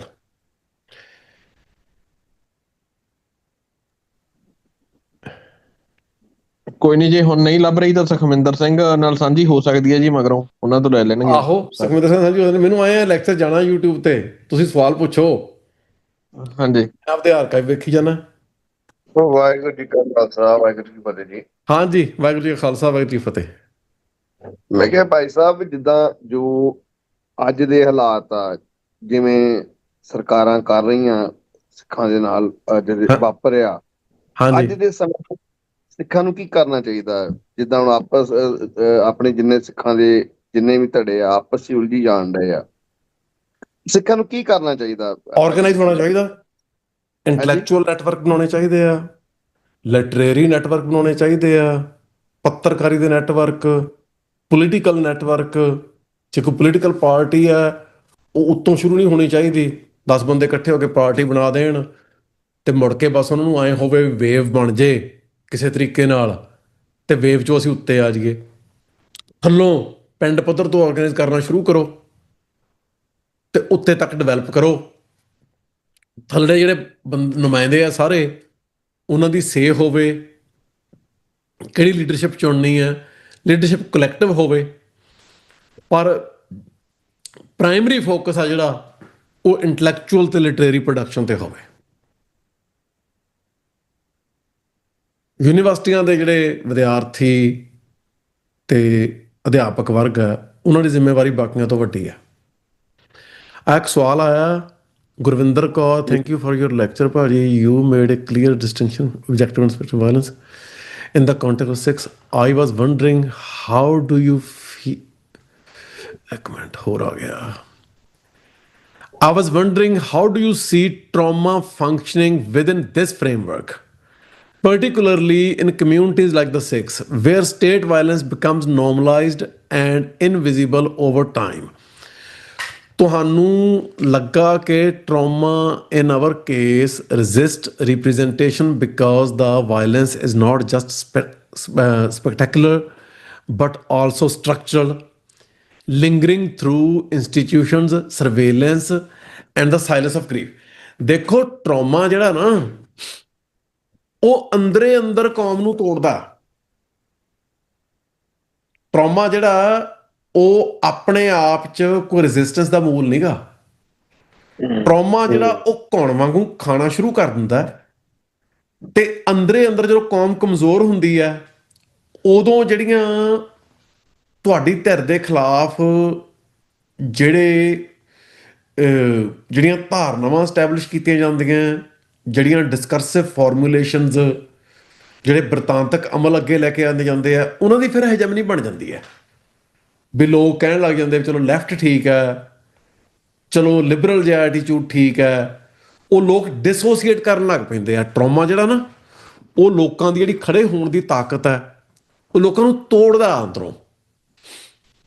ਤੇ ਮੈਮਰੀ ਦੇ ਵਿੱਚੋਂ ਹਿਸਟਰੀ ਦੀ ਗਲੋਰੀ ਹੈ ਜਿਹੜੀ, ਜਿਹਨੂੰ ਹਿਸਟੋਰੀਕਲ ਅਕਾਊਂਟਸ ਓਬਸਕਿਓਰ ਕਰਨ ਦੀ ਕੋਸ਼ਿਸ਼ ਕਰਦੇ ਆ, ਮੈਮਰੀ ਦੇ ਵਿੱਚੋਂ ਉਹ ਰੀਇਮਰਜ ਹੁੰਦੀ ਹੈ। ਤੇ ਉਹ ਮਤਲਬ ਹੁਣ ਜਦੋਂ ਸੰਤ ਭਿੰਡਰਾਂ ਵਾਲੇ ਆਏ ਸੀਨ ਤੇ ਕਿਸੇ ਨੇ ਕਿਤਾਬ ਤਾਂ ਲਿਖੀ ਨਹੀਂ ਵੀ ਸੰਤ ਜਰਨੈਲ ਸਿੰਘ, ਬਾਬਾ ਦੀਪ ਸਿੰਘ ਜਾਂ ਅਕਾਲੀ ਫੂਲਾ ਸਿੰਘ ਵਰਗੇ ਸਿੱਖ ਹੈ। ਸਿੱਖ ਮੈਮਰੀ ਨੇ ਕਨੈਕਸ਼ਨ ਬਣਾਇਆ, ਕਨੈਕਸ਼ਨ ਐਕੂਰੇਟ ਸੀ। ਸੰਤ ਜਰਨੈਲ ਸਿੰਘ, ਬਾਬਾ ਦੀਪ ਸਿੰਘ ਵਰਗੇ ਸਿੱਖ ਸੀ। ਸਿੱਖਾਂ ਨੇ 84 ਤੋਂ ਪਹਿਲਾਂ ਇਸ ਗੱਲ ਤੇ ਯਕੀਨ ਕੀਤਾ। 84 ਚ ਸੰਤਾਂ ਨੇ ਇਹ ਗੱਲ ਸਾਬਤ ਕਰਤੀ। ਸੋ ਮੈਮਰੀ ਜਿਹੜੀ ਆ ਉਹ ਟਰੋਮੈਟਿਕ ਇਫੈਕਟਸ ਨੂੰ ਅਨਡੂ ਕਰਨ ਦੀ ਸਮਰੱਥਾ ਰੱਖਦੀ ਆ, ਪਰ ਮੈਮਰੀ ਤੇ ਵੀ ਅਟੈਕ ਹੁੰਦੇ ਆ, ਮੈਮਰੀ ਕੰਸਟਰਕਸ਼ਨ ਕਰਨ ਦੀਆਂ ਵੀ ਕੋਸ਼ਿਸ਼ਾਂ ਹੁੰਦੀਆਂ। ਇਸੇ ਲਈ ਜਿਹੜਾ ਮਤਲਬ ਲੜਾਈ ਦੇ ਵਿੱਚ ਜਿਹੜਾ ਪੜ੍ਹਿਆ ਲਿਖਿਆ ਵਰਗ ਆ ਉਹਦਾ ਮੇਜਰ ਰੋਲ ਹੁੰਦਾ। ਇੱਕ ਸਵਾਲ ਮੇਰਾ ਸੀ ਬਈ, ਹਾਂਜੀ ਹਾਂਜੀ, ਜਿਹੜਾ ਮਿਡ 90s ਦੇ ਵਿੱਚ ਤੇ 2000s ਦੇ ਵਿੱਚ ਮਿਊਜ਼ਿਕ ਪ੍ਰੋਡਿਊਸ ਹੋਇਆ, ਜਿਹੜਾ ਜਿਵੇਂ ਸੈਡ ਗਾਣੇ ਸੀ ਤੇ ਲੱਚਰ ਵੀ ਸੀਗਾ, ਉਹ ਵਾਲਾ ਜਿਹੜਾ ਮਿਊਜ਼ਿਕ ਸੀ, ਉਹਨੂੰ ਤੁਸੀਂ ਟਰਾਮਾ ਦੇ ਨਾਲ ਜੋੜ ਕੇ ਦੇਖ ਸਕਦੇ ਹਾਂ? ਮਤਲਬ ਆਪਾਂ ਰਿਲੇਟ ਕਰ ਸਕਦੇ ਹਾਂ? ਬਿਲਕੁਲ ਬਿਲਕੁਲ। ਦੇਖੋ ਜਿਹੜੀ ਕਲਚਰਲ ਪ੍ਰੋਡਕਸ਼ਨ ਹੈ ਉਹ ਕਿਸੇ ਇੰਸਪੀਰੇਸ਼ਨ ਦੇ ਵਿੱਚੋਂ ਆਉਂਦੀ ਹੈ। ਕਲਚਰਲ ਪ੍ਰੋਡਕਸ਼ਨ ਵੈਸੇ ਨਹੀਂ ਆਉਂਦੀ।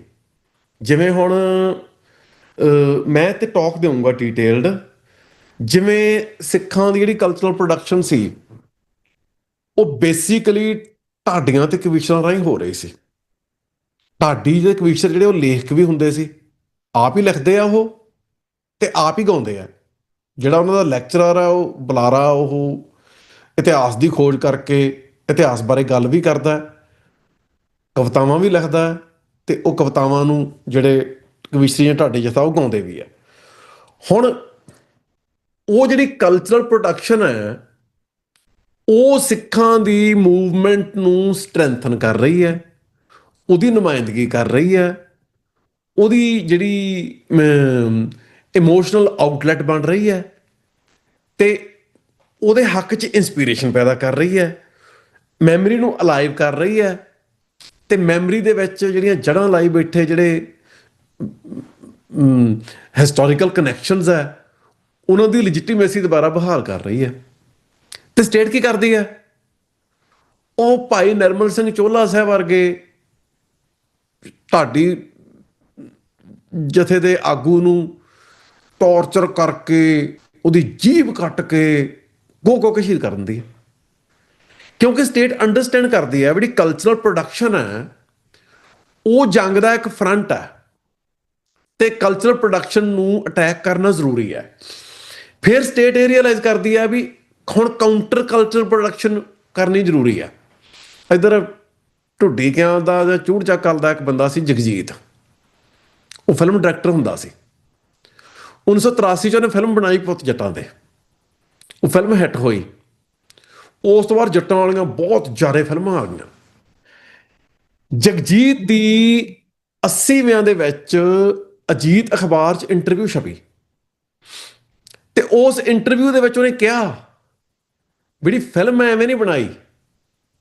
ਹੁਣ ਤੁਸੀਂ ਇੱਥੇ ਬੈਠੇ ਆ ਪੰਜਾਬ 'ਚ, ਪੰਜਾਬੀ ਰੈਫਰੈਂਸ ਲਾਇਬ੍ਰੇਰੀ 'ਚ ਅਜੀਤ ਅਖਬਾਰ ਪਏ ਆ, ਤੁਸੀਂ ਇਹ ਲੱਭ ਸਕਦੇ ਆ ਇੰਟਰਵਿਊ, ਮੈਂ ਪੜ੍ਹੀ ਹੈ ਅਤੇ ਮੈਨੂੰ ਬਹੁਤ ਸਪਸ਼ਟ ਤੌਰ 'ਤੇ ਯਾਦ ਹੈ।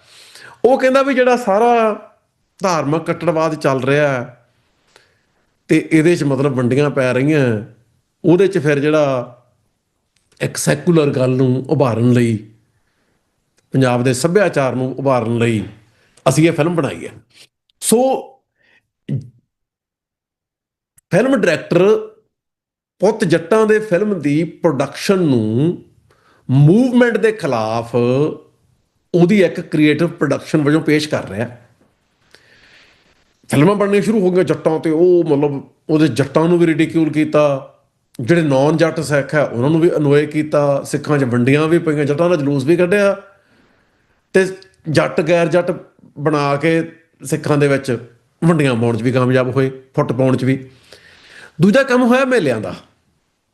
ਹੁਣ ਮੇਲੇ ਲੱਗਦੇ ਸੀ ਲੋਕਲ ਛੋਟੇ, ਵੱਡੇ ਮੇਲੇ ਸੀ ਜਿਹੜੇ ਦੀਵਾਲੀ ਅੰਮ੍ਰਿਤਸਰ, ਵਿਸਾਖੀ ਦਮਦਮਾ ਸਾਹਿਬ ਤਲਵੰਡੀ ਸਾਬੋ, ਹੋਲਾ ਮਹੱਲਾ ਅਨੰਦਪੁਰ ਸਾਹਿਬ ਅਤੇ ਮਾਘੀ ਮੁਕਤਸਰ। ਇਹ ਚਾਰ ਵੱਡੇ ਸੀ ਅਤੇ ਚਾਰੇ ਧਾਰਮਿਕ ਸੀ। ਹੁਣ ਇਸ ਲੈਵਲ ਦੇ ਗ੍ਰੈਂਡ ਸਕੇਲ ਦਾ ਪਹਿਲਾ ਮੇਲਾ ਸ਼ੁਰੂ ਹੋਇਆ ਲੁਧਿਆਣੇ 'ਚ, ਪ੍ਰੋਫੈਸਰ ਮੋਹਨ ਸਿੰਘ ਮੇਲਾ। ਉਹ 'ਚ ਪ੍ਰੋਫੈਸਰ ਮੋਹਨ ਸਿੰਘ ਦੀ ਕੋਈ ਗੱਲ ਨਹੀਂ ਸੀ ਹੁੰਦੀ। ਜਗਦੇਵ ਸਿੰਘ ਜੱਸੋਵਾਲ ਉਹਦਾ ਕਰਤਾ ਧਰਤਾ ਸੀ। ਜਗਦੇਵ ਸਿੰਘ ਜੱਸੋਵਾਲ ਨਾਲ ਗੁਰਭਜਨ ਗਿੱਲ ਵਰਗੇ ਕਵੀ ਜੁੜੇ ਸੀ। ਉੱਥੇ ਸਿਧਾਰਥ ਸ਼ੰਕਰ ਰੇ ਵਰਗੇ ਬੁੱਚੜ ਜਿਹੜੇ ਪੰਜਾਬ ਦੇ ਨੌਜਵਾਨਾਂ ਦੀ ਖੂਨ ਨਾਲ ਹੋਲੀ ਖੇਡ ਰਹੇ ਸੀ, ਉਹਨਾਂ ਦੇ ਪਰਿਵਾਰਾਂ ਦੀ ਬੇਪਤੀ ਕਰ ਰਹੇ ਸੀ, ਉਹਨੂੰ ਸਟੇਜਾਂ 'ਤੇ ਲਿਆ ਕੇ ਮਤਲਬ ਜਗਦੇਵ ਸਿੰਘ ਜੱਸੋਵਾਲ ਉਹਨੂੰ ਮਤਲਬ ਇੱਕ ਲੈਜੀਟੀਮੇਟ ਅਥਾਰਟੀ ਦੇ ਤੌਰ 'ਤੇ ਪੇਸ਼ ਕਰਦਾ ਸੀ। ਅਤੇ ਗੁਰਭਜਨ ਗਿੱਲ ਦਾ ਮੈਨੂੰ ਚੇਤਾ, ਉਹਨੇ ਲੇਖ ਲਿਖਦਾ ਸੀ, ਇੱਕ ਪਾਸੇ 6 ਫੁੱਟਾ ਜਵਾਨ ਜਗਦੇਵ ਸਿੰਘ ਜੱਸੋਵਾਲ ਖੜ੍ਹਾ ਹੈ, ਦੂਜੇ ਪਾਸੇ 6 ਫੁੱਟਾ ਜਵਾਨ ਸਿਧਾਰਥ ਸ਼ੰਕਰ ਰੇ ਖੜ੍ਹਾ ਹੈ, ਦੋਵਾਂ ਦੀ ਸ਼ਾਨ। ਇਹ ਲੇਖ ਲਿਖਿਆ ਗੁਰਭਜਨ ਗਿੱਲ ਨੇ। ਹੁਣ ਜਿਹੜਾ ਓਪਰੈਸਰ ਹੈ ਉਹਨੂੰ ਲੋਕਾਂ ਦੇ ਸਾਹਮਣੇ ਹੀਰੋ ਬਣਾ ਕੇ ਪੇਸ਼ ਕੀਤਾ ਜਾ ਰਿਹਾ, ਜਿਹੜਾ ਉਹਦੇ ਖਿਲਾਫ ਲੋਕਾਂ ਦਾ ਗੁੱਸਾ ਹੈ ਉਹਨੂੰ ਮਾਰਿਆ ਜਾ ਰਿਹਾ। ਲੱਚਰਤਾ, ਲੱਚਰ ਗਾਇਕੀ ਪ੍ਰਮੋਟ ਕੀਤੀ ਜਾ ਰਹੀ ਹੈ। ਪ੍ਰੋਫੈਸਰ ਮੋਹਨ ਸਿੰਘ ਦਾ ਨਾਮ ਵਰਤਿਆ ਜਾ ਰਿਹਾ ਹੈ, ਉਹਦੀ ਪੋਇਟਰੀ ਦੀ, ਉਹਦੇ ਪੋਇਟਿਕ ਡਿਸਕੋਰਸ ਦੀ, ਉਹਦੇ ਵਿਚਾਰਾਂ ਦੀ ਕੋਈ ਗੱਲ ਨਹੀਂ ਹੋ ਰਹੀ। ਫਿਰ ਬਾਬਾ ਫਰੀਦ ਦਾ ਮੇਲਾ ਫਰੀਦਕੋਟ ਸ਼ੁਰੂ ਹੋ ਗਿਆ, ਉੱਥੇ ਇਹੀ ਕੰਮ ਹੋਇਆ। ਕਿਲ੍ਹੇ ਦੇ ਵਿੱਚ ਸਮਾਗਮ ਹੋਣਾ ਅਤੇ ਗਵਰਨਰ ਅਤੇ ਬਾਕੀ ਓਫੀਸ਼ੀਅਲ ਜਿਹੜੇ ਆ ਉਹਨਾਂ ਲਈ ਸੋਫੇ ਲੱਗ ਜਾਣੇ ਆ ਸਟੇਜ 'ਤੇ, ਅਤੇ ਸੋਫਿਆਂ 'ਤੇ ਆਏ ਉਹਨਾਂ ਨੇ ਰਾਜੇ ਬਣ ਕੇ ਬਹਿ ਜਾਣਾ ਅਤੇ ਸਾਰੇ ਸਕੂਲਾਂ ਕਾਲਜਾਂ 'ਚ ਕੁੜੀਆਂ ਇਕੱਠੀਆਂ ਕਰ ਲਿਆਉਣੀਆਂ ਅਤੇ ਕੁੜੀਆਂ ਉਹਨਾਂ ਦੇ ਮੂਹਰੇ ਗਿੱਧਾ ਪਾਉਣ ਲਾ ਦੇਣੀਆਂ। ਮਤਲਬ ਜਿਹੜੀ ਉੱਪਰੋਂ ਥੱਲੇ ਤੱਕ ਆਰਗੇਨਾਈਜੇਸ਼ਨ ਨਾ ਹੋਣ ਦਾ ਮਤਲਬ ਪਤਾ ਕੀ ਹੁੰਦਾ? ਕਿਸੇ ਬੰਦੇ ਨੂੰ ਔੜਦੀ ਨਹੀਂ ਵੀ ਉਹ ਸਕੂਲ ਦੇ ਐਡਮਿਨਿਸਟ੍ਰੇਟਰ ਨੂੰ ਜਾ ਕੇ ਚੈਲੰਜ ਕਰੇ ਵੀ ਆਹ ਕੀ ਹੈ ਬਈ। ਨਾ ਮਾਪਿਆਂ ਨੂੰ ਔੜਦੀ ਹੈ। ਗੂੰਗੇ ਬੋਲੇ ਬਣ ਕੇ ਜਿਹੜੀਆਂ ਗੱਲਾਂ ਲੋਕ ਪਸੰਦ ਨਹੀਂ ਵੀ ਕਰਦੇ ਉਹਨਾਂ ਨੂੰ ਮਾਨਤਾ ਦੇਈ ਜਾਂਦੇ ਆ। ਮਤਲਬ 15 ਅਗਸਤ 26 ਜਨਵਰੀ ਸਟੇਟ ਦੇ ਨੁਮਾਇੰਦੇ ਆ ਕੇ ਸਟੇਜ ਤੇ ਬਹਿ ਜਾਣੇ ਆ, ਸਕੂਲਾਂ ਕਾਲਜਾਂ ਦੇ ਕੁੜੀਆਂ ਨੇ ਪਵਾ ਕੇ ਲਹਿੰਗੇ ਤੇ ਨੱਚਣ ਲਾ ਰਹੀਆਂ ਉਹਨਾਂ ਸਾਹਮਣੇ। ਹੁਣ ਜਿਹੜੀ ਐਸਟੈਬਲਿਸ਼ਮੈਂਟ ਇਹ ਕਰਵਾ ਰਹੀ ਉਹ ਤਾਂ ਸਵਾਦ ਲੈ ਰਹੀ ਹੈ। ਸਾਡਾ ਰਾਜ ਹੈ, ਤੁਹਾਡੀਆਂ ਕੁੜੀਆਂ ਸਾਡੇ ਸਾਹਮਣੇ ਨੱਚਦੀਆਂ। ਇਹ ਤਾਂ ਇੰਪੀਰੀਅਲਿਜ਼ਮ ਹੈ। ਸਾਡਾ ਰਾਜ ਹੈ, ਤੁਹਾਡੀਆਂ ਕੁੜੀਆਂ ਸਾਡੇ ਸਾਹਮਣੇ ਨਾਚ ਕਰਦੀਆਂ। ਇਹ ਇੰਨੀ ਕਲੀਅਰ ਗੱਲ ਕਿਸੇ ਸਕੂਲ ਦੇ ਸਿੱਖ ਐਡਮਿਨਿਸਟ੍ਰੇਟਰ ਨੇ ਨਹੀਂ ਸਮਝੀ, ਕਿਸੇ ਸਿੱਖ ਪੋਲੀਟੀਕਲ ਪਾਰਟੀ ਦੇ ਨੇ ਨਹੀਂ ਸਮਝੀ, ਕਿਸੇ ਐਸਜੀਪੀਸੀ ਨੇ, ਕਿਸੇ ਨੇ ਗੱਲ ਹੀ ਨਹੀਂ ਕੀਤੀ। ਅਸੀਂ ਉੱਥੇ ਖੜੇ ਸਾਹਮਣੇ ਸੜੀ ਜਾਂਦੇ ਹੁੰਦੇ ਸੀ ਵੀ ਆਹ ਕੀ ਗੰਦ ਪਾਇਆ। ਫਿਰ ਚਮਕੀਲਾ ਲੈ ਆਉਂਦਾ। ਚਮਕੀਲਾ ਹੁਣ ਕੀ ਸੀ? ਚਮਕੀਲਾ ਜਿਹੜੇ ਘਰਾਂ ਦੇ ਵਿੱਚ ਦਿਓਰ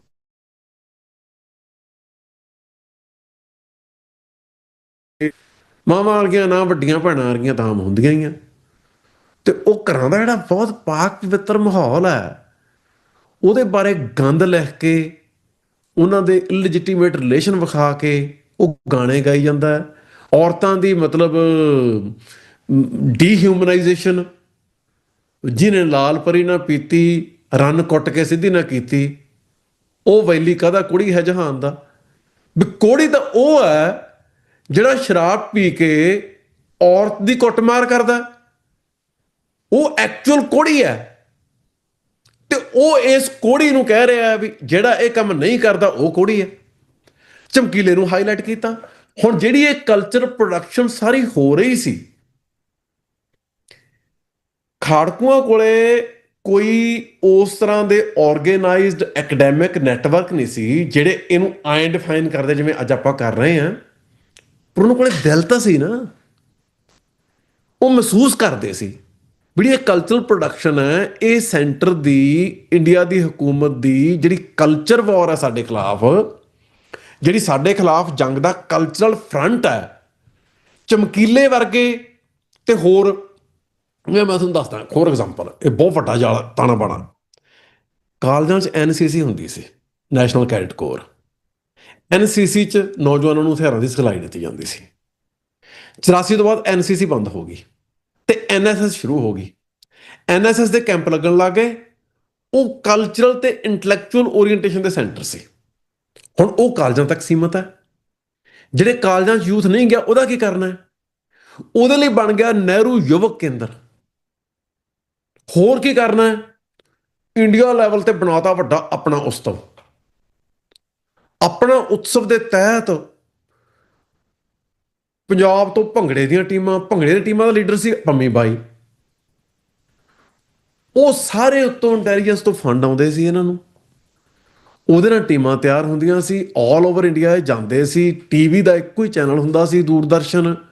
ਚਲੋ ਦੋ ਕਹਿ ਲਓ, ਜਲੰਧਰ ਦੂਰਦਰਸ਼ਨ ਕਹਿ ਲਓ, ਇੱਕ ਦਿੱਲੀ ਕਹਿ ਲਓ, ਪਰ ਉਹ ਸਰਕਾਰੀ ਕੰਟਰੋਲਡ ਇੱਕੋ ਹੀ ਮੀਡੀਆ ਸੀ। ਉੱਤੇ ਉਹ ਸਾਰਾ ਕੁਝ ਹਾਈਲਾਈਟ ਕੀਤਾ ਜਾਂਦਾ ਸੀ। ਲੈਫਟ ਲੱਗਾ ਹੋਇਆ ਸੀ ਜ਼ੋਰ ਨਾਲ, ਸੱਭਿਆਚਾਰ ਸੱਭਿਆਚਾਰ ਸੱਭਿਆਚਾਰ, ਧਰਮ ਮਾੜਾ ਸੱਭਿਆਚਾਰ ਚੰਗਾ, ਕੋਈ ਡਿਬੇਟ ਨਹੀਂ ਵੀ ਵੈਸਟਰਨ ਕੈਟੇਗਰੀ ਰਿਲੀਜਨ ਦੀ ਡੈਫੀਨੇਸ਼ਨ ਕੀ ਹੈ, ਕਿਸੇ ਨੇ ਕੁਝ ਨਹੀਂ ਲਿਖਿਆ। ਪੰਜਾਬੀ ਕੈਟੇਗਰੀ ਧਰਮ ਕੀ ਹੈ, ਕੋਈ ਲੇਖ ਨਹੀਂ। ਕੀ ਵੈਸਟਰਨ ਕੈਟੇਗਰੀ ਨੂੰ ਯੂਨੀਵਰਸਲਾਈਜ਼ ਕੀਤਾ ਜਾ ਸਕਦਾ ਹੈ? ਕਿਸੇ ਸਕਾਲਰ ਨੇ ਕੁਐਸਚਨ ਨਹੀਂ ਪੁੱਛਿਆ। ਕੀ ਸਿੱਖੀ ਨੂੰ ਵੈਸਟਰਨ ਆਈਡੀਆ ਆਫ ਰਿਲੀਜਨ, ਜਿਹੜਾ ਕਿ ਕ੍ਰਿਸਚੀਅਨ ਆਈਡੀਆ ਆਫ ਰਿਲੀਜਨ ਹੈ, ਉਹਦੇ ਹਿਸਾਬ ਨਾਲ ਜੱਜ ਕੀਤਾ ਜਾ ਸਕਦਾ? ਨਾ। ਕੋਈ ਸੀਰੀਅਸ ਰਾਈਟਿੰਗ ਨਹੀਂ, ਰੈਟਰਿਕ, ਲਿਟਰੇਰੀ ਰੈਟਰਿਕ, ਕੱਚਾ ਐਕੈਡੈਮਿਕ ਵਰਕ, ਤੇ ਉਹਦੇ ਤੇ ਹਜ਼ਾਰਾਂ ਵਾਰ ਸਾਹਿਤ ਸਭਾ ਦੇ ਨੈਟਵਰਕ ਰਾਹੀਂ ਰੀਪਰੋਡਿਊਸ ਹੋ ਰਿਹਾ ਲਿਟਰੇਰੀ ਨੈਰੇਟਿਵ। ਸੋ ਉਹਦੇ ਚੋਂ ਜਿਹੜਾ ਕਲਚਰ ਵਾਰ ਕਰਕੇ, ਕਲਚਰ ਵਾਰ ਆ ਜਿਹੜੀ, ਉਹਦਾ ਆਬਜੈਕਟਿਵ ਹੈ ਸਿੱਖ ਜੁਝਾਰੂ ਨੂੰ ਉਹਦੀ ਕਮਿਊਨਿਟੀ ਚੋਂ ਆਈਸੋਲੇਟ ਕਰਨਾ। ਜੇ ਜ਼ਿਆਦਾ ਵਧੀਆ ਤਰੀਕੇ ਨਾਲ ਕਹਿਣਾ ਹੋਵੇ, ਸਿੱਖ ਜੁਝਾਰੂ ਨੂੰ ਉਹਦੀ ਕਮਿਊਨਿਟੀ ਚੋਂ ਆਈਸੋਲੇਟ ਕਰਨ ਦੀ ਡਿਸਕਰਸਿਵ ਫਾਊਂਡੇਸ਼ਨ ਨੂੰ ਲੈਜੀਟੀਮਾਈਜ਼ ਕਰਨ ਲਈ ਪਬਲਿਕ ਰੈਟਰਿਕ ਤਿਆਰ ਕਰਨਾ। ਹੁਣ ਸਿੱਖ ਜੁਝਾਰੂ ਨੂੰ ਇਹ ਨਹੀਂ ਸੀ ਸਮਝ ਕਿ ਸਾਨੂੰ ਸਾਡੀ ਕਮਿਊਨਿਟੀ ਚੋਂ ਆਈਸੋਲੇਟ ਕਰਨ ਲਈ ਬਣਾਈ ਡਿਸਕਰਸਿਵ ਫਾਊਂਡੇਸ਼ਨ ਨੂੰ ਲੈਜੀਟੀਮਾਈਜ਼ ਕਰਨ ਲਈ ਜਿਹੜਾ ਪਬਲਿਕ ਰੈਟਰਿਕ ਬਣਾਇਆ ਹੈ, ਇਹ ਉਹਦਾ ਕੇਸ ਬਣਾਇਆ ਜਾ ਰਿਹਾ। ਪਰ ਸਿੱਖ ਜੁਝਾਰੂ ਇਹ ਮਹਿਸੂਸ ਕਰ ਰਿਹਾ ਸੀ ਵੀ ਆਹ ਕਰਕੇ ਸਾਨੂੰ ਆਈਸੋਲੇਟ ਕੀਤਾ ਜਾ ਰਿਹਾ, ਤੇ ਉਹ ਕਲਚਰ ਵਾਰ ਦੇ ਖਿਲਾਫ ਰਿਟੈਲੀਏਟ ਕਰ ਰਿਹਾ। ਸਿੱਖਾਂ ਦੀ ਆਪਣੀ ਕਲਚਰ ਪ੍ਰੋਡਕਸ਼ਨ ਹੈ, ਉਹਨਾਂ ਨੂੰ ਸਟੇਟ ਮਾਰ ਰਹੀ ਹੈ। ਸਟੇਟ ਦੀ ਜਿਹੜੀ ਕਲਚਰਲ ਪ੍ਰੋਡਕਸ਼ਨ ਹੈ ਉਹਨੂੰ ਖਾੜਕੂ ਮਾਰ ਰਹੇ ਹੈ। ਸੋ ਕਲਚਰਲ ਫਰੰਟ ਜੰਗ ਦਾ ਫਰੰਟ ਹੈ। ਭਾਈ ਨਿਰਮਲ ਸਿੰਘ ਚੋਹਲਾ ਸਾਹਿਬ ਸਿੱਖਾਂ ਦੀ ਆਜ਼ਾਦੀ ਦੀ ਜੰਗ ਦੇ ਵਿੱਚ ਹਿੱਸਾ ਪਾ ਰਹੇ ਸੀ। ਉਹਨਾਂ ਨੂੰ ਇੰਡੀਅਨ ਸਟੇਟ ਨੇ ਸ਼ਹੀਦ ਕੀਤਾ। ਅਵਤਾਰ ਸਿੰਘ ਪਾਸ਼ ਤੇ ਅਮਰ ਸਿੰਘ ਚਮਕੀਲਾ ਸਟੇਟ ਦੀ ਜਿਹੜੀ ਕਲਚਰ ਵਾਰ ਹੈ ਉਹਦੇ ਫਰੰਟਲ ਸਪਾਈ ਬਣ ਕੇ ਉਹਨੂੰ ਗਰਾਊਂਡ ਕਰਨ ਲਈ ਆਪੋ ਆਪਣੇ ਤਰੀਕਿਆਂ ਨਾਲ ਨੈਰੇਟਿਵ ਸਿਰਜ ਰਹੇ ਸੀ, ਪਬਲਿਕ ਰੈਟਰਿਕ ਬਣਾ ਰਹੇ ਸੀ। ਖਾੜਕੂ ਨੇ ਉਹ ਮਾਰੇ। ਸੋ ਤੁਸੀਂ ਭਾਈ ਨਿਰਮਲ ਸਿੰਘ ਚੋਹਲਾ ਸਾਹਿਬ ਜੰਗ ਦੇ ਵਿੱਚ ਧਿਰ ਬਣੇ ਤੇ ਉਹਨਾਂ ਨੇ ਸ਼ਹੀਦੀ ਦੇ ਦਿੱਤੀ। ਸਿੱਖ ਕਹਿ ਰਹੇ ਆ ਉਹ ਯੋਧਾ ਲੜਿਆ ਤੇ ਸ਼ਹੀਦ ਹੋਇਆ। ਲੈਫਟ ਤੇ ਲਿਬਰਲ ਜਿਹੜੇ ਪਾਸ਼ ਤੇ ਚਮਕੀਲੇ ਦੇ ਸਪੋਰਟਰ ਆ, ਉਹ ਇਹ ਐਕਨੋਲੇਜ ਨਹੀਂ ਕਰਦੇ ਵੀ ਉਹ ਕਲਚਰ ਵਾਰ ਦੇ ਸਪਾਈ ਬਣੇ, ਉਹ ਸਟੇਟ ਦੇ ਮੋਹਰੇ ਬਣੇ, ਉਹਨਾਂ ਦੇ ਬਿਹਾਫ ਤੇ ਲੜੇ ਤੇ ਉਹ ਮਾਰੇ ਗਏ। ਜਦੋਂ ਜੰਗ ਚੱਲ ਰਹੀ ਹੈ ਉਹ 'ਚ ਹੋਣਾ ਕੀ ਹੈ? ਦੋਵਾਂ ਧਿਰਾਂ ਨੇ ਜੰਗ, ਹੋਰ ਕੀ ਹੁੰਦੀ ਹੈ, ਦੋਵੇਂ ਧਿਰਾਂ ਇੱਕ ਦੂਜੇ ਬੰਦੇ ਮਾਰਦੀਆਂ। ਜਿਹੜਾ ਵੀ ਬੰਦਾ ਇੱਕ ਸਿਪਾਹੀ ਦੇ ਤੌਰ ਤੇ ਜੰਗ ਦੇ ਵਿੱਚ ਸ਼ਾਮਲ ਹੁੰਦਾ ਹੈ ਜਾਂ ਇੱਕ ਵਲੰਟੀਅਰ ਦੇ ਤੌਰ ਤੇ ਜੰਗ ਦੇ ਵਿੱਚ ਹਿੱਸਾ ਲੈਂਦਾ ਹੈ, ਉਹ ਜੰਗ ਦੇ ਵਿੱਚ ਦੂਜੀ ਧਿਰ ਨੂੰ ਮਾਰਨ ਲਈ ਤੇ ਉਸ ਧਿਰ ਤੋਂ ਮਰਨ ਲਈ ਅੱਗੇ ਜਾ ਰਿਹਾ। ਜੰਗ ਚੱਲੀ, ਜੰਗ ਦਾ ਇੱਕ ਫਰੰਟ ਕਲਚਰ ਵਾਰ ਸੀ, ਕੁਝ ਬੰਦੇ ਮਰੇ। ਹੁਣ ਵਾਇਲੈਂਸ ਅਨਫੋਰਚੂਨੇਟ ਹੈ, ਯੈਸ, ਕੋਈ ਗੱਲ ਨਹੀਂ, ਆਪਾਂ ਨੂੰ ਮੰਨਣ 'ਚ ਕੋਈ ਇਤਰਾਜ਼ ਨਹੀਂ। ਪਰ ਜੰਗ ਮਾੜੀ ਹੈ ਤਾਂ ਮੰਨ ਲੈਂਦੇ ਆ।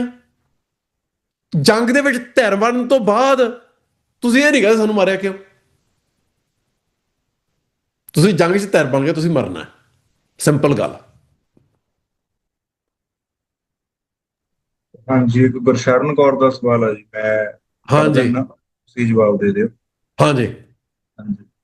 How does the intergenerational trauma of 1984 show up in the today's Sikh youth, especially those raised outside Punjab or India?